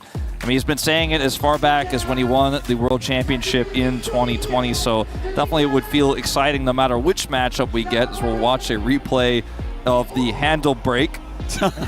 He's just like, what?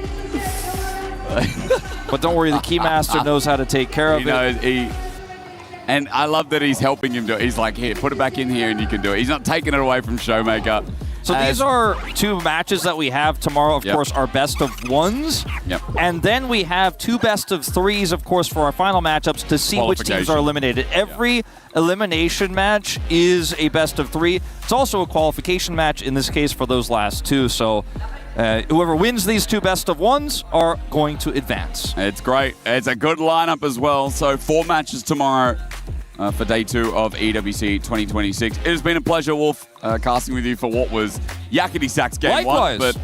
But absolute clinic from DK to round us out. We will be back same time tomorrow, as you see, 11 a.m. CEST for T1 versus BLG, a matchup that every esport fan knows, loves, is filled with revenge. We're sad to BO1, but we're happy that we get to have it. It is bye for now, but not forever. And we'll see you tomorrow for more EWC.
ドキドキしようよずっと